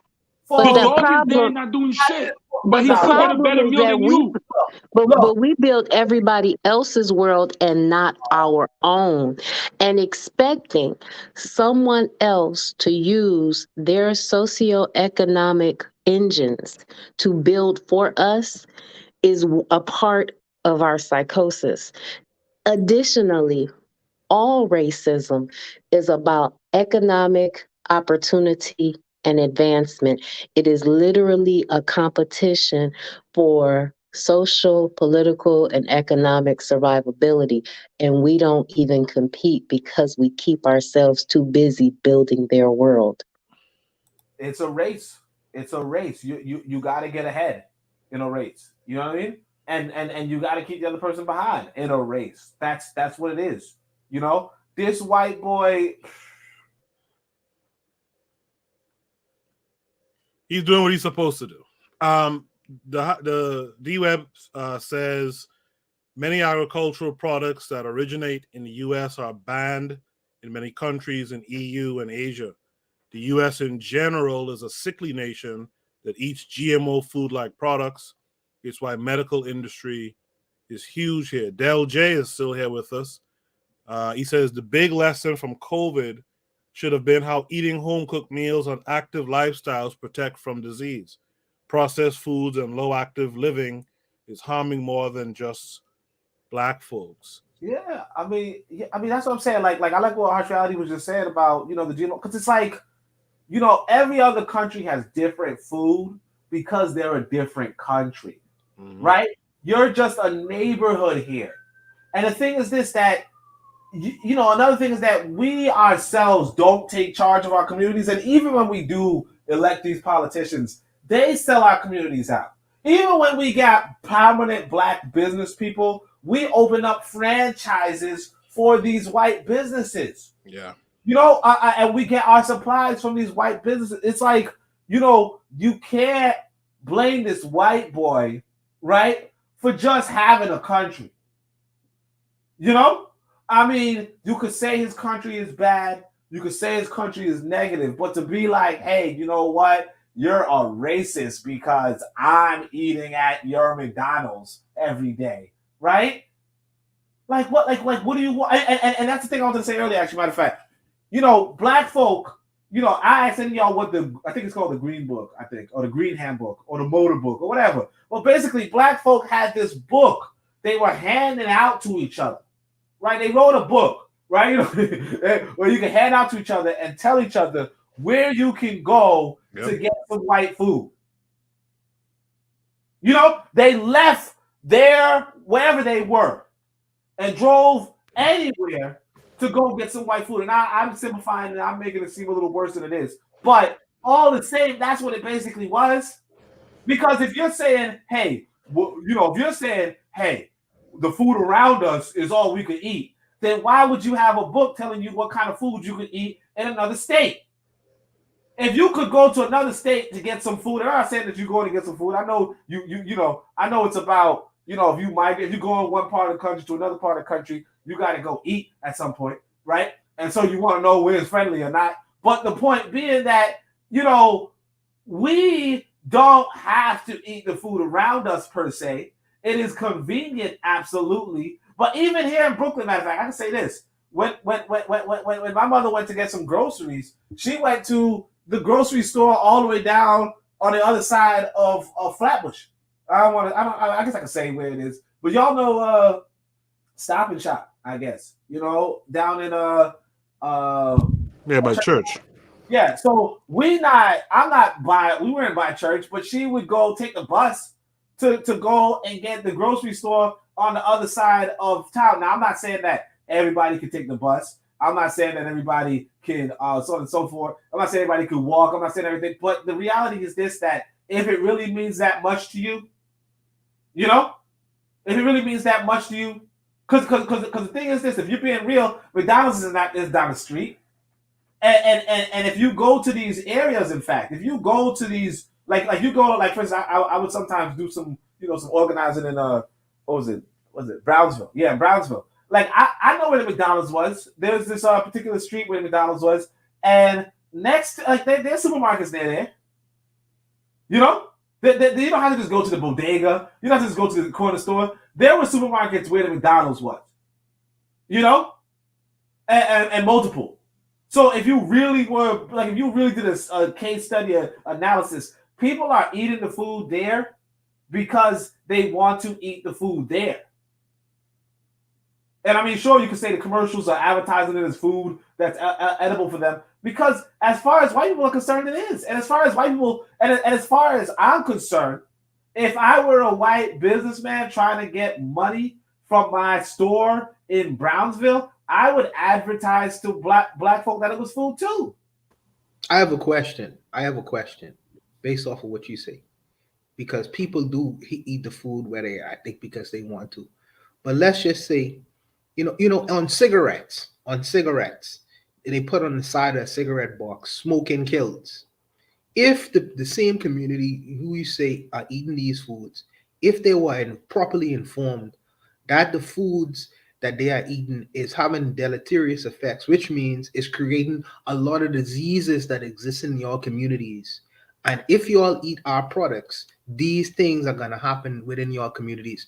Do you think people will stop patronizing these fast food restaurants and doing the things that they do? Do you think it would change the behavior if they were informed correctly? That's the question I have. Oh yeah, let me just get to that quickly, because I want to say this: the white boy is doing that. So what they do is they now tell you the calorie count. They now tell you, hey, this food is way past your sodium usage. They had a whole campaign, because one of the reasons why I stopped eating McDonald's, I'll tell you, is they had this whole campaign about what kind of what the sludge that came out in order to make the beef and how to fry it, fire. Oni, that was not the main. That was not the main media doing that. That was people that did a couple of documentaries that forced that said that. That was not the main media that was putting that out there. You can't just say that. McDonald's is not going to do that for themselves. It's and the main media. But the main media isn't going to put that out either. The main media, that's not profitable. Who's going to pay for that? The people don't pay for stuff like that. I mean, the main media runs commercials for the businesses that pay for them. If McDonald's says, hey, do a good story on McDonald's and we'll give you $1 million, they do a good story on McDonald's. They're not going to be like, oh, McDonald's is trash. And the thing is this, it's not like McDonald's isn't edible. It's not like you can't eat McDonald's and be in good health or whatever. You shouldn't be doing it every damn second. You should, I'll tell you, and the thing is this, people know when it's bad. I'll tell y'all this. My brother is obese. I come from an obese family. I'm gonna tell y'all the truth. I'm not obese per se, but my family obese. My brother one time told me what he ate when he goes to the store. He don't go to McDonald's or nothing like that. He goes to some freaking restaurant where he got 5 burgers and 7 sodas. The dude knows that, and he does this every day. He knows it's bad. He knows it's bad. It's like the cigarette smoker. When you talk about cigarette smokers, ain't nobody smoking a cigarette at this point in time don't know that it's a carcinogen. Yeah. Nobody. But everybody doesn't know the white bread that they're eating is gonna kill them if they eat too much of it. The processed cheese is gonna harm them and have a deleterious effect, even possibly give them cancers in the future. Everybody doesn't know. Everybody doesn't know. Everybody doesn't know. Everybody doesn't know about calorie counting. Everybody doesn't know about calorie counting and how to properly get the proper amount of calories that you should take every day. The hood don't know that, bro. That's not a fair. That's not fair to suggest. Can I say something? I wouldn't agree with that. Yeah. What I don't believe this. When we were in our own thing, when we were doing our own thing, calorie counts didn't matter. You was eating fruits, you was eating greens, you was walking, you could burn that. But what I'm gonna say is this: I don't think it would matter, just like it doesn't matter that smokers still smoke, because it's already ingrained in the society. The propaganda is way too strong. Yes. Because I go to the supermarket, they have General Mills. If you buy their cereal, it says on the bottom, genetically modified food. I tell people that all the time. I showed it to them. They still buy it because the programming is already done. They programmed the parents took it and give it to the kids, and the kids are going to pass it on. It's going to take a real person to be like, nah, you know what? I'm not going to do that. The majority of people, it doesn't matter. Just like a smoker, just like they tell you, don't drink. Alcohol is not good for you. They keep doing it. But the big businesses know that already. But they already planted the seed. But you could make an obvious connection. The problem I'm having is people are not making the obvious connection between the fact that their community is sick and the food that they are eating. Because I'm trying to see Mr. Untouchable. Go ahead, bro. Food tastes good. When you put, like, let's take a black family. If I come to the Bahamas and you're having a cookout, you're having fun, you're drinking a beer, you hug your family, you're playing music. So all of that is with the food. That's part of the propaganda. You associate that food with family, with love, with having a good time. They said food is the worst drug. Food is worse than crack. A crackhead could get off crack. Half of these niggas will not get off that sweet sugar Kool-Aid. I hear you. Yes, I hear you. When I was a kid, I thought Tang was juice. I thought Kool-Aid was juice, bro. My parents was giving it to me.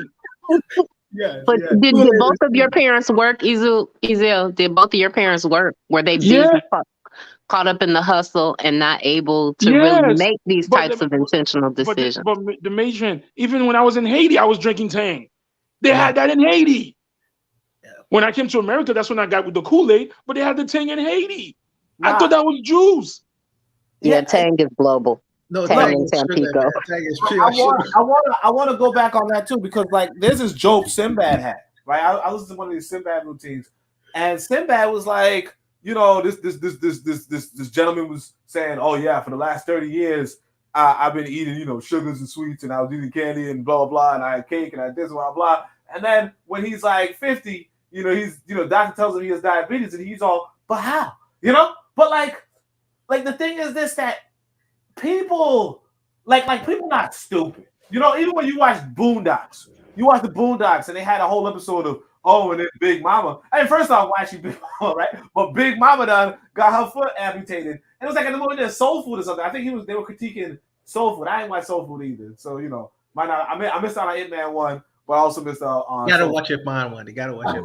All right. But I can watch it, I guess. But like, what happens is that, like apparently in this black classic, they're sitting around the dinner table eating a bunch of, you know, like fattening food, and then the mother, the same food that killed Big Mama. That's what he was talking about. Big Mama dies from the food, and they go back to celebrate her life with the same food. And I remember when my mother was sick the first time, right? First time mother was sick, and she went to the hospital, and then I come to the hospital. And I'm like, what's that you got there? And somebody gave her like steak.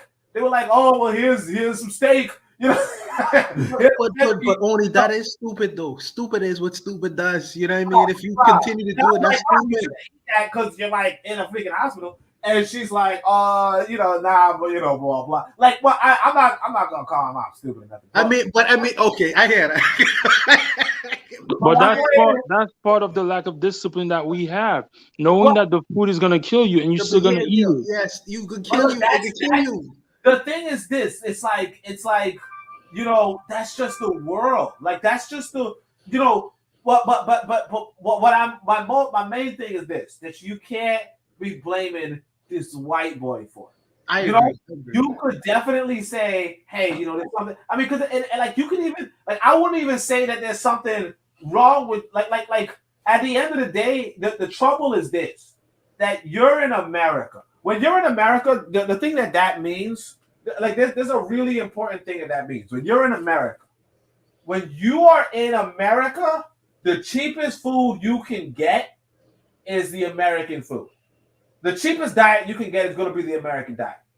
Okay? That's true. And because if you're gonna import it, this white boy can put on tariffs and stuff, right? But he's not gonna put tariffs on his own farmers and all that kind of stuff, unless he wants to, but he don't have to, right? Point is this: that's gonna be the cheapest food. If you are also the poorest people in the country, you're going to be probably eating the cheapest food. Now, are you going to blame this white boy that you're the poorest person in his country? I mean, yeah. I mean, you probably blame for that. Are you going to blame him that you're eating the cheapest food? I mean, no. I mean, it just so happens that you are you're like somebody's gonna eat the cheap food. You know, and if you don't eat it, guess what? He just throws it away. And if you don't eat it and you don't buy it, he doesn't supply it to you anymore. So unless you are buying it, right? Unless you are buying it, he's not going to sell it to you. He's not going to sort of. But you go through I never went into any of those Kennedy's chickens. Never went into them Kennedy chickens. Never went. I don't even go to the bodega. I don't go to no Arab store. You know what I mean? I try not to eat Chinese food, right? But the point is, though, that if you was really doing a cost analysis, right, they give you the cheapest food. And it really comes down to us as a people saying, you know what, I want cheap food. And it's like, okay, if you want cheap food, that's what you're gonna get. And I don't even want to just limit the cheap food because my brother, he had money. Ain't nobody eating 5 burgers and 7 drinks. Ain't got no money. And he told me it was a good amount of money that he's doing this. But health is not a concern for a lot of people. You know, it's just not a primary concern. And you might say, you might be like, well, you don't do that to a dog. Yeah, okay, but you ain't not their dog. And that's one. And two, it's like, even if you were their dog, you're not their favorite dog. You know what I mean? Like at the end of the day, I would not use the word dairy racism. I might say, hey, black folk are lactose intolerant. I don't even know if that's true, to be honest, but if it is, I might be like, yeah, black people are lactose intolerant and they got to work on their diet, but that's about it. Or that they should stop patronizing these stores. That's about it. But the reality is this: if you go on like when that Popeye chicken came out, I didn't do that. I was like, what the fuck's going on? Then y'all know COVID happened. I'm joking. but like for real, like when that Popeye chicken came out, black folk were stabbing each other over that. And the thing is this: that we were stabbing each other, and not just black folk were doing it too. But like, and here's the thing: we did that every time Popeyes came out with another chicken, or every time KFC came out with another chicken. And then if we start eating that, and then we lining up in queues, long ass lines to get this food, we're gonna be like, oh, that's racism because they advertising that to us like it's food. Hey, the Boondocks predicted that actually. No, I didn't predict that. It showed that it already happened. Like they were parodying an older story, and then that same story came again because that's what we do. We like their food, and I'll tell you the truth. I remember some of these conscious black folk, no disrespect to anybody, they were like, oh man, I ain't gonna eat that Taco Bell fries, or oh, I tried the Taco Bell fries. I didn't even know Taco Bell's came out with, what's the fries? Chicken wings. I didn't even know Taco Bell came out with chicken wings. But we are following their stuff. We want their stuff. Burger King does something, we on it. Taco Bell does something, we on it. Popeye does something, we on it. This other store does something, we on it. But Golden Crust does something, and we don't even know. Nope. But something that you said was talking about our health, right? And that's not just our physical health, that's our mental health as well. And we don't prioritize our health. And maybe if we had a culture or started continuing to promote that, that would help people want to better understand.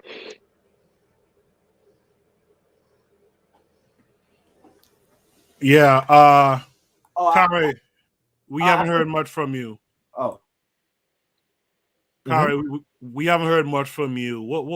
What's your take on all of this? Do you think it's a miscall to call this a racism thing when we have the choices? I would say at this point, if you're an adult and you've lived your life, you've seen the news reports, you've seen that the sometimes what was it, the New England Journal of Medicine, release all these reports, and you ignore it and still go back to the food. At some point, you got to blame yourself.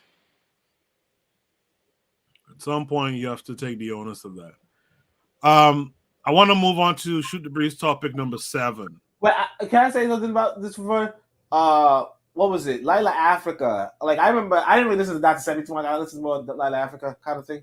But Lila Africa was saying that, he would go around and telling black folk about, the meat and the this and that and so forth. And black folk would be like, yeah, but I'm going to do it anyway. And the thing is just that's what it comes down to. I kind of wanted to know whether or not somebody could feed a dog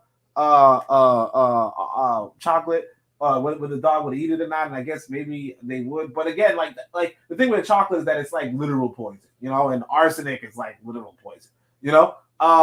But the thing is that yeah, like black people, like there's nobody. I mean, only children don't know if something is good or not. Like, for instance, my kid does not know that pizza is bad. You know, he would ask, "Hey, can I get some pizza?" You know, that's about it, right? But like, only children do not know that there's food, but like nobody else knows that. Like candy, you know, as ruining your teeth, we've been known that, you know. But we still, I mean, I guess we don't eat candy, but like a lot of black folk are gonna eat candy. A lot of black folk are gonna give their kids candy. A lot of black folk are gonna eat this unhealthy food. At the end of the day, like, people do not care that much. They really don't care that much. A lot of times we're going for what's convenient. A lot of times we're going for what's cheap. A lot of times we're not going towards our health, and health thing is not big for us. And it's like, that's like, I'm not going to sit here and blame this white boy. That's what I'm not going to do. I'm not going to sit here and blame this white boy because, you know, I mean, I'm not going to blame McDonald's if you go to McDonald's, because they want you to come to McDonald's. But like, who else is there? You know, like why would any white person be like, stand in front of the door of McDonald's and be like, no, you can't come? And the thing is this, that if they were to do that, they would be like, hey, black people do not enter this store, right? We would line up and go in. It's like, I don't know what this white boy could do. I don't know. I mean, but he's releasing reports. He's the one releasing all these reports. But only here's what I would find curious though. In a black community, probably a predominantly black community, if all the businesses and franchises that I see are fast food establishments, establishments that have where their products has no nutritional value whatsoever, and more than likely the effects of patronizing these businesses will have deleterious and harmful effects, then I would question, why is it that all these business, or only these businesses are in these particular areas, but if I was to go to white communities, I find much more choice. You know what I mean? To preserve my health, I'll be able to go to places where my life would be extended if I patronize their businesses and eating their food products. Then I would find that as a curiosity and borderline racist. Maybe it's me. Yeah, I mean, but that right there, though, we really have to go back to the economics of the situation. You know, like what happens is this. You know, like who we gotta be realistic. You know, if a police officer kills some black youth, like the police officers kill black youth every summer, okay? Police officer kills a black youth in the summer, right? You have a business in that area, right? Your business might get burned down, okay? So part of that is, I don't like the cost of doing business there, right? Isn't really going to balance out. On top of that, what is your inventory? If you're selling $10 coffees, right? $10 cups of cappuccino. Are you going, like, where are you going to open that business? Do the people even drink coffee there? You know, do the people drink smoothies there? Do the people drink so on and so forth? I think D-Web put something earlier. Yeah, D-Web said something earlier about podunk white folk. You know, how some of the poor white folk, they kind of eat like trash, right? But it's like, what can you open up and where? Like, if you try to open up a soul food restaurant in like, I'm not even going like if we're being honest, because like there's this network, like I said, you know, I used to date this rather heavy woman, and so this heavy woman would would watch the Food Channel, right? And you know, like I said, like everybody knows what's going on, right? Like, it's not like she don't know that the food is making her big, right? But anyway, she watched the Food Channel, and like, if we're being honest, these white people got stacker burgers, like burgers with like 10 patties in it, you know? And I remember, like, for instance, my brother would be like, "Oh yeah, I ate at this store." Like, There's actually this store. There's actually this restaurant down in Brooklyn. I don't know if you guys know about Brooklyn, but there's this restaurant, like where their specialty is just burgers with a whole bunch of patties in it. Like, and black people would go seek it out. I mean, the point is that, no vegetarian restaurants in the hood, though. None. No vegetarian restaurants in the hood. Why would you open up a vegetarian? That's the thing, though. Why would you open up a vegetarian restaurant among a bunch of people who are not vegetarian? The only people who are vegetarians, like not the only people, but like the biggest consumers of the vegetarian market, besides from Ethiopians, besides from Rastafarians, I guess, right? Mm-hmm. Besides from those groups, would be these like middle class white folk. Okay. Yeah. Only they used to be. It would be the middle class white folk. That's what I would do. Okay. Only there used to be a place called Veggie Castle on Bedford Avenue near Flatbush. Bedford Avenue near Flatbush? Yeah, it's no longer there anymore. But if you go, It used to be on Church between Bedford and Flatbush. No, you see that was the store I used to go to. Now I used to go to the store that I used to go to the store that the sister owned. This sister wrote a book on vitamin D deficiency and all that kind of stuff, right? She had this nice little business down, like where y'all just said about like on Church Avenue between like somewhere between Flatbush and Bedford or whatever, right? Next to them Jamaican restaurants, with the like some of them are vegan in fact, right? But like she had that store and it's gone. And the thing is that like we have to realize that part of a business is one, you got to know whether it's secure enough, right? Two, you got to know what the customers want. Definitely. People in the hood, if you selling vegetarian burgers, like vegetarian burgers to the people in the hood, like it's not always going to work out. Yo, what you're neglecting to know is the propaganda, bro. When I was a kid, if you tell me, you give me a mango and you tell me go cut a chicken's head to eat it, I would choose the mango. But when you program by your mother, by the society, you start eating the food that you think that's true. Stop acting like there's not propaganda that's programming the people. And when I mean by the people, I'm not only talking about black people, because she's right. Because a bunch of people are eating the bad food. So maybe it's not racism. Maybe it's big business we have to blame, because big business makes money off us being sick. Bruh, but let's be for real. Stop saying that. We have a choice. When you're programmed hard, you program hard. No. Let's be for real though. Like if you're gonna go this culture thing, like black folk here in America, they be eating chitlins. I would not eat chitlins. Matter of fact, when I was a kid, my dad came to me and he was like, he came to us as kids and he was like, "Here, have this soup." And we were like, "What kind of soup is this?" And he was like, "Cow cod soup."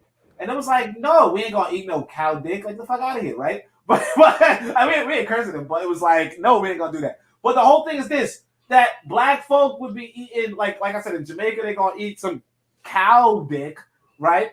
And then in America, they're gonna eat pig intestines. You know what I'm saying? Like, at some point, you gotta say to yourself, bro, you're socialized. Because as a kid, you're not gonna eat no cow dick. Zuli is right. Zuli is actually right. Because exactly what you described just now, your father came from Jamaica and your parents came from Jamaica. Yeah. And he had a particular food culture and reference point. Why is it that his children didn't have the same thing? Why would they look at it and say, ooh, because they were socialized to think differently based on the food choices they were given. Where did they get it from? They watch it on television. They relate it to their friends, and they say, "Daddy, I want McDonald's. Daddy, I want McDonald's." Hold on a second. They ain't gonna eat no cow dick, man. Come on, what the fuck? But y'all eat manish. Y'all eat manish water. We don't eat manish water. Yeah, man. Y'all eat them things, man. Yeah, I mean, y'all eat that shit. And you know what the thing is? I bet your father. No homo shit. Hold on. But my point was that I'm not gonna blame the white boy for that, because all right, bet. So if you can't blame the white boy for that, don't blame him for nothing that's going on with black people anymore, because everything comes together. No, you can blame him for the chitlins 200 years ago, but you can't blame him for the chitlins today. No, but bro, the same reason your father did. I bet you, if we take a camera and go back to the first time they offered your father, when he was a kid, he said, "Ew." I put money on that your father, when he was a little youth, like 4 or 5, and they gave him, oh, have dead cow soup. He was like, ew, that's disgusting, because that's not what you're supposed to eat. Have you? So there Next was an time, I hope so. experiment. So there was an experiment done, and I forget the name of it, but this scientist, photographer, sadistic person put an ad out for vegetarians to come, and it was like a 3 or 7 day experiment where they would be locked in a room with meat, and they wouldn't be given like food or water or something like that. And over the course of these days, these people were hungry, they wanted food, this, that, and the other, and they didn't get food. And eventually, by the end of the day, they ate the food. They took a bite to continue to survive. And these people were like confessed vegetarians, right? And I think that we negate to remember that, that was a part of their survival. That's the chitlins 200 years ago. But we continue to pass down our culture, our traditions, and our heritage by eating those same foods or telling the stories over those foods. And not everybody got an opportunity to level up because the goal was to get an education and get away from these people in this situation. And so we had a break in that because one of the things that like a Carver G. Woodson or a Chancellor Williams talks about is the fact that there's a dilemma that happens when a Negro gets educated because you're no longer of the people that you came from. So they almost educated them to make it hard to go back. So there are a couple of different things going on when we talk about the fact that they don't want to go back to eat the food. You rejected the food of your father, but that was the food that his mother probably fed him. My grandma ate chitlins. Yes. I don't eat chitlins. Yes. Do you eat Oni? Do you eat oxtail? Well, yeah, of course. I mean, if I can afford it, But I mean, actually, let me tell y'all this story about this motherfucker. This guy, check this out. I'm walking with my son, on Flatbush, matter of fact, right? Walking outside the junction or whatever, right? And then this brother come to me and talk about he wants some money, right? Like not he wants some money, like, hey, I ain't eat all day and I need some money and all that kind of stuff. So I was like, I was feeling good that day. So I reached in my pocket, I gave him $5. This dude says, hey, can you bump it up to like $8? You bump it up to $8, cause the store down there sells some oxtail for. So I'm like, get the fuck out of here, man. I can't even afford oxtail. You think I'm gonna buy your dumbass oxtail? Get the fuck out of here, man. Like, give my money back. Nah, I ain't doing that. But like, no. I mean, look, that's the thing too. I mean, like, we should actually focus on that. We should focus on the point that Revolutionary Matron just said, right? Reality is this: this white boy is teaching you to eat like him.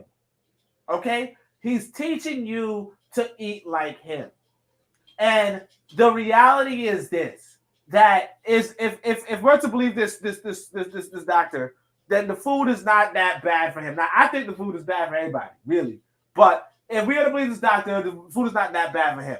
The question becomes, what should this white boy be doing if not teaching you to eat like him, or if not teaching you to eat a certain way that's going to bring profit to him? Because, see, this white boy is not going to tell me in the school system to eat some cow cod soup. He's not going to tell me to eat chitlins. He's going to tell me, hey, you know what? You know what I make? I sell burgers. I sell pizza. In fact, if you guys remember back in elementary school, if y'all went to school down here, right? If you remember in elementary school, they showed you pictures of food, and they'd be like, here's an apple, here's a pizza, here's a burger, here's this, so on and so forth. They do that.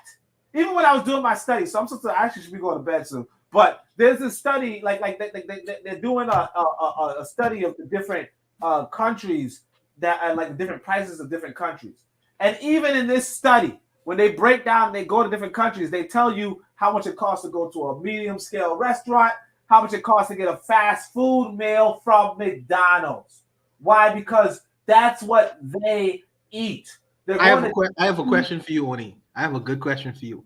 Okay. Yes, in school, they teach you the food choices of what you described as now pizza, apple, and things of that nature. So my question to you is, how you get to eat a Jamaican patty and an oxtail thing, which usually peas and rice. How you get to eat these things?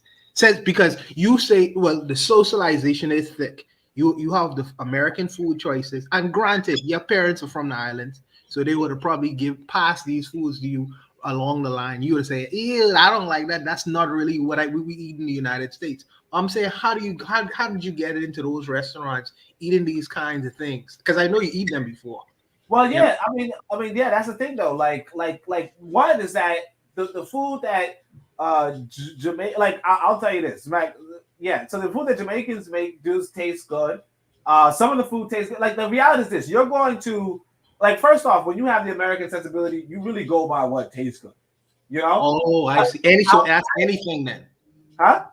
Anything as long as it tastes good. That's if cow cod soup tastes good and he didn't tell us it was cow dick from jump, I probably would have ate it. But you know, he just told us it was a penis. And like the thing that you gotta realize too, the thing I like about Black Americans, it's two ways. But like one thing about Black Americans is that, well, especially back in the day, we were like the most homophobic people there were, right?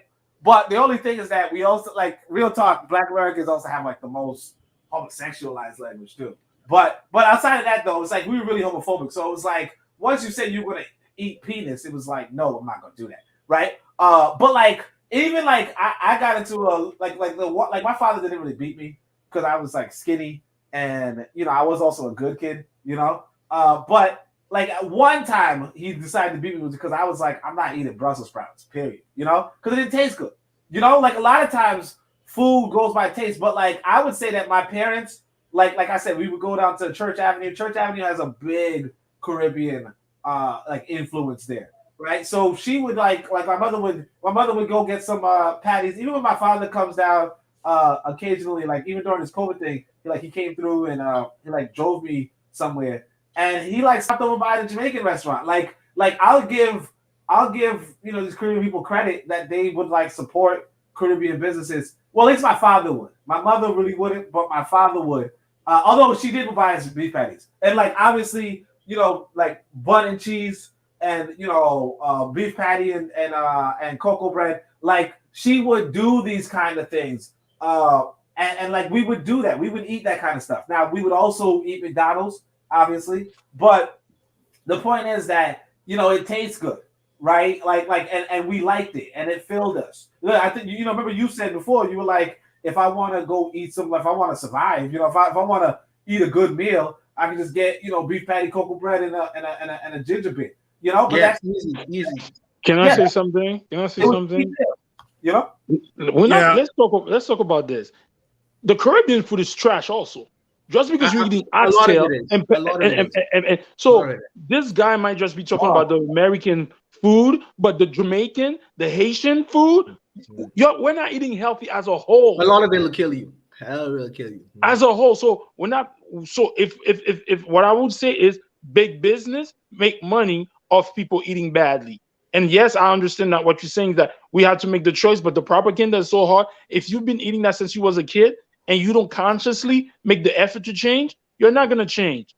So yeah, nobody eating fruits like that. So you the only good diet y'all be saying is like fruits and vegetables or something, right?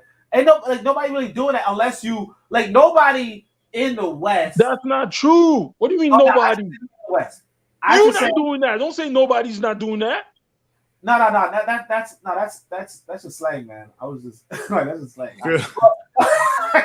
We gotta wrap up this topic though. Yeah, because you have to go all night. Yeah, so we gotta wrap that. We'll table that one for another time.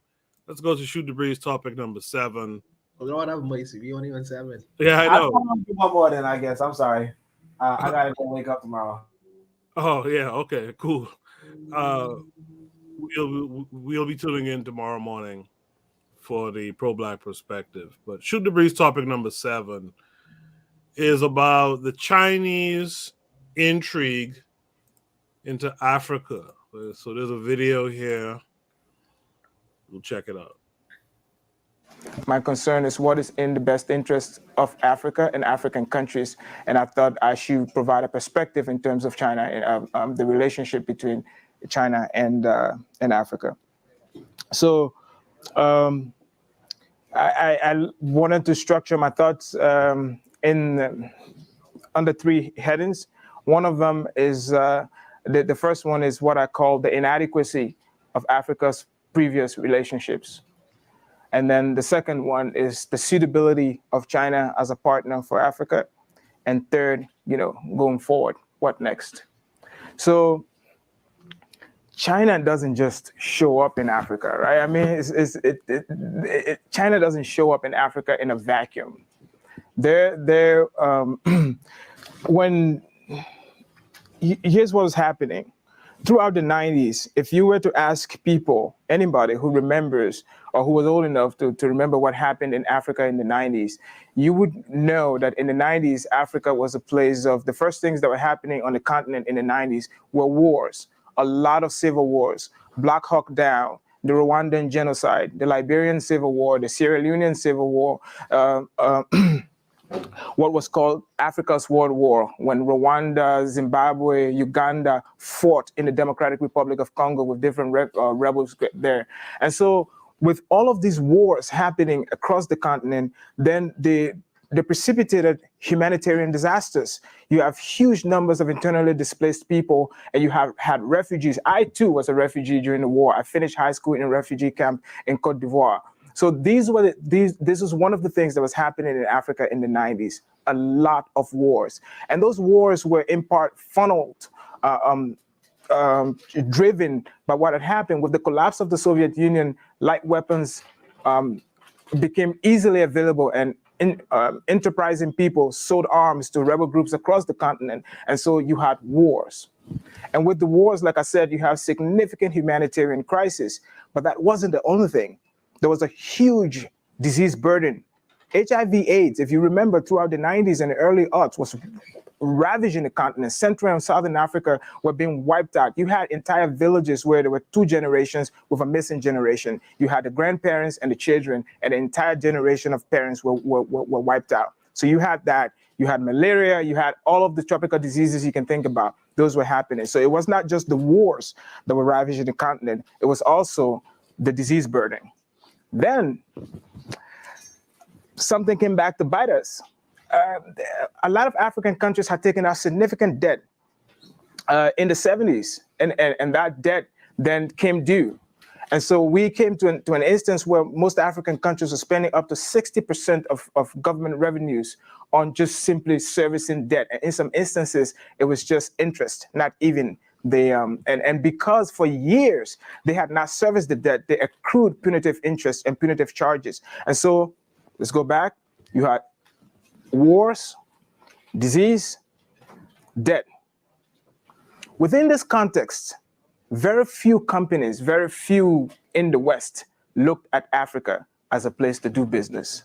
Most of Western policy toward Africa was actually filtered through the lens of development and aid. This was the picture of what was happening in Africa in the year 2000, when China hosted the first Forum on China-Africa Cooperation, FOCAC. And the FOCAC was held in Beijing. 40 African heads of states and governments were invited. And 2000 happened to be a very fortuitous year, because that was the year that China first did its going out policy, when Chinese firms were encouraged to go out to seek access to resources, but to seek access to markets. So when everyone else, and everyone else, I mean the West, saw Africa mainly through the lens of development aid, and I'm not saying there's anything wrong with that, there was still, the Chinese actually saw an opportunity to do business. So Chinese companies go out into Africa. Now, why? All right, at this time, something else was happening. I mean, globalization is actually taking off. And we know what happened. Well, I have an argument of what happened. I mean, you may not agree with me, but in globalization, labor lost and capital won. And so when capital won, what happened was, in places where capital was cheap but labor was high, like here, capital then began to invest in places where labor was cheap. Initially, it wasn't directly in China. Anyone who remembers what happened in the 90s, it was the maquiladoras in Mexico, along the border with the US-Mexico border, when these huge factories were moving over there. But eventually, as trade became more widespread and travel became easier, then global value chains began to develop, and China was in the middle of global value chains. China became like the factory of the world. And what do you need in a factory? You need resources to be able to convert that to finished products. Where did you have resources? Africa had the largest endowment of natural resources, so it made sense that China would go to Africa seeking resources. So that's one. It was just driven by what was happening in terms of the global economy. But secondly, China has always been suspicious of its presence and how it would be accepted by the rest of the world. And so China didn't simply want access to resources. China could always get access to resources on the international market. You could buy, or you could buy whatever you wanted on the international market, but China wanted access at source, right? And the Chinese suspicion was vindicated, right, with the trade war and everything. So China didn't want to have to depend on other people for material, for resources that it considered crucial to its economy. And so it wanted access to this at source. So Chinese companies went into Africa and negotiated deals with African governments for access to iron ore, gold, diamond, oil, whatever you can think about. They developed that. And for the first time, something changed. It wasn't simply that, but China offered a completely different model than the one that we had seen before.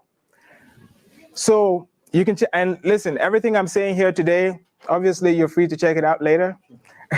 But recently there was a report where 101 companies either listed on the London Stock Exchange or domiciled in the UK own the rights to $1 trillion of resources in Africa. So the resources are in the ground in Africa, but ownership to these resources, right? Access to these resources is for companies that are listed on the London Stock Exchange. And that's how it was done. A Western company or Chevron shows up in an African country, signs an agreement with an African government.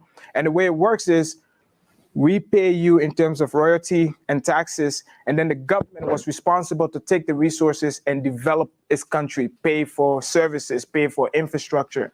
China offered a different model, resource for oil, for infrastructure deals. So basically the Chinese offer was, against payment on resources you should have, you can take out a loan and build the infrastructure you need.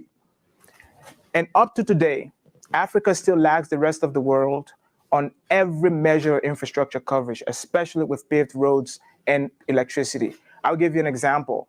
And I always like to use this because it tells you how stark it is, that only 43% of the roads in Africa are paved. And 30% of all the paved roads in Africa are in one country, South Africa. That is the scale of the infrastructure gap on the continent. And because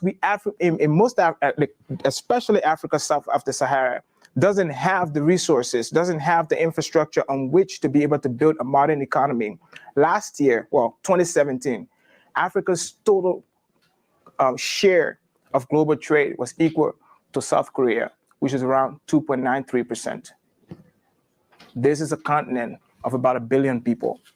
And so when the Chinese show up and for the first time begin to build infrastructure that was not geared on the colonial infrastructure that most African countries inherited.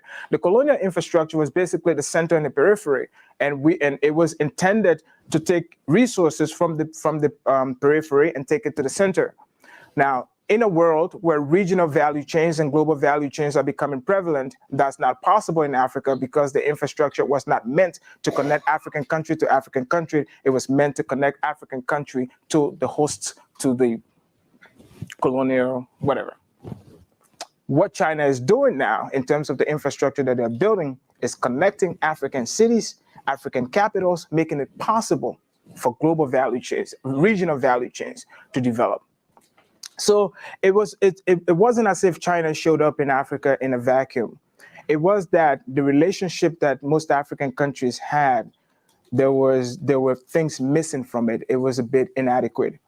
So after the colonial experience, of course, then we had Western companies that were coming into African countries and then negotiating. It wasn't now states, it was Western companies. I think we could stop there. I think we could stop there for that. Urzuli, what are your initial thoughts on that video? Well, my thoughts is that they're here to get their natural resources to build their culture. They're not gonna give you the best deal for that. They're gonna try to what's the word? Bamboozle you, scam you out of your stuff. And a lot of these African governments are ready to give it up for their own individual, for their family, to send their kids to Europe and everything. So we fucked. Hey, I can't blame the Asian for doing what they're doing. It's a blueprint that's been going on in the world. Take advantage of the stupid. Matron, what say you?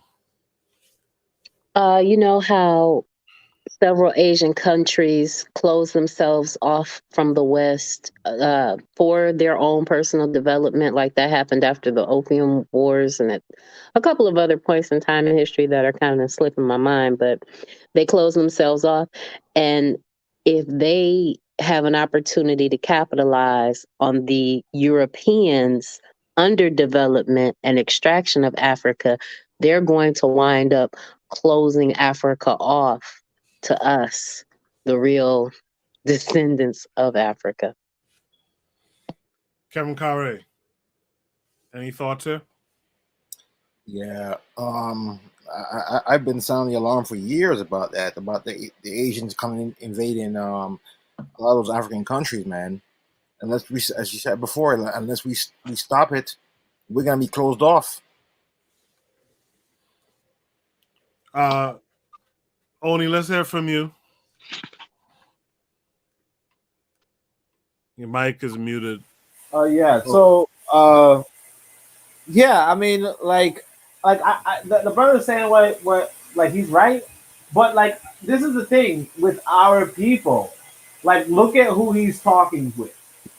Like he's there. Like that is not like they're even Asian. These are like white folk. You could tell because like one of them's blonde, one of them brunette, I guess. Other ones, whatever. He's sitting in front of a bunch of white folks saying, "Hey, you know, Africa sucks. Africa's garbage, and these Chinese are coming for our resources, right?" And it's like, what do you want them to do exactly? You know, white folk.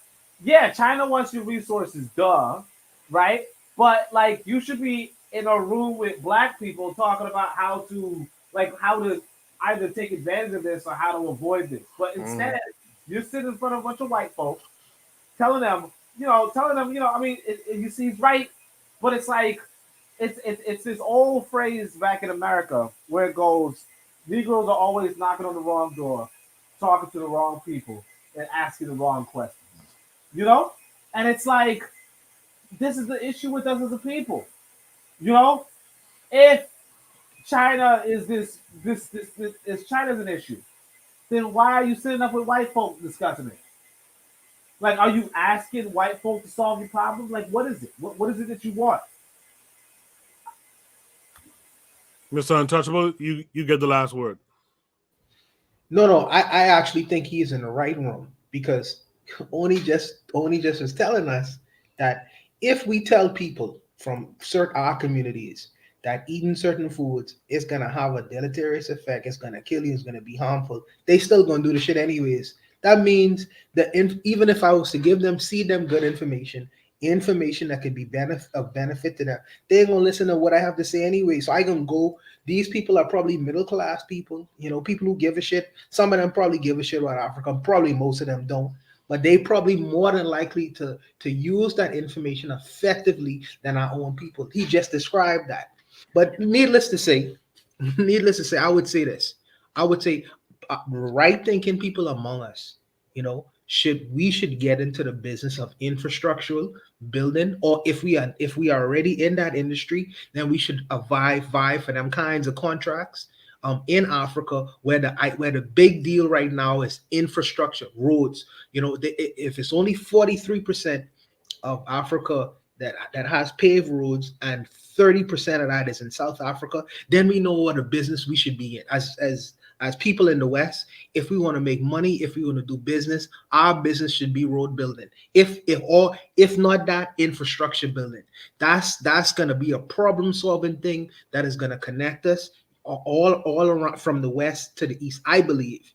That should be the enterprise and business we should enter as far as a community, as far as trying to form collective, as far as even wealth building, infrastructure building and wood building. I believe that's very important with us.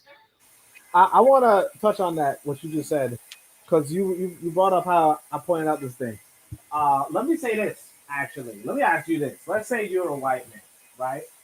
Let's say you're a white man, okay? I come to you and I tell you, well, let me say it this way. I tell you this.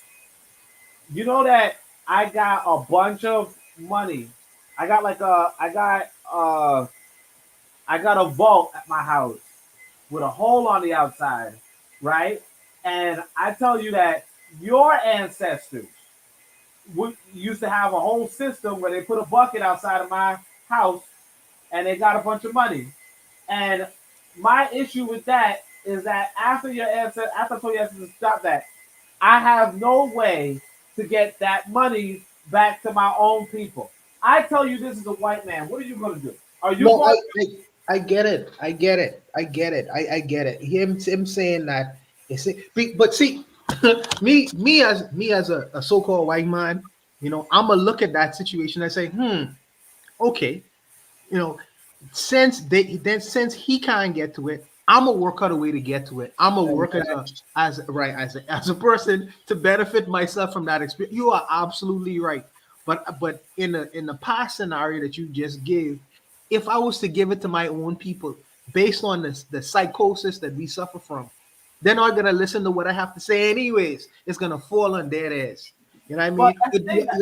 Your thing is, and you are right. Why give it to the perceived enemy? And I agree with that. Why give it to a room That's full the issue with us as a people. That's the issue with us as a people. One of the things that people don't talk about, we like to compare Congo and Japan, right? And we say, hey, after Congo, got its freedom and all that kind of stuff, they didn't build themselves up. They're still backwards, right? Whereas Japan, they got bombed and all that kind of stuff, and then they so on and so forth. The difference between Japan and Congo was that Japan had a good amount of physicists and engineers, and Congo did not. You understand? Or even if Congo did have them, which it didn't, but even if it did, they're not going to be in the positions of power and the positions of authority, right? It don't matter what you are. Like let's say it this way. Africa got a lot of aluminum, and it got a lot of cobalt, right? I'll be honest with you. I do not know what to do with cobalt and aluminum. Okay? In some respects, you might say, hey, look, only you probably could be a astrophysicist or something, right? Sure. I still don't know what to do with cobalt and aluminum. Very few people know what to do with cobalt and aluminum. The American food system is not going to teach you what to do with cobalt and aluminum. You got to be like pretty exclusive circles to know what to do with cobalt and aluminum. Most black people, even in the West, are not going to know what to do with them. On the continent, ain't no damn way you going to know. You understand? So it's like, yeah, at the end of the day, I remember this good interview that Koku did with I think it was RJ Mahdi, right? Where the guy said when Koku was like, hey, are you sure you want China coming to this country? And RJ Mahdi said, well, they're the only people that know how to drill oil off of the shore. You understand? Because the reality is this: to get oil from off the shore is something that you can't do without a giant drill, a giant ship. And the thing is that we are not in the business of making giant drills as far as we know, because before today, you would have said that there's no way that a person in the slums of Accra could build a running car. But this guy, he sit down and he figured out another way to get it done. And the fact that when you say or suggest that there's no way that I would know or anyone would know what to do with coal, we have this thing in 2000 called a smart. We have this thing called a smartphone. And it's unfortunate because a smartphone don't necessarily make smart people. You have the world of information in the palm of your hand. Any question you may have, you could use something in the palm of your hand to find out that information. So for me to even in the most darkest, deepest parts of Africa, so that question is not really true today as it was back in the day. You just gave it away, my dude. You gave it away. Okay. You said this dude who has the engineering expertise, right, is in the slums of Africa. Yes. You understand? You know where the people with the engineering expertise are in America? In MIT, in this organization, that or Yale, Harvard, so on and so forth. They're not hanging around in the slums. Yeah, that Africa does not like if you have black genius, yes, and you let it spoil in the slums. Yes. Like if we're being realistic, what was going on was this guy spoiling in the slums. If you have black genius spoiling in the slums, then there's a reason why your government is going to pay the Chinese to do it. I hear that. I can hear that. Because what's they going to do? Because the thing is this: if you said, hey, you know what? If the president of Ghana is building cars, right? That's a whole different story. Now you're talking about a person in a position of power. Yes. You're talking about a person who's in slum. When he told this white boy, hey, this thing is so expensive. And the white boy said, how much is it? And he said it was 8,000 cedis. $200. That was less than $200. Yes, that's a lot to him. Mm-hmm. Yeah. If you have an engineer that thinks that $200 is a lot, right? Yes, there's something wrong with your country. Period. But the other side to that is you was just talking about capitalism. And imagine a person because the Chinese will use a person like him because he is able to whatever material that he used to create a $200 car. Yeah, I mean, imagine if you could create $200 cars and put it on the market. That's really beneath you undercutting many people who can make cars, bro. Yeah, I mean, now whether you are able to put it on the road and people are gonna purchase it, that's another matter. But the fact that he has the ability to cut as much cost to go into creating a car, really along the lines of capitalism, that to me, that's an amazing thing. You know, a capitalist will look at that and say, I'm gonna use him to reproduce whatever he made, and I'm gonna make millions of dollars off of him. So that's why, let me say this right here. Nyerere and Nkrumah, both of them socialists, by the way. They both said, you know, the trouble with Africa is that the capitalists in Africa do not have the enterprising spirit, the entrepreneurial spirit, the enterprising spirit that they had in the West. See, when the capitalists, now a lot of people don't want to hear this, but the capitalists kind of built up the economy of the West, right? Now, of course, you could be like, hey, it's stolen labor. You can say all that kind of stuff, whatever, right? But the point is that these white boys, they do stuff, they build stuff, they finance stuff. I was just looking into this thing. Matter of fact, I was actually kind of tight because I don't want to be no nerd or nothing or whatever. But there's this, y'all heard of, there's this game called Dungeons and Dragons. Okay, it's a tabletop game. It's RPG, all that kind of stuff. It's stupid. It's a stupid thing. This little white boy, fat little white boy, right, wrote a Dungeons and Dragons book set with dice and all that kind of stuff. He wanted to raise $5,000 for it or something like that. He raised $600,000 to give a bunch of people dices and a stupid book with little jokes in it, right? There's a different level of community support that they have where there's some idiot just writing some stupid book can get $600,000. Meanwhile, this boy is scraping through, getting scraps, trying to put together a car for years. And nobody's going to support this guy. Nobody black is going to support him any significant way, not to the degree that they supported this little white boy to just write a stupid book. And I like books, but I mean, this is a stupid book in the sense it's like if you look at it, like if you know what it is, it's like really a stupid book. And they still would support this white boy. Like that's the issue there. So when it comes down to, well, who's going to develop the infrastructure for Africa and all that kind of stuff, the reality is that we have not even developed the cultural institutions in a sense, so that even when a black boy got smarts, we're going to be like, oh, well, he could lead the engineering project. So yeah, like I'm not saying that we can't do it, but like if you crunch the numbers, right? It's statistically improbable that we're going to be able to get the oil off the offshore without any of these white folk. And I think what you were saying before about how these white folk got the solutions already, like that's what it is. If you try to dig up oil from off the shore, either you tell somebody else to do it, or you have to go. Like I don't even know I don't even know how you would do it if you did not ask somebody else to do it. Understood. Yeah. Matron, you'll get the last word on this prompt. We just need to do better. That's it. We need to do better. All right. Shoot the breeze prompt number 8. All right, let me head out though. I can't wait. Let me see. What's this? $5 Indians? All right, let me stay for a little while. Shoot the breeze prompt number 8. The $5 Indians enslaved his people, but today he fought for their reparations.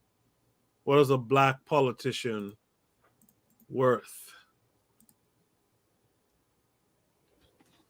There are several other accounts of Catawba tribe members catching fugitive slaves, and many of these point out the blacks' fears of the Catawba. One account tells of runaways surrendering to whites rather than being caught by the Catawba. I'm going to repeat that again.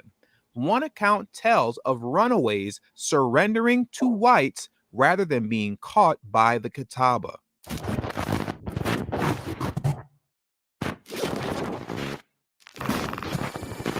A little over a week ago, Jim Clyburn very proudly boasted on Twitter over the legislation that he authored becoming law. And that piece of legislation is H.R. 1619, better known as the Catawba Indian Nation Lands Act. And in that tweet, Clyburn stated, "I'm pleased that my bill, the Catawba Indian Nation Lands Act, was included in the NDAA President Biden signed into law today. This is the first step towards rectifying the wrongs perpetuated against the Catawba Indian Nation and addressing the historical inequities they face." Now, what is the Catawba Indian Nation Lands Act? And what was this NDAA that President Biden signed into law? For clarity on this, I'll be reading an article from the News Observer titled, "Defense Bill Authorizes Catawba Nation to Operate Its Casino Near Charlotte." A federal bill passed in Congress last week could settle a North Carolina land dispute between two Native American tribes and allow North Carolina's newest casino to keep operating. The Eastern Band of Cherokee Indians and the Catawba Nation both claim that 17 acres of land in Kings Mountain originally belonged to their tribe. But last week, Congress gave the force of law to Catawba ownership of the land. Now, here's the important part right here. The decision came in the form of a provision found in the National Defense Authorization Act that passed Congress last week. The bill funded military operations, including making improvements on 3 bases in North Carolina. But on the 905th page of the NDAA, senators took a standalone bill addressing the land and moved it into the larger military spending bill to ensure it passed. Giving the land to the Catawbas allows the tribe to build a casino in Kings Mountain. The Catawbas estimate building the casino will create thousands of construction jobs and around 2,600 permanent jobs at the casino and boost the local economy. Make no mistake, this legislation means that more people will have good paying jobs, more kids will have a better education, and more people will have better housing and health care, Harris said. That's what this bill really means. Now, can someone please explain to me, what does rewriting the historical wrongs of the Catawba Indian Nation have to do with the defense bill? In no way, shape, form, or fashion are those two things connected. But what it does show is that you can get any piece of legislation to pass that you want if the actual will to do it is there. Now, when it came to the Catawba Nation, the will to do it was clearly there for Jim Clyburn. But when it comes to reparations, if you wait on cash payments to come out of reparations, you're going to wait forever. It's not going to happen. Now, am I saying that Jim Clyburn alone can usher in reparations in the form of cash payments if he wanted to? No, of course not. But the problem is that Jim Clyburn does absolutely nothing to right the historical wrongs of the past that have been committed to the descendants of American slavery in the same fashion that he does for the Native American community. Case in point, while Jim Clyburn is securing multiple acres of land for the Catawba Nation to right their historical wrongs, in his own backyard of South Carolina, the Gullah Geechee have literally had millions of acres of land stolen from them that is continuing to this very day. And what has Jim Clyburn done to right those wrongs? Nothing.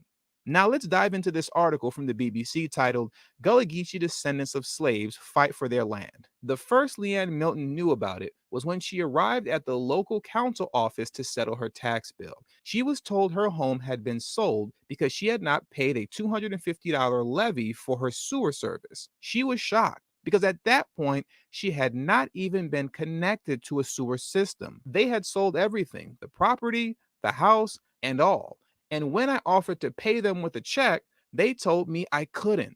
I had to get cash money, $880 some that I had to pay them to get my place back. It was like they were saying if I didn't get on the system, I wouldn't have no place to stay. Milton suspects that the heart attack she suffered in January was brought on by the stress of trying to get her home back. In the end, she says, my boss lady gave me the money, and she was able to pay the court fees to redeem her property.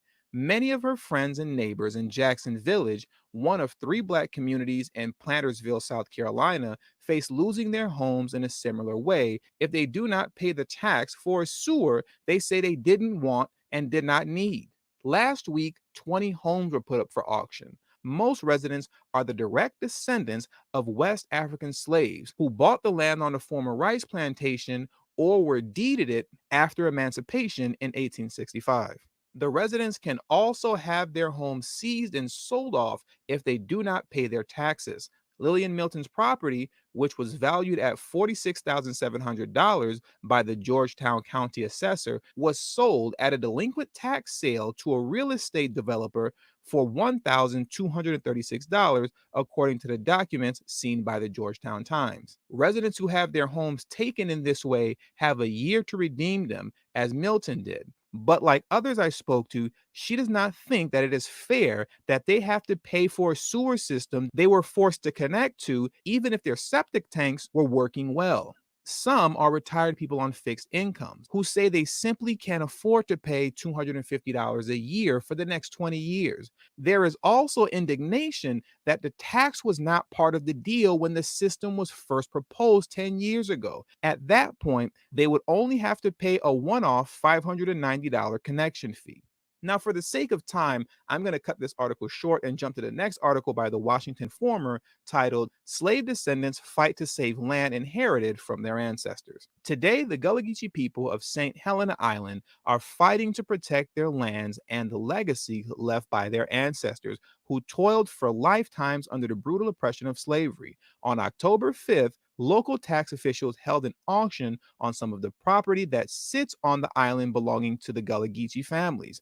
Officials cited delinquent tax payments that have accumulated over the years. But while the reasoning might seem simple enough, a deeper dive reveals another aspect of systemic racism and the ongoing refusal of much of America to acknowledge the harm done by the slave trade. The descendants who have lived in the Gullah Geechee community, which extends the coastal areas of North Carolina, South Carolina, Georgia, and Florida, possessed deeds but lacked titles to their properties. Many in the community have discovered that their ancestors left no wills and never possessed a title. that was mostly because of oppressive laws. Now, here's the important part. The freed slaves were deprived of an education at the mercy of white men who sold the land for as little as $1.25 per acre and never provided appropriate sale documentation. The heirs don't have a title in their names, said Sarah Reynolds Green, an activist and farmer who raises produce on the St. Helena plot of land passed down through her family's generations. Here's another important part.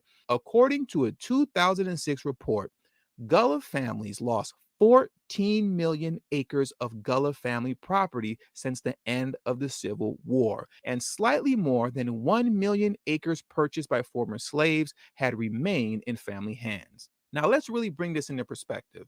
Jim Clyburn apparently can't do anything to secure the land of the Gullah Geechee, but bent over backwards to squeeze his Catawba Nation Lands Act into the 905th page of a defense bill. Okay, well, when you think about it, that does make sense that the federal government would look out for the Catawba because they actually have had a great relationship with one another since the colonial era before America was even officially a country. Now, I'm curious to why you seemed a little confused right now after I said that.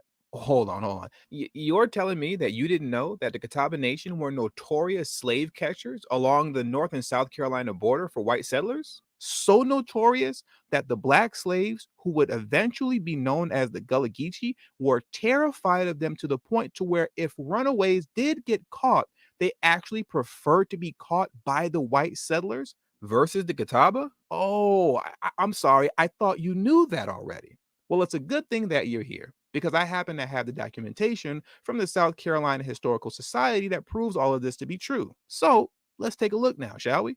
Given this history, it may be surprising that the Catawba in the late years of the antebellum period adopted the white practice of owning black slaves. Although this practice was not widespread, the percentage of slave-owning Catawba was roughly comparable to that of Southern whites. Now, before we carry on, as we go through this, what you'll notice all through this article is that the author makes up excuse after excuse for the Catawba's participation in slavery by constantly blaming it on their encounter with white settlers, as if the white settlers forced them to participate in the enslavement of Black Americans, when in fact, they actually chose to participate apparently for their own survival, meaning you, Black Americans, were their sacrificial lamb. Don't believe?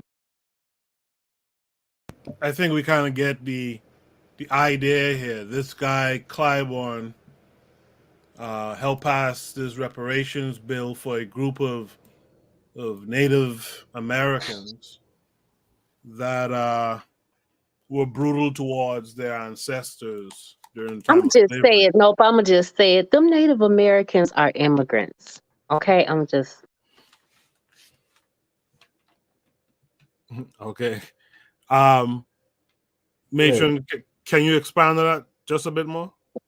$5 Indians are basically white people that paid to be put on the dolls' rolls.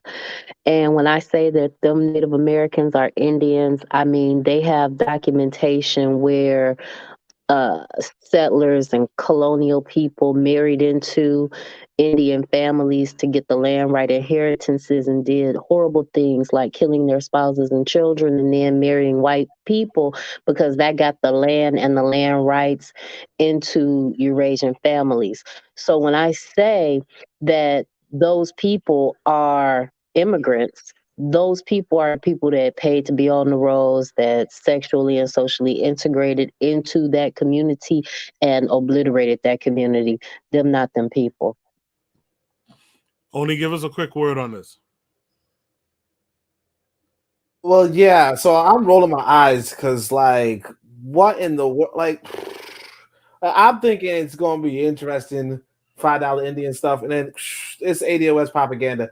I do want to say this, like, one, I'm not going to hate on this senator for this bill. I look up the Catawba people, right? There's only 3,000 of them left. Like, I don't know what Black people in America want. Like, that's what I'm saying. I don't even know what we want, but it's like 3,000 people. And I don't know, maybe the $5 version are immigrants, but like, real talk, this was their land. They were at one point on the at one point in history, they were the dominant population here. And the fact that there's only 3,000 left, even the Gullah Geechee, I just had to look that up too. It's like 200,000 people, which isn't a lot per se, but like if we're really talking about who's immigrants, like Gullah Geechee, we are the immigrants, right? But these people, 3,000 left, and instead of being like, and apparently the whole bill was just they had a feud with another Native American territory, and they're like, hey, this was our land. Like they're fighting over like a little piece of land so that they could put a casino and provide something for their people after being ravaged and destroyed. And then we take this story and we're like, hey, you guys were bad to us. You were just trying to survive. That's why you sold. Like 3,000. Like we understand there's 40 million of us in America, right? And there's 3,000 of them. This is just the Catawba people, obviously, but there's 3,000 of them. Like they were this is their land. Like it's like going to Africa, and then you find a group of African people that are only 3,000 left. And then when they have something from another government that says, yeah, you can start a business here, some other people are going to be like, what are you doing for us? Like, what? Let me ask you a quick question, though, okay? So, like, the Egyptians that are in Egypt today, right? Let's say that they somehow became a minority in that society for whatever reason. And they came back to the government or the moral problem or whatever, but I'm not going to get into that. That's too many steps. I'm going to just say this. If people that are in Egypt today that are the dominant society, through whatever means became a minority society, and then they went and appealed to a government to give them back their ancestral home and lands, right? Would you feel this same way? Wait, what people in Egypt? You talking about the what people in Egypt? The Arabs. Oh, the Arabs? If the Arabs wanted their ancestral land, but that's what I'm saying. We know it's not their ancestral land. Right, and what I'm telling you is that the reason that this is problematic for the ADOS community is that they know that same thing too, because that community was integrated. That thing that happened in Egypt that makes Egypt look Arabic today is what happened to that community of Indians. The thing I want to say this though is that the Native Americans, like I mean, just even saying that Native Americans is like enough, but like if any, like everybody in the Western Hemisphere is an immigrant. You understand? Well, I mean, everybody pretty much outside of Africa is an immigrant, but still, everybody in the Western Hemisphere is an immigrant. The thing is, though, that the people who were here the longest would be would be this group. You know what I mean? Like we would have came here in the 1500s, maybe, possibly we visited earlier, but the people we visited earlier, bro, we were here first, bro. Bro, we were the black people. We were black people. I'm not making the ADOS argument, but I'm saying that the people that were here were black and they encountered white people and then they became white through a system of genocide and annihilation that happened through sexual and social integration. That's all I'm saying. Yes, from the general understanding, or at least let's just say we're in America. So the American understanding is that some people migrated from Asia to America, some like during like a little bit after the Ice Age ended. You know, as far as like who we are, right? We are not really related to the people who migrated to America during the Ice Ages. You know, we have a very recent ancestry in Africa. Whether we went back and forth maybe 1,000 years ago, or around during the time of ancient Egypt, or even during the time of the Mali Empire, that's something that could be established. But there were people before that around the times of the Ice Age, which was like, I want to say I can't remember, but I believe like 40,000 years ago. You know, so it's kind of like how you would say that the Mongolian is indigenous to China, you know, or the European is indigenous to, or like the Aryan and the Anglo-Saxon is indigenous to Europe. Now you could say there was an older black population before all the skin mutations and all that kind of stuff, and that might be the case. But the older black population before the skin mutations did mutate and become those Asians and become those Europeans. And what we did not go through that mutation, and we weren't in that, like we weren't those mutants in a sense, you know. So what we were was that we were like a lot of us were in Western Africa, some of us in Eastern Africa, some of us in Southern Africa, so on and so forth. But we are not a part of that genetic pool that was these Native Americans. If that makes sense, right? But as far as I'm concerned, like if you're a people group and you're down to 3,000 and you were the indigenous, and then the government, a politician says, hey, you guys are feuding over this little piece of land. We're going to rule against the Cherokee for the Catawba, right? And then the Catawba win. Like, that's not even, like, I'm not going to look at that and be like, well, why didn't you do something for this other group? Because it's like, this is two people who are claiming land rights, whether or not you believe that they're really they're really the original people. It's down to like 3,000 people. It's just like one location that could fit one casino next to a mountain nobody's using. Bro, what does that mean? He's a black politician. He's not fighting for his own people, bro. What does that mean? It doesn't matter if it was two people left. What are you talking about? Are you born? Are you American? Am I American? What does that mean? Are you born here? Yeah, I was born here. Yeah. Your parents are American? Well, they weren't born here, no. So this is exactly what the people are talking about. You telling me a politician who's supposed to look out for he's not. I'm not saying that he can't put the bill. Hold on, let me finish. I'm not saying that he can't put the bill for these people to get their land. He's not even rocking for his own people. But he's not even saying they could. Look, the dispute is between and the Catawba, and him in the capacity of the government ruled on one side against the other. Like, what do you want? You want him to not do that? Bro, he's there advocating. He's putting it on his bill. What are you talking? Yes, but he's a senator. Right. I think that the reason that there's any type of smoke from me about it, outside of the "those aren't those people" argument, is for me, at the point that the government resolves the matter, they now have that economic tool in their hands to go and create their wealth that way. Now, you talk about the mountain and where it's located and this, that, and I ain't got no casino. You know, I'm gonna just be real east side of the road with it. I ain't got no casino. I ain't got nobody giving me an opportunity to build a casino. And if he had held up the legislation and whatever they had to go through to get that done, he was advocating for this to be resolved for them so that they could go on and have their economic opportunity.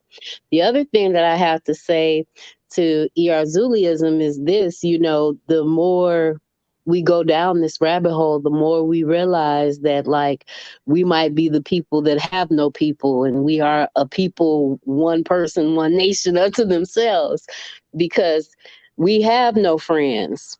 So, wait, all right. So I don't know whether or not Clyburn like exclusively did this or not, but regardless, what I do want to say is that I mean, yeah, the part about us not having casinos. Like, we have to be real. Like, the reason why we don't have casinos is because casinos are illegal in America. They're just not illegal for Native Americans, right? And it's more so about casinos can't be illegal because there's one right there in Brooklyn in Queens, and they're about to build another one. So don't say that. Wait, are they? You said there's in Brooklyn and Queens? You said there's a casino right off the Bell Parkway, bro. Like MGM Grand is a casino in Detroit, and I don't know. No, as far as wait, hold on a second. Let me double check. But I remember that well, I know gambling is considered illegal except for certain areas. But the point being that I mean, obviously they don't want us doing gambling, but I don't think that he could change that unilaterally. All the same, yeah. I just wouldn't. I wouldn't use this example of a people who America killed off and then eventually said, "Oh, some of you can remain," and then they have we outnumber them on their own land 100-1 or something like that. But basically we're 40 million, they're 3,000, and we're we want What does that have to do with a black senator not fighting for his own people? Well, who's to say he's not fighting for his own people though? I'm not gonna buy that just because he settled a dispute between two Native American groups. Yo, bro, I'm not here to say that he cannot do whatever he did. What I'm saying is it's in the news that his so-called people are losing their lands to developers and other people. He's not doing anything about it. Yeah, but you just saw the reasoning behind it. You're talking about this is America with oh my, yo, bro, I don't know it doesn't matter what's behind it. What do you mean it doesn't matter what's behind it? You're in America. You're in a country with laws, and he's a congressman. And sure, he could probably write different laws, but it's very unlikely that if you don't have titles for your land that you're going to keep your land. In fact, that's what happened to my family in Jamaica. I'll tell you the truth.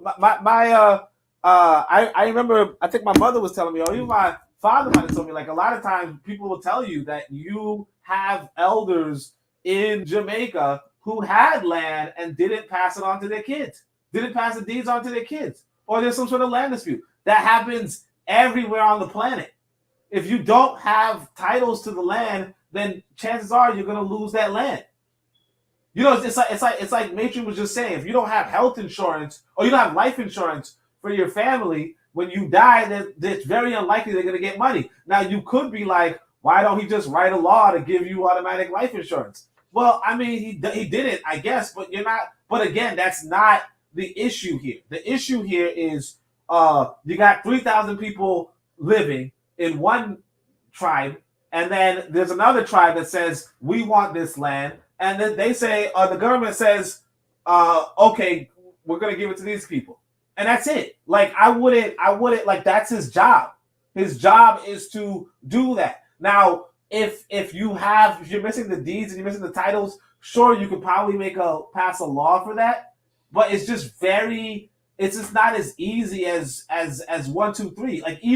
Even Biden is having trouble with the student loan state, where he was like, hey, we could cut off your student loans.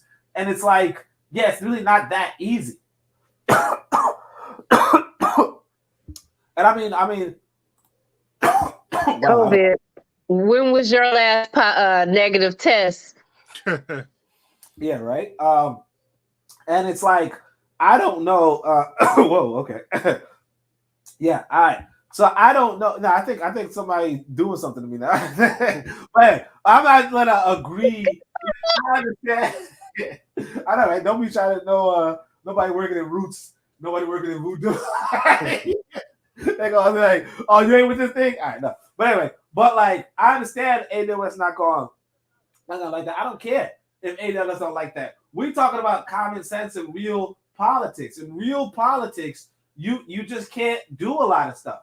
If there's a land dispute between two Native American tribes, that's easier. That can get you some votes. That can get you some money. That can do all that kind of other stuff. You talking about, oh man, we don't have no deed, but we've been living here for a long time. That's a nice sob story, but I'm not gonna hold nobody's feet to the fire if they can't do anything there. I'm not. Because I understand that politics, can achieve a lot, but there's limitations. Who does the land belong to? Because even if you say, like for instance, like I said, my family had land in Jamaica at one point. Okay, I can't go to Jamaica and claim that land at all, and I'm resigned to that. I understand that. You know, and the reason why I can't, let's say it's my grandfather, right? My grandfather, apparently he purposely didn't leave any land to either his son, or he probably just like whatever. But the point is that I can't claim because there's like 20 other people that could have inherited that land. You understand? Or even 200 other people. Who knows? But the point is that, you know, like that's the whole system that you're in. And I'm not gonna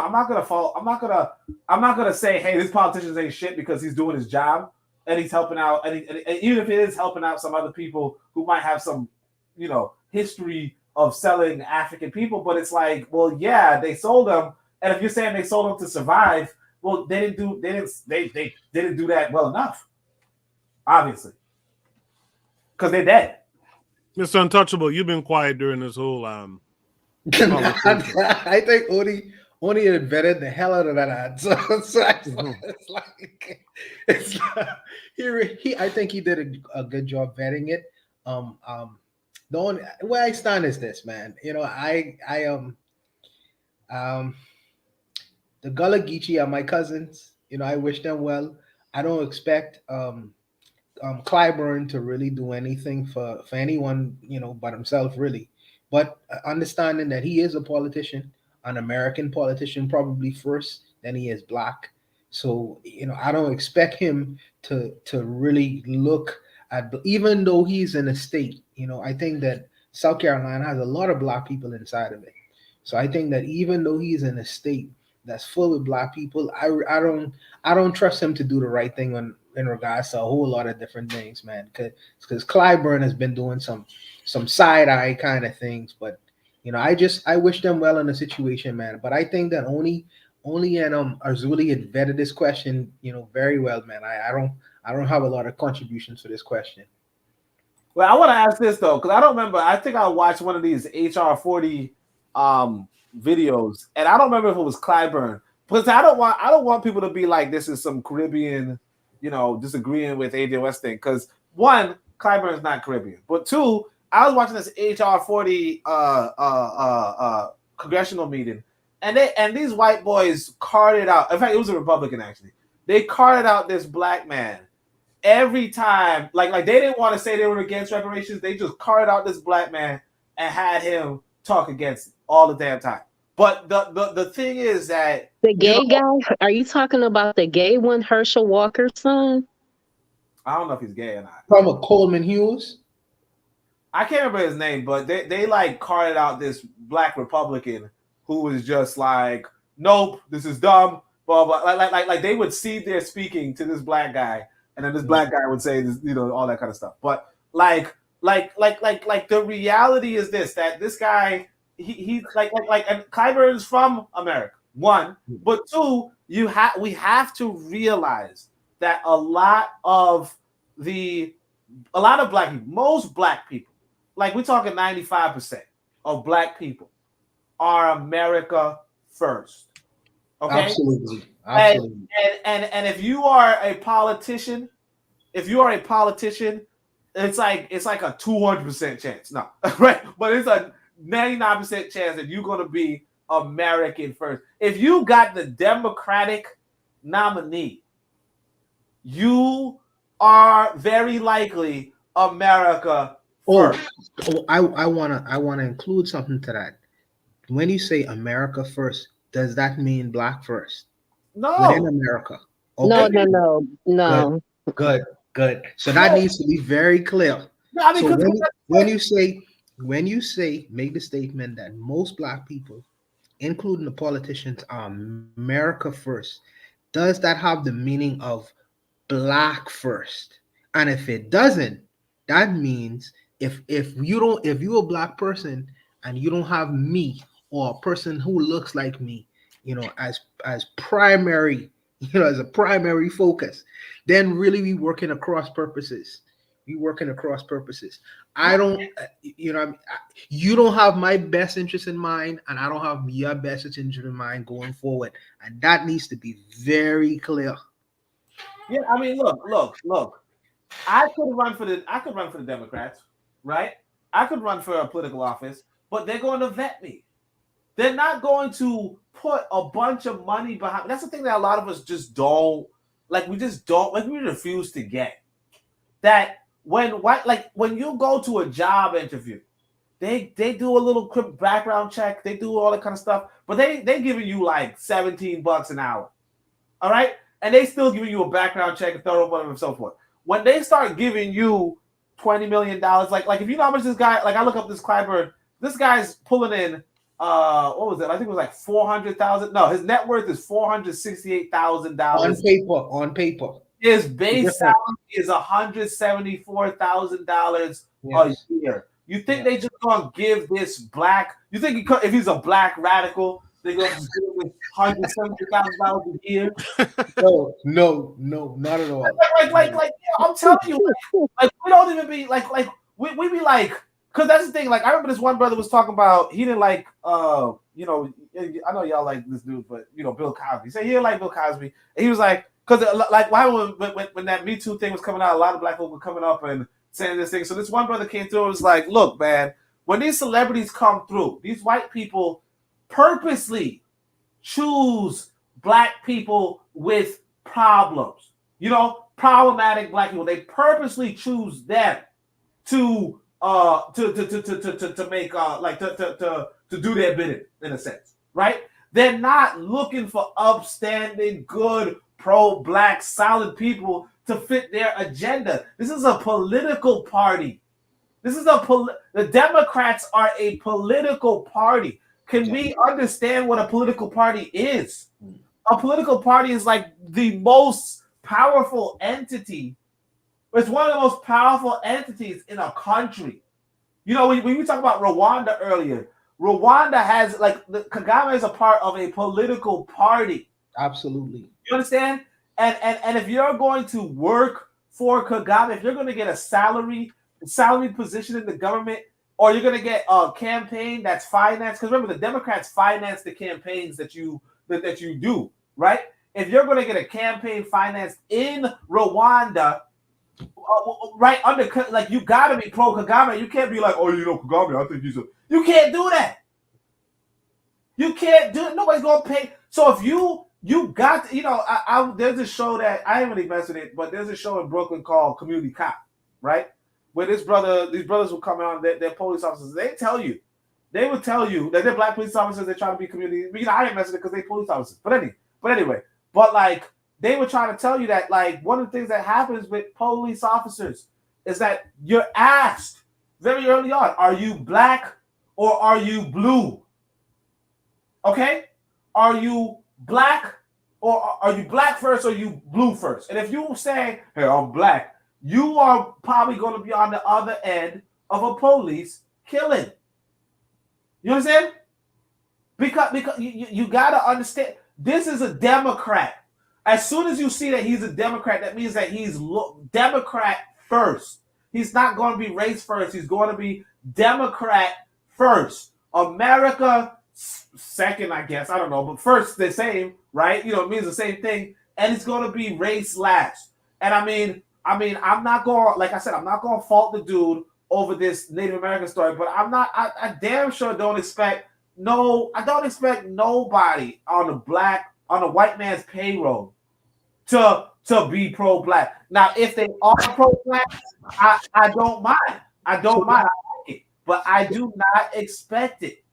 So now the question becomes, when Azuli says that he makes a statement that he's a black politician, he's not doing anything for his people, we need to be clear that his people is American. So that doesn't necessarily specifically mean black people. In fact, because we already didn't say that there's a distinction when we say American first and black first. So when you say you ain't being of great benefit to our people or his people, who does he mean? Does he mean Americans or does he mean black people? You already described the distinction. You already described the distinction between the two, because they don't mean the same thing, right? Or wrong? Yeah, they don't mean the same thing, of course. Okay, so they don't mean the same thing. So when you're referring to a black politician, carrying out or doing something for his community, that is not really specifically, even if he is a black person or an Indian person or somebody from East Asia. Yeah, I mean, that doesn't specific, even that they carry the color of the people, that don't necessarily mean they have those particular people in mind with whatever policies they back or decide to forward. Yeah, so I'm looking at this thing. South Carolina's 6th district, right? 6th congressional district. 57% black, 35% white. You know? And it's like, look, the last time he ran against this guy, John McCollum. He got 197. James Clyburn got 197,000 votes. John McCollum got 89,000, right? 90,000, right? Now the whole district has 600,000 people in it, right? So he did outnumber the other guy by quite a bit. But we have to realize too, right, that he outnumbered him because of two things. One, he's in the Democratic Party, right? That's easy. Black folk will just vote for the Democratic Party like 99% of the time, right? If they're gonna vote, they're gonna vote for the Democrats, right? Two, right? He's not being racial. He's not saying, "Hey, look, I'm a black candidate." He's saying, "Look, I'm the candidate for America. I'm the candidate for everybody, for Americans, for Democrats, and so on and so forth." If this like that's what happened in New York. Matter of fact, there was this black guy became mayor from just joining the Democratic Party and just doing whatever. Then, but what happens is this: that you run as a black person, white people can actually win as Republicans in Democratic areas because now you mobilize them to vote against you, and then you're going to have what happens is that same black politician. It started that, like New York would never have a Democratic mayor, right? But because this black person was running again for re-election, Giuliani came in, and then Bloomberg came in, right? Both of them running as Republicans.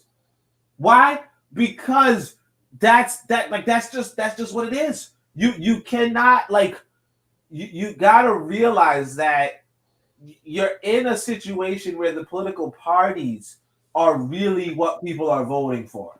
And the political party is not about black empowerment. What black people should have done is they should have made their own political party. But like I told y'all before, I actually campaigned for a political party, a black political party called the Freedom Party. You can look it up. We actually had reparations on the gubernatorial race. We were talking about reparations back then. It was like 2008 or whatever, right? Either way, I would go to buy people door to door. I met one black person on his way to the ballot, and I was like, "You vote for the Freedom Party?" He was like, "Why? Aren't we free already?" Like that's what these black Americans are telling me. So in a constituency that's, you said 76% black and Wait, no, 57. 57% black, and what's the percentage of the white people? 35%. 35% white. Whose interest is he supposed to really promote or try to benefit?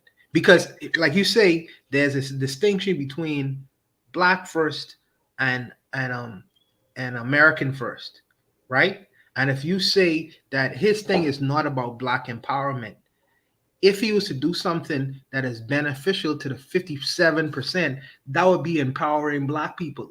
So really, his goal as a politician is to empower the 35%, right? As you described it. I want to say this. Okay. A lot of times, what we do is we just kind of like here's the thing with ADOS particularly. The only thing that they want, or the only litmus test they have, is if you're going to do reparations. Anything short of reparations, it's nothing. So what happens is that it don't matter what essentially, if you were to do a break, because that's what happened with me a long time ago. I would hear all this time, Obama didn't do nothing for black community, blah blah blah blah blah. So then finally, I said, let me look into Obama's, just look into his whatever they call them, the presidential, I don't know if they call edicts or something, but basically the president's actually passed things. And if you were to actually break down and look at the thousands of so on and so forth, there's a lot of stuff specific to black people. So you would actually have to sit down and look into what Clyburn literally did.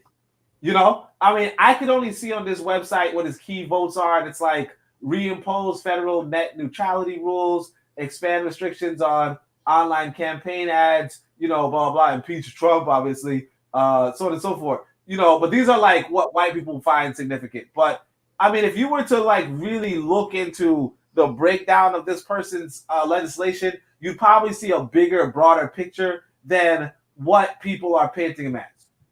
You know, because like it's kind of just disingenuous and closing off information. Real talk.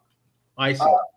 Yeah, because I do remember, like, I put on this one thing for my, like, I have this website, and I did decide to put one with Obama because I was just like, what? I didn't even know that this guy did this kind of thing. What did Obama do specifically for black people? Just for black people.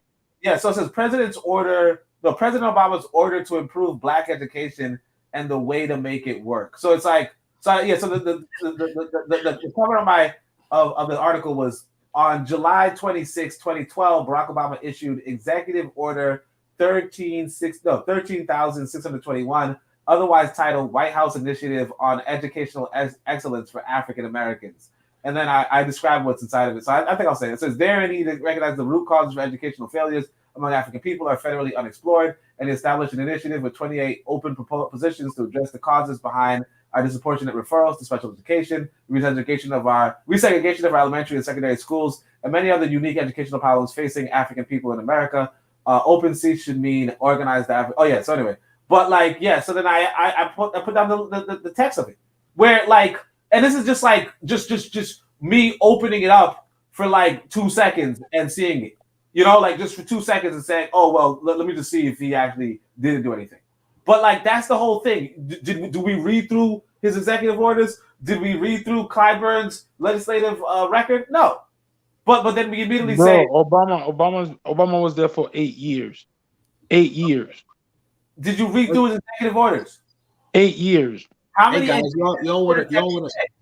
y'all want to pin this one for another because it's almost 2:00. So we're trying to move through the questions. I was gonna go. Yeah. Let's pin it for another day. You know? All right. Yeah. Because we could do this all night. What? Hey, that's what she said. Yeah. So Shooter Breeze topic number 9 is this clown around all them Mzungus during a hockey game doing this. So let's see who this clown is.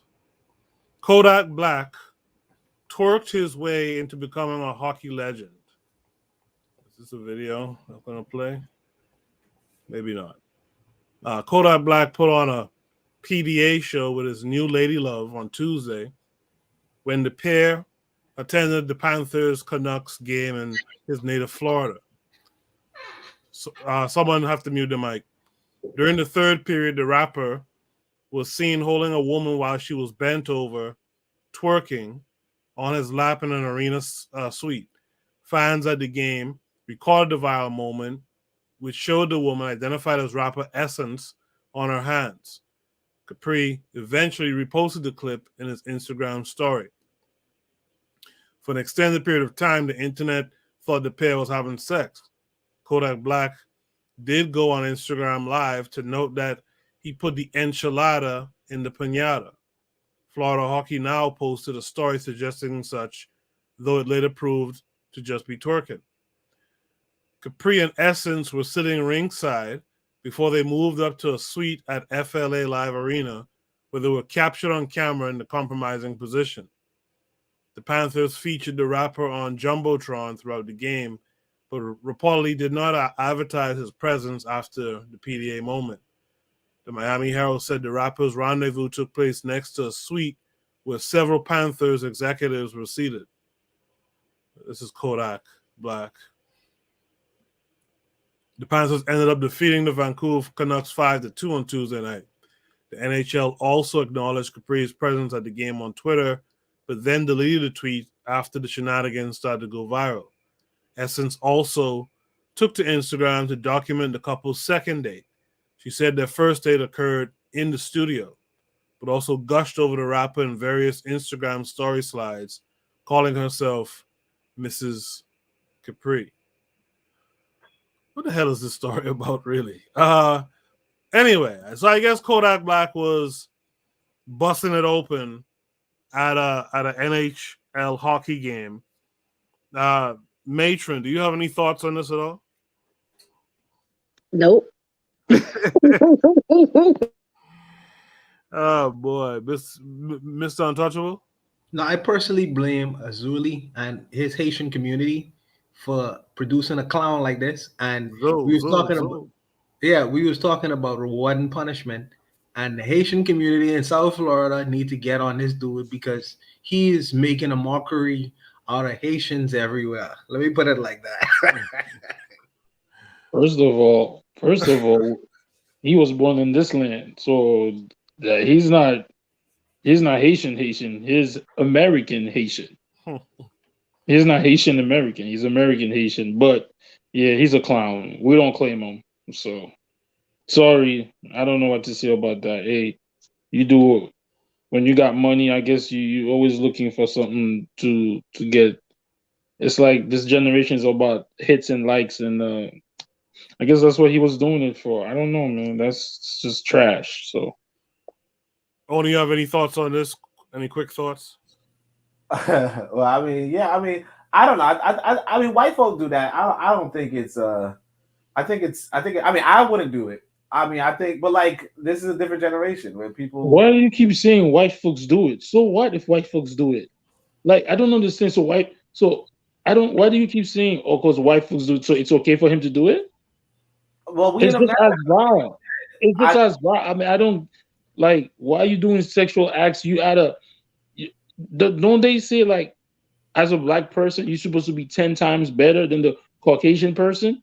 Yeah, they say that. Yeah, I mean, So what is that he's doing? Like there's kids in there. There's different people in there. You're making black people look bad, bro. It's not that serious. You're a rich guy. You could go anywhere to do that. You got hotels. Like, who you showing off for? I think that's just retarded. But hey, this guy, I don't know much about this guy, but I think I saw him like dumping money off the side of like he does like there's a whole internet culture now. Like Major was talking about TikTok. Like there's a whole TikTok culture now where people kind of do dumb shit for likes and for kicks and giggles. You know, there's like a lot of talk on the internet now is about prankers, like white people who would like go around doing dangerous pranks, you know, for the laughs, for the lows, you know. So I mean, like, I'm not gonna act like black people are invulnerable or just above the whole mess, you know. I mean, a lot of us are, but a lot of us aren't. And Kodak Black is like an example of the people who aren't. And I mean, I'm not gonna like I can't say anything else about that, you know. I just wanted to say that it is for the likes and the lows, but really it's all about attention, because what these media platforms do is they give you an opportunity to get a lot of eyeballs on you, similar to YouTube or any other social media. And everybody likes to watch a train wreck, a car crash, people do silly, dumb stuff. And so what it does is it gives you an opportunity to do something really eye and attention getting, so that then these brands, companies, and corporations can approach you to be a part of a survey or to be an advertiser. All of this is just about gaining influence. Exactly. Like we gotta remember, these are entertainers, you know. These are entertainers. So they're just entertaining us. And it raises their capital, it raises their social capital when they're entertaining. You know? And I can't fault like that girl, the fat Lizzo. Lizzo would like walk to the same place and like with her ass out, you know? And I mean, I wouldn't do that. Most people wouldn't do that, but she did it. Or like she like ate something weird the other day. I think she like put mustard on a. It's just like people do stupid shit just for attention, so they can sell. I agree. People do stupid shit, but is this newsworthy information, bro? Oh, I ain't share that with us. No, I mean, because if you look at it, it's on. No, I'm talking about it's on the New York Post. Man, I Neil mean, Coleman ain't no news, man. You know that. Well, and we really have to work hard at doing the work of having our own consistent media stream, because it used to be that we had like these, and I don't know them all. I just know little bits and pieces of it. It's getting late, so my thought may not be as good. But we used to have these anchor papers that it was like they were trusted to pass the information on, and they would be kept for historical purposes and things like that. And I don't know if it was the Times or the Post or the Journal. I don't know. But I do know that we have to have our own stuff. We need, whether we start with Oni, who has written books and published articles or whatever, but we have to get to the point where we are, we have our record of what happened, because it's not newsworthy, in my opinion. And even though we got energy for this, we spent too much time on this. It's like, clowns going to be clowns, and they're going to try to gain social capital. There's a whole movement on social media right now that y'all know I'm big on. Every time I'm anti-celebrity. We all family. And so, but there's like on TikTok and other social medias, there's this look, if they don't follow you back, unfollow them, take back your social capital. So there are all these little things going on. We're going to move on to Shoot the Breeze topic. Hold on. Can I say one more thing? If it's, keep it brief. We just saying it's just entertainment. It's just, you know what? He wouldn't be able to do that in Singapore. That's true. You ain't lying. You ain't lying. All right, so that's a group of people that's about their people, about being upward, righteous people. He could do this shit because he's in America. Sure. Yeah, he's in America. Sure. It's entertainment. If it was just entertainment, the people in Singapore would allow that shit. This shit is doing something to our kids. Nah, what we gotta remember what America is, though. We gotta remember what America is, bro. That's not what I'm trying to say. Is that it's not just entertainment. They're allowing this to happen, and they print it. Let me finish. And they're printing it in the New York Post. It's not only in the New York Post. It was in other news outlets. They could have never said it. They could have just let this asshole do that and not give him any light. But they did it on purpose. I get what Azuli's saying. He is the face. He represents the one big Negro. So his face, these kinds of activities are gonna be sent all over the world. So it's really, for me, it's a justification. Yet it's gonna turn out to be a justification. Yeah. Oh, the police officer killed this guy, but they clowns anyway. You know what I mean? They do inappropriate things anyway. So that their life ain't really worthy. You know what I mean? They just entertainers. Some of them will start calling us cockroaches. So you could really see how these things could turn. So I get what Azuli is saying. I really do get what he's saying too. That's what increases your social capital. Like I was talking about this earlier, but like Dave Chappelle, like I said, played a crackhead. He played as a piehead or a crackhead, one of the two, right? So on movies in order to make money. Like again, these people, what's entertaining to white people isn't strong, powerful black man. It's dumbass. Because like I talk about the Lizzo girl, like how she wore her clothes was really unsanitary, but she did it because it raised her profile. And this kind of stuff for Kodak Black, that stuff raises his profile. So it might decrease the rest of our profiles, right? But that's the reason why they do it. These people are not on your side; they're on their side. Kodak Black is not on your side; he's on Kodak Black's side. Lizzo's not on your side; she's on Lizzo's side. I guess I understand what you're saying, but this is the thing. In Singapore, there's no Kodak side. There's the people's side, and he would have got his ass handed to him. Yeah, we're not in Singapore though.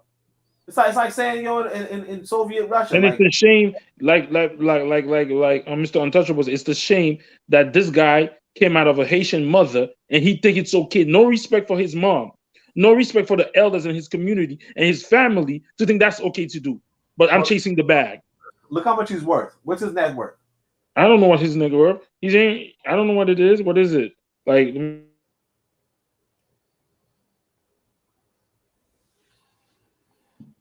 Yeah. I don't know why everything went quiet, but yeah, we could go to Shoot the Breeze, topic number 10.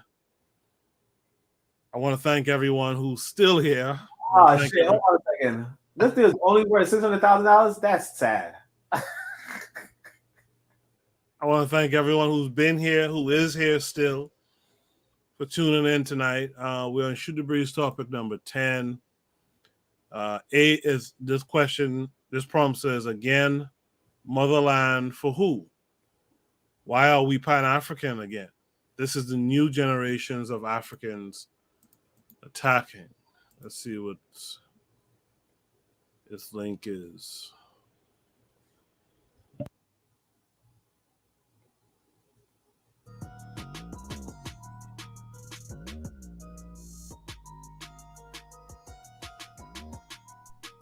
it's the article. Oh, okay. So Ari Lennox spoke about being emotional during her visit as she felt her ancestors with her, but social media users from Ghana shut her down. All she wanted to do was express her feelings about the beauty of Ghana, but the public wouldn't let Ari Lennox be. The Dreamville songbird has kept her social media presence to a minimum after repeatedly vocalizing her distaste with certain social media platforms. Ari has often voiced her opinions on issues ranging from music to Black Lives Matter, and sometimes she has borne the brunt of naysayers, trolls, and downright haters who pelt her with insults. In now deleted tweets, Lennox recently posted about her trip to Africa and how moved she was by the experience. Then people chimed in to make fun of her. Yeah, Ghana's the most beautiful country in the world, she wrote last week during her trip there for a performance. I'll never forget suddenly crying the first time going to a beach in Ghana. It was so triggering, and I didn't feel alone. My heart aches for my ancestors. It was a surreal experience. Many social media users in Ghana chastised Lennox, made fun of her, and questioned the singer, asking if her ancestors were even from Ghana, while others demeaned her with jabs that she thinks she's in Wakanda. The disrespect did not bode well for the singer's fans as well as others who didn't believe that the hate was necessary. Activist Tamika Mallory wrote, "Is it really a question where her ancestors come from? I really want to understand the issue." So they say check it all out below. I guess this is some Twitter users come to Ari Lennox's defense after she was called out for sharing about her trip to Ghana. And then you see some tweets here from Ari Lennox. Depression and anxiety is not fun. It's truly nice to get a break from it. And I don't know how long it will last, but I'll cling on to this. She says, wow, it's a rare and good feeling to consistently wake up with peace and happiness. I really owe that to Ghana. Right? That's her deleted tweets. So I guess these are some of the comments that were made. The massive effort the Afrochilla team put into bringing Ari Lennox to Ghana. She had an amazing performance, toured Ghana, loved Ghana to the point she was house hunting. And now look, some of you are truly sad. Another user says to Ari Lennox, Ghana is the most beautiful country in the world, and the same Ghanaians launched attacks on her, insulted and bullied her, and she sadly deleted that beautiful tweet. When Shatta Wale said Ghana be village, he was referring to the people living in it. Another one says, Ari Lennox deleted her tweet about finding peace within when in Ghana because some people here thought it wise to drag her. But all we do, they say to achieve with negativity. The woman even wanted a house to purchase here in one of her tweets. So I guess these are just more tweets similar along those lines. But I'm sure you guys are aware of this thing that went down with Ari Lennox going to Ghana and this tweet and all the criticism she received. It was all over Twitter and whatnot. I saw some of y'all kind of interfacing with those tweets. Mr. Untouchable, what jumps out at you about this story? What does this have to do with Pan-Africanism? But I don't really know who Ari Lennox is. I really don't know who she is. But I don't know what this has to do with Pan-Africanism. But as far as the tweets is concerned, the tweets is you don't know who are there are people who are trying. Our enemies are trying to ensure that the community on this end of the part of the world never links up with the community on the other side of the world. Agreed. And if they have to use technology to do that, they will. If they have to pay real people to do it, they will. I don't know who's behind these people who tweet out different things, and most people don't know who they are. You know what I mean? Unless I don't know. It's very difficult to find out if these people are actual people. They may be our enemies. I don't know. So I don't really know this. And I also know another thing is we are sick as a people, globally, because of our indoctrination, because of the things that's been put into our brains on many different levels. We are sick people. You know what I mean? And the only cure for that is re-education, retraining, re-socializing ourselves to ourselves. And that's a very difficult thing because we had 400 years of indoctrination. It's like we've been sitting in the classroom for 400 years being taught a specific thing. So to be taught something that's completely against that is a very difficult thing. So I mean, the fact that these people attacking her and saying that she ain't African or maybe talking crazy to, I don't expect them to do anything else different from that. But I don't know really what this has to do with Pan-Africanism, really, to be honest with you. Matron, what say you? Oh yeah. Okay. I got an ego problem, y'all. So because I've been accused of not being like a part of the African diaspora. Like I talk to these bot people and I agree 100% with Mr. Untouchable. I'm willing to build with the Africans that are willing to build with me. And this doesn't have a lot to do with what our overall goals and objectives are. This is a good press piece, a good byline, headline type thing. I don't really know this young lady's work or anything like that. And even if I did know her work, I too feel like we're a sick people and we have a lot of problems.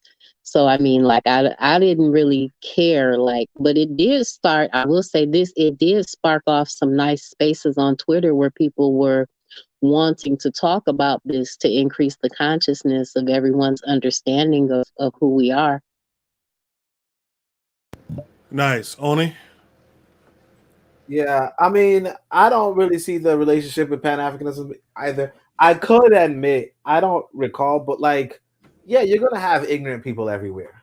You're going to have ignorant people everywhere. So while I'm not going to say 100% of the people are going to be Ghanaians, there might be some Ghanaians there. Because I know one thing I could say about people in Africa, a lot of times are very, they could be insensitive or they could be direct, you know?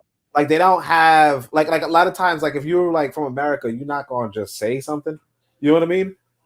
And so we could also take it the wrong way. Now, obviously, this was probably not taken out the wrong way. This was just negativity. But yeah, I mean, I don't expect if African people if people in Africa or even anywhere, if African people generally anywhere, right, already had their shit together, we wouldn't have any work to do.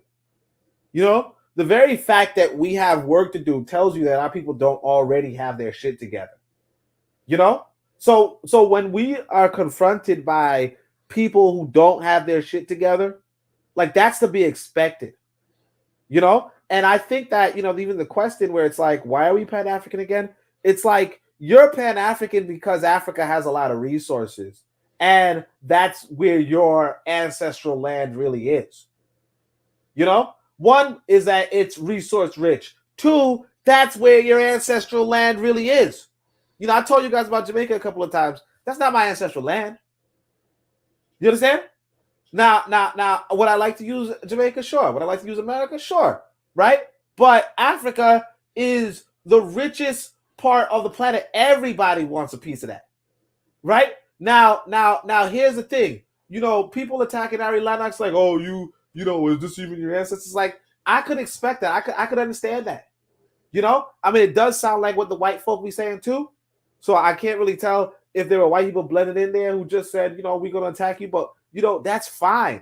Getting attacked or ignorant people, like I'll tell you this. There's a bunch of ignorant white people, bunch of ignorant white people, bunch of conspiracy theorists, bunch of flat earthers, bunch of all that kind of stuff. If you are a white person about your business, you're not worried about stupid ass white folk.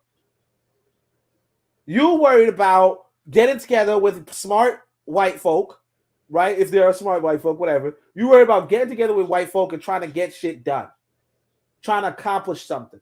So you're Pan-African to accomplish something. The same way that, the guy from Amazon or the guy from Apple or the guy from Windows or whatever, the same way they get together with their best and brightest. They don't care if there's flat earthers. You might tell them about flat earthers and be like, well, yeah, that's stupid. You might tell them about white nationalists, open bigots. They be like, yeah, I don't agree with that. But what we have to say is that, yeah, there's going to be some black people in Africa who are going to be against other groups of African people. That's fine. That's good. Who cares? What we have to focus on is being that group of Africans who are working together with the group of Africans that are about building something. Like tearing down Ari Lennox. I don't even know who she is either. But tearing her down after she done a performance for you is just stupid. But that's okay. When people let you know that they're stupid, all you got to do is say thank you, and then just ignore them from then on. Like, it's better for them to tell you now that they're stupid than for you to give them a good assignment and then they do some stupid shit. That's all I'm saying. Urzuli, you get the last word. I don't see these people coming at the Asians and putting those type of comments. They don't do that with the Asians who are buying up, who are doing probably, who's going to take all their natural resources and put them in debt. So you come and you attack Ari Lennox and say all of this because she said she had a good time, and I say this because Pan-Africanism here, which is probably more American than Africans, take this shit as lightly. We had a conversation where the Africans on the continent didn't even fuck with us. So for people to say, oh, this is not a representation, there's too many of these are young people attacking this young lady. She's an R&B singer, Ari Lennox. Whether the music that she does is pro this, pro that, probably not. But the point is, they say reach out, or what's the word, Sankofa. So she's doing a reach out and you shit on her? But the people, freaking Akon was so happy to bring the Asians to build them a city, right? We had no problem with that. But Ari Lennox, a freaking singer, y'all couldn't let her rock? And you guys who on this side of the continent think, oh no, that's just a couple. No, that's the new generation. And the old generation is like that too. Okay, so Zuli, let me be fair.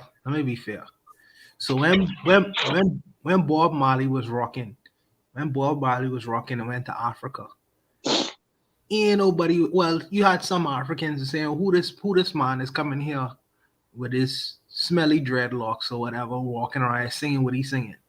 But many Africans was rocking with Bob Marley when he was singing. Not only him, the Burning Spear, whatever. But I think that when Wyclef went to Nigeria, people was rocking with Wyclef in Nigeria. They love the Nigerians love Wyclef. Now, these people, when you fast forward, because Wyclef is the last generation, this generation, they have people who hating on this girl for different reasons. But by and large, I don't think that when it comes to artists and entertainment, I don't think it's big issues, bro. I don't think it's that serious. You gonna always have haters. You gonna always have people. There are African Americans who don't rock with some continental Africans. There are continental Africans who don't rock with some West Indians or Caribbean people.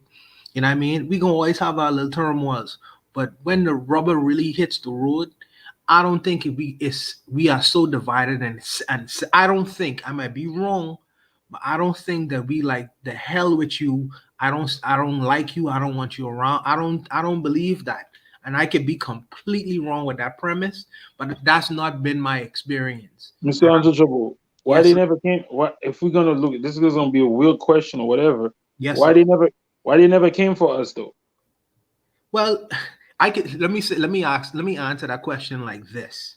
When Haiti got their independence in 1804, why didn't come for the rest of the people in the Caribbean who were still in slavery? What? What? Go Good. read. What? What are you When talking about, bro? when no, I'm asking Go a question. read. I'm Go asking a read. question with a question. Go read. Go read what happened, bro. Well, It's not like they. It's not like they didn't. why It's not didn't like they? they didn't try. So they tried to rescue the people in the Bahamas and Cuba and in Jamaica and all them other countries. They tried to come for us and rescue us. Bro, bro, do you know that the Haitian government paid for Americans to come settle in Haiti who No, wanted that's to not the leave? question I asked, bro. It's I'm the same asking thing. What do you mean? why y'all didn't come and rescue us who was still in slavery in the West Indies. I don't know why they didn't come and rescue us, but you know what I know? But you know what I know what Dessalines said? Anybody who stepped foot in Haiti is a free man. But Haitians had boats. Why couldn't they rescue the people who islands was right next to them and who was still in slavery? I don't know. They said they said according to the history, they set other nations free. I don't know what happened. You know why they didn't come? What does You that know have to why? do? Haiti's a small country. Fucking Africa's a big continent. But Africa sold us. we a smaller country. We a Africa smaller. sold us. Africa sold us. No, but I'm Africa, saying that based on their history. Well, I don't understand how you gonna answer a question and ask me why Haiti didn't come for y'all. We fought. Because we a smaller country. Why couldn't y'all come for your brothers in a different Caribbean Yo, island? yo, I don't like that talk you just talking about. The people who sold you, didn't come for you. Now you telling me a group of people who fought for theirs, why they didn't come for the rest? How do you know they didn't? Yeah, but y'all got y'all won y'all independence. I'm saying, why didn't y'all come for us? Why didn't y'all come for what ship? What ship? The ship that we took for the what ship?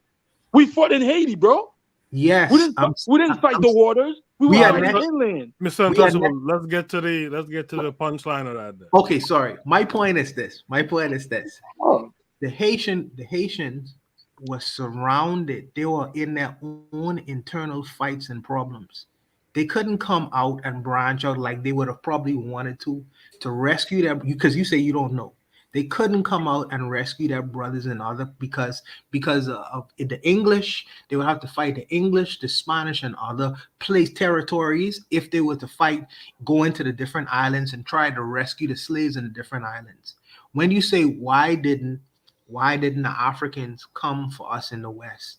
First of all, they was in war too. You know what I mean? They was under war for too. 600 years. For 600 years.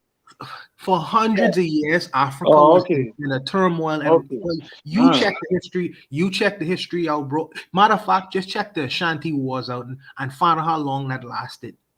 Okay. Just read up on it. So I do want to talk on this thing right here, because Dessalines does say that he's not going to save the other people in the Caribbean islands. Like, he's not going to do it. He said that they should fight for themselves. Now, I didn't agree with that sentiment, but that's what he said. And if we're talking about Haiti, right, you should bring up the Dahomey Empire. Haiti was freed. They freed themselves, obviously, but they freed themselves before Dahomey was free. Essentially, Dahomey was still fighting the French and eventually were destroyed. Either, if you want to, in 1823, and then it was a French protectorate until 1904, right? But the reality is that, like, the idea that they could have sent ships that far and that they were just like in this time of peace where they could just go and get ships to bring people back. It's just not even realistic. Like I don't why? even think that they had transcontinental ships at that point in their history. I don't even think that they had No, I don't think transcontinental exactly. ships. White people had transcontinental ships. Black folk didn't. And that's just the reality of the situation. So we're talking about like Haiti, which is kind of like, if you want to be a descendant of Dahomey, it was freed before Dahomey.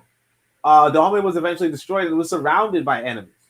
But that's neither here nor there. I do want to say that I did ask a Ghanaian lady about this attack on Ari Lawrence. So she was saying that essentially at this point in time, the Ghanaians have this internet culture. Like some of them have this internet culture that's kind of like shooting the dozens, where basically they try to like roast somebody and try to like mock them and insult them off the internet kind of thing. So a lot of people were taking a part in that sort of weird internet culture that developed there. And I mean, it's kind of reminiscent of like trolling in America once upon a time.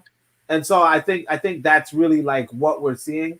But I mean, I wouldn't like say it's an excuse or anything, but that's the thing that, like, one thing that we got to realize on top of everything is that young people are developing a culture that we don't understand as older people. But we have to remember that at one point, like for instance, my generation was like wearing loose pants, like very, very loose pants and oversized shirts. It's just like we just do dumb things as young people. And we have a roasting culture too. We have a playing the dozens culture too. I think that we forget that. You know what I mean? I don't think we do it anymore, but like they're doing it new, kind of like it's like a new internet trolling thing. But yeah, like you said, we used to do it back in the day. Yeah. We would do it face to face. But why is this to roast? Like you roast people, you roast people who's like how is this somebody saying that they that's because a lot of these youth in the West and the African country are not sensitive. They're not Afrocentric. They're not pro that. They're not even Pan-Africans. Like it's sad to say, it's mostly us on this side that want to reconnect with these people, and that's what it is. Barely us. It's like 2% of us. It's what? It's what? It's like 2% of us, yeah. But like, well, this is 2%. Them, if it's 2% of us, then it's 0.00001 of them. Yeah, I mean, like when I went to Ghana, I'll admit, like their lifestyle is not really conducive to wanting to bring Americans over. You know what I mean? Like that's not like if you're in a serious poverty situation, like your geopolitical cognizance isn't going to be that high. But why they quit to bring in the Asian over though? Well, why they don't got beef for him? It's not the same people. The people bringing in the Asians are going to be like politicians and like upper class. But so how come these people that got the internet right now that's roasting Ari, they're not poor? They're not upper class. Stop that. Bro, stop that shit. They might not be upper class, but they might be middle class, or they have access to the internet. So how come they don't roast? How come they don't roast the Asian people? Bro, are you upper class? No, I'm not. Okay, so why would you think that these people are upper class? That's what I'm trying to figure that out. Well, I'm saying they're not poor. They could afford the internet. You don't gotta be poor, man. You're not upper class. Like the people who just said so. So you're saying, y'all making excuses for these people. Y'all making excuses for these people. They're not roasting the Asian man who's coming in. What are you bragging about Ghana ancestors though? I don't understand. Here's what I would say, and I'm gonna leave it here. Here's what I would say. Here's what the black people on that side of the continent and the people on our side of the continent, here's what we have in common. We both practice pan-Europeanism. We may not practice Pan-Africanism, but we sure as hell practice Pan-Europeanism across the continent.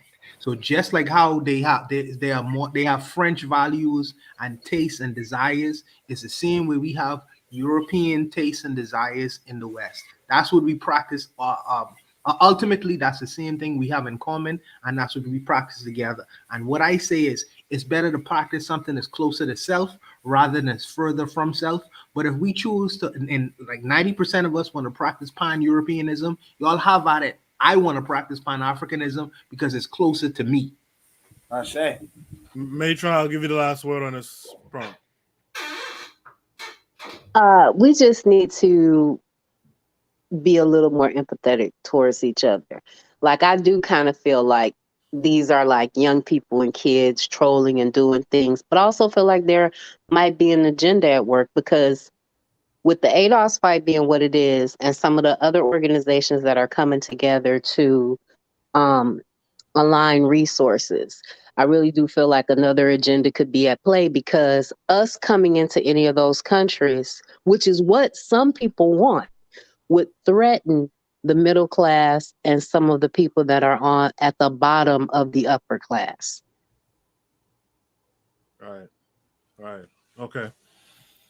All right. That's the last prompt for tonight. But before we go, I do want to get a sentence or two from each of you on the panel about this one last. Well, it's not a prompt. It's just like an observance. Did Martin Luther King Jr. The MLK Jr. Day is on Monday. What are your thoughts on his efforts? What celebrations are taking place in your community? Are his dreams still dreams, or are they now mostly accomplishments? We're just gonna give each person a chance to speak, and then we'll close it out. I'm going to start with Urzuli on this one. I guess some of his dreams were accomplished individually, but as a whole, I don't think we are where we're supposed to be. But I could say that like his wish for white kids and black kids to be playing together, that happened. We eat at certain restaurants together. We interact together. We socialize together. I guess that is accomplished, but it's still not where it's supposed to be to me. But I guess individualistically, black people have accomplished a lot. Certain black people have accomplished a lot, but as a whole, as a group, black people in America and around the world, I think we're still behind, way behind. Should MLK be celebrated?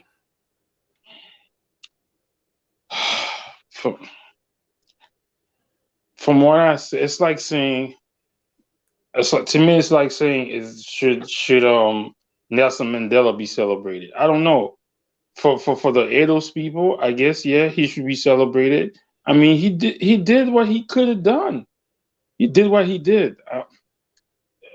I'm not against his celebration, but I don't look at Martin Luther King as like he's my savior or he's the best. But he did what he could have.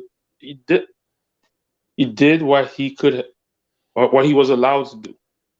Was he a staunch like Dessalines? No, he wasn't even like Toussaint. So I don't know. I mean, should people celebrate him? I mean, should he have this holiday? If these president who owned slave on holiday, why can't he have one? So I don't know. Okay. Let me mix it up. Oni, what say you? I mean, Dr. King, like, what celebrations are taking place in your community? I don't know any.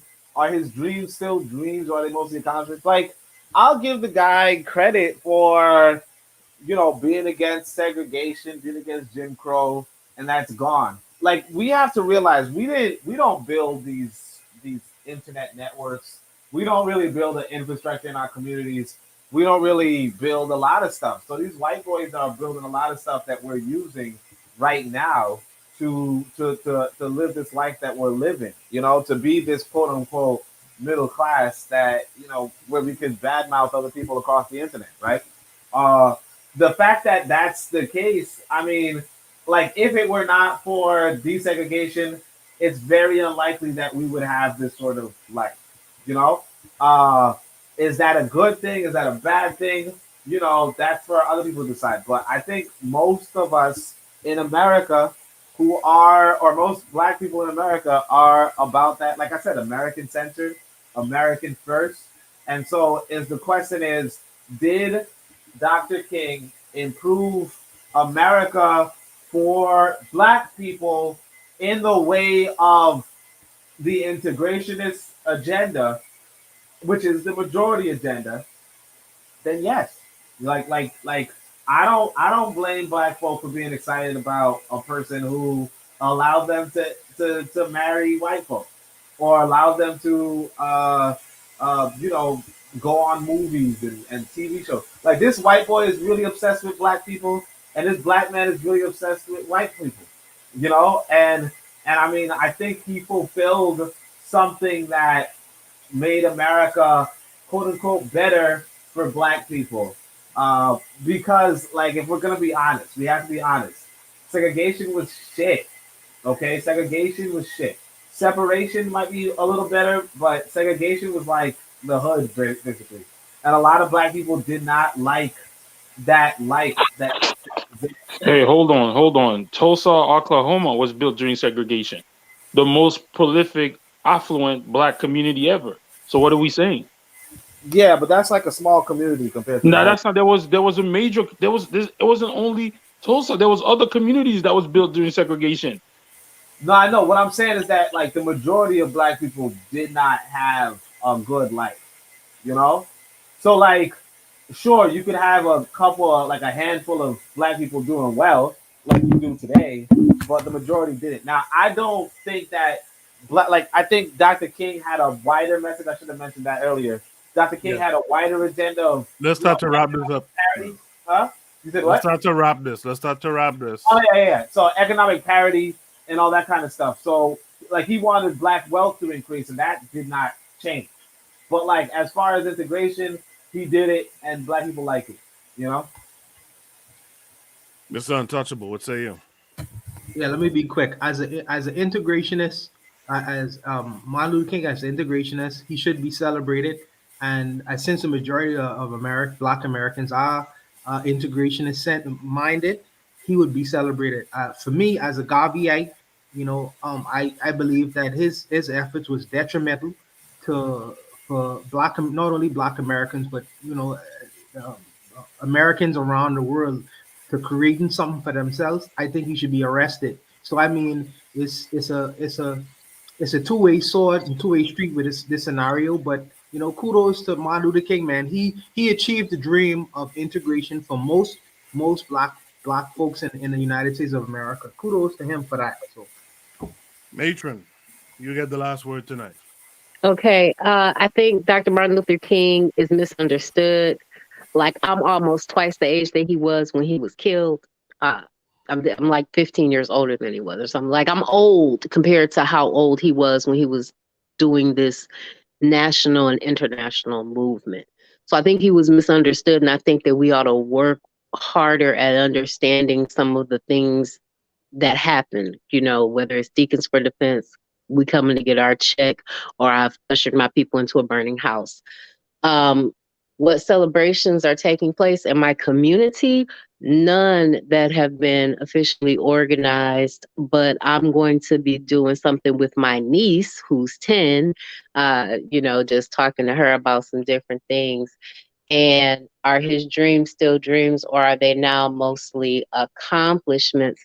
I think that his dreams are still dreams, because he wanted us to have economic equity and social equity, and we don't have that. And so I think that his dreams are still dreams. Thank you. All right, that's the show tonight. It was a long one. I hope people do enjoy the content. Oni, your shows in the morning. Briefly tell us what you're doing. tomorrow morning or this morning? Oh yeah. So if I wake up early enough, I'm actually go over Barbados and Bahamas at the same time. Okay. Because they're like small. Two small countries. One of them got some important brother from there, but that's about it. You know, nothing else going on. Nothing else going on. All right.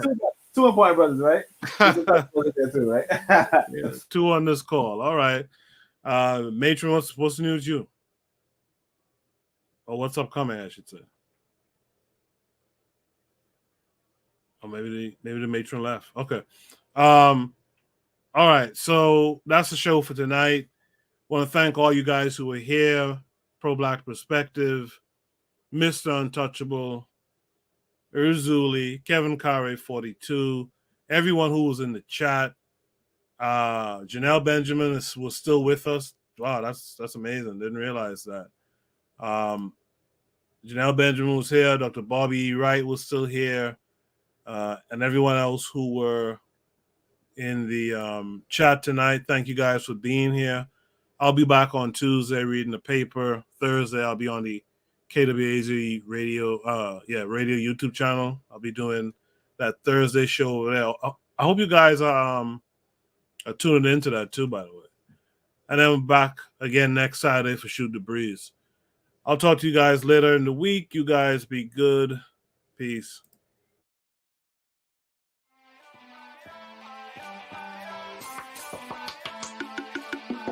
Thanks for listening to the Bitter Medicine Podcast with your host, Koku. If you like what you just heard, we hope you pass along our web address, bittermedicineblogs.com, to your friends and colleagues, and share our show to all your social media. Be sure to check out our archive section on our website for previous podcasts. This has been a KWAZ radio production. Join us next time for another session of the Bitter Medicine Podcast. Follow us on Facebook at Bitter Medicine Show, Twitter, Bitter Meds, Tumblr, Bitter Meds, Instagram, Bitter Medicine.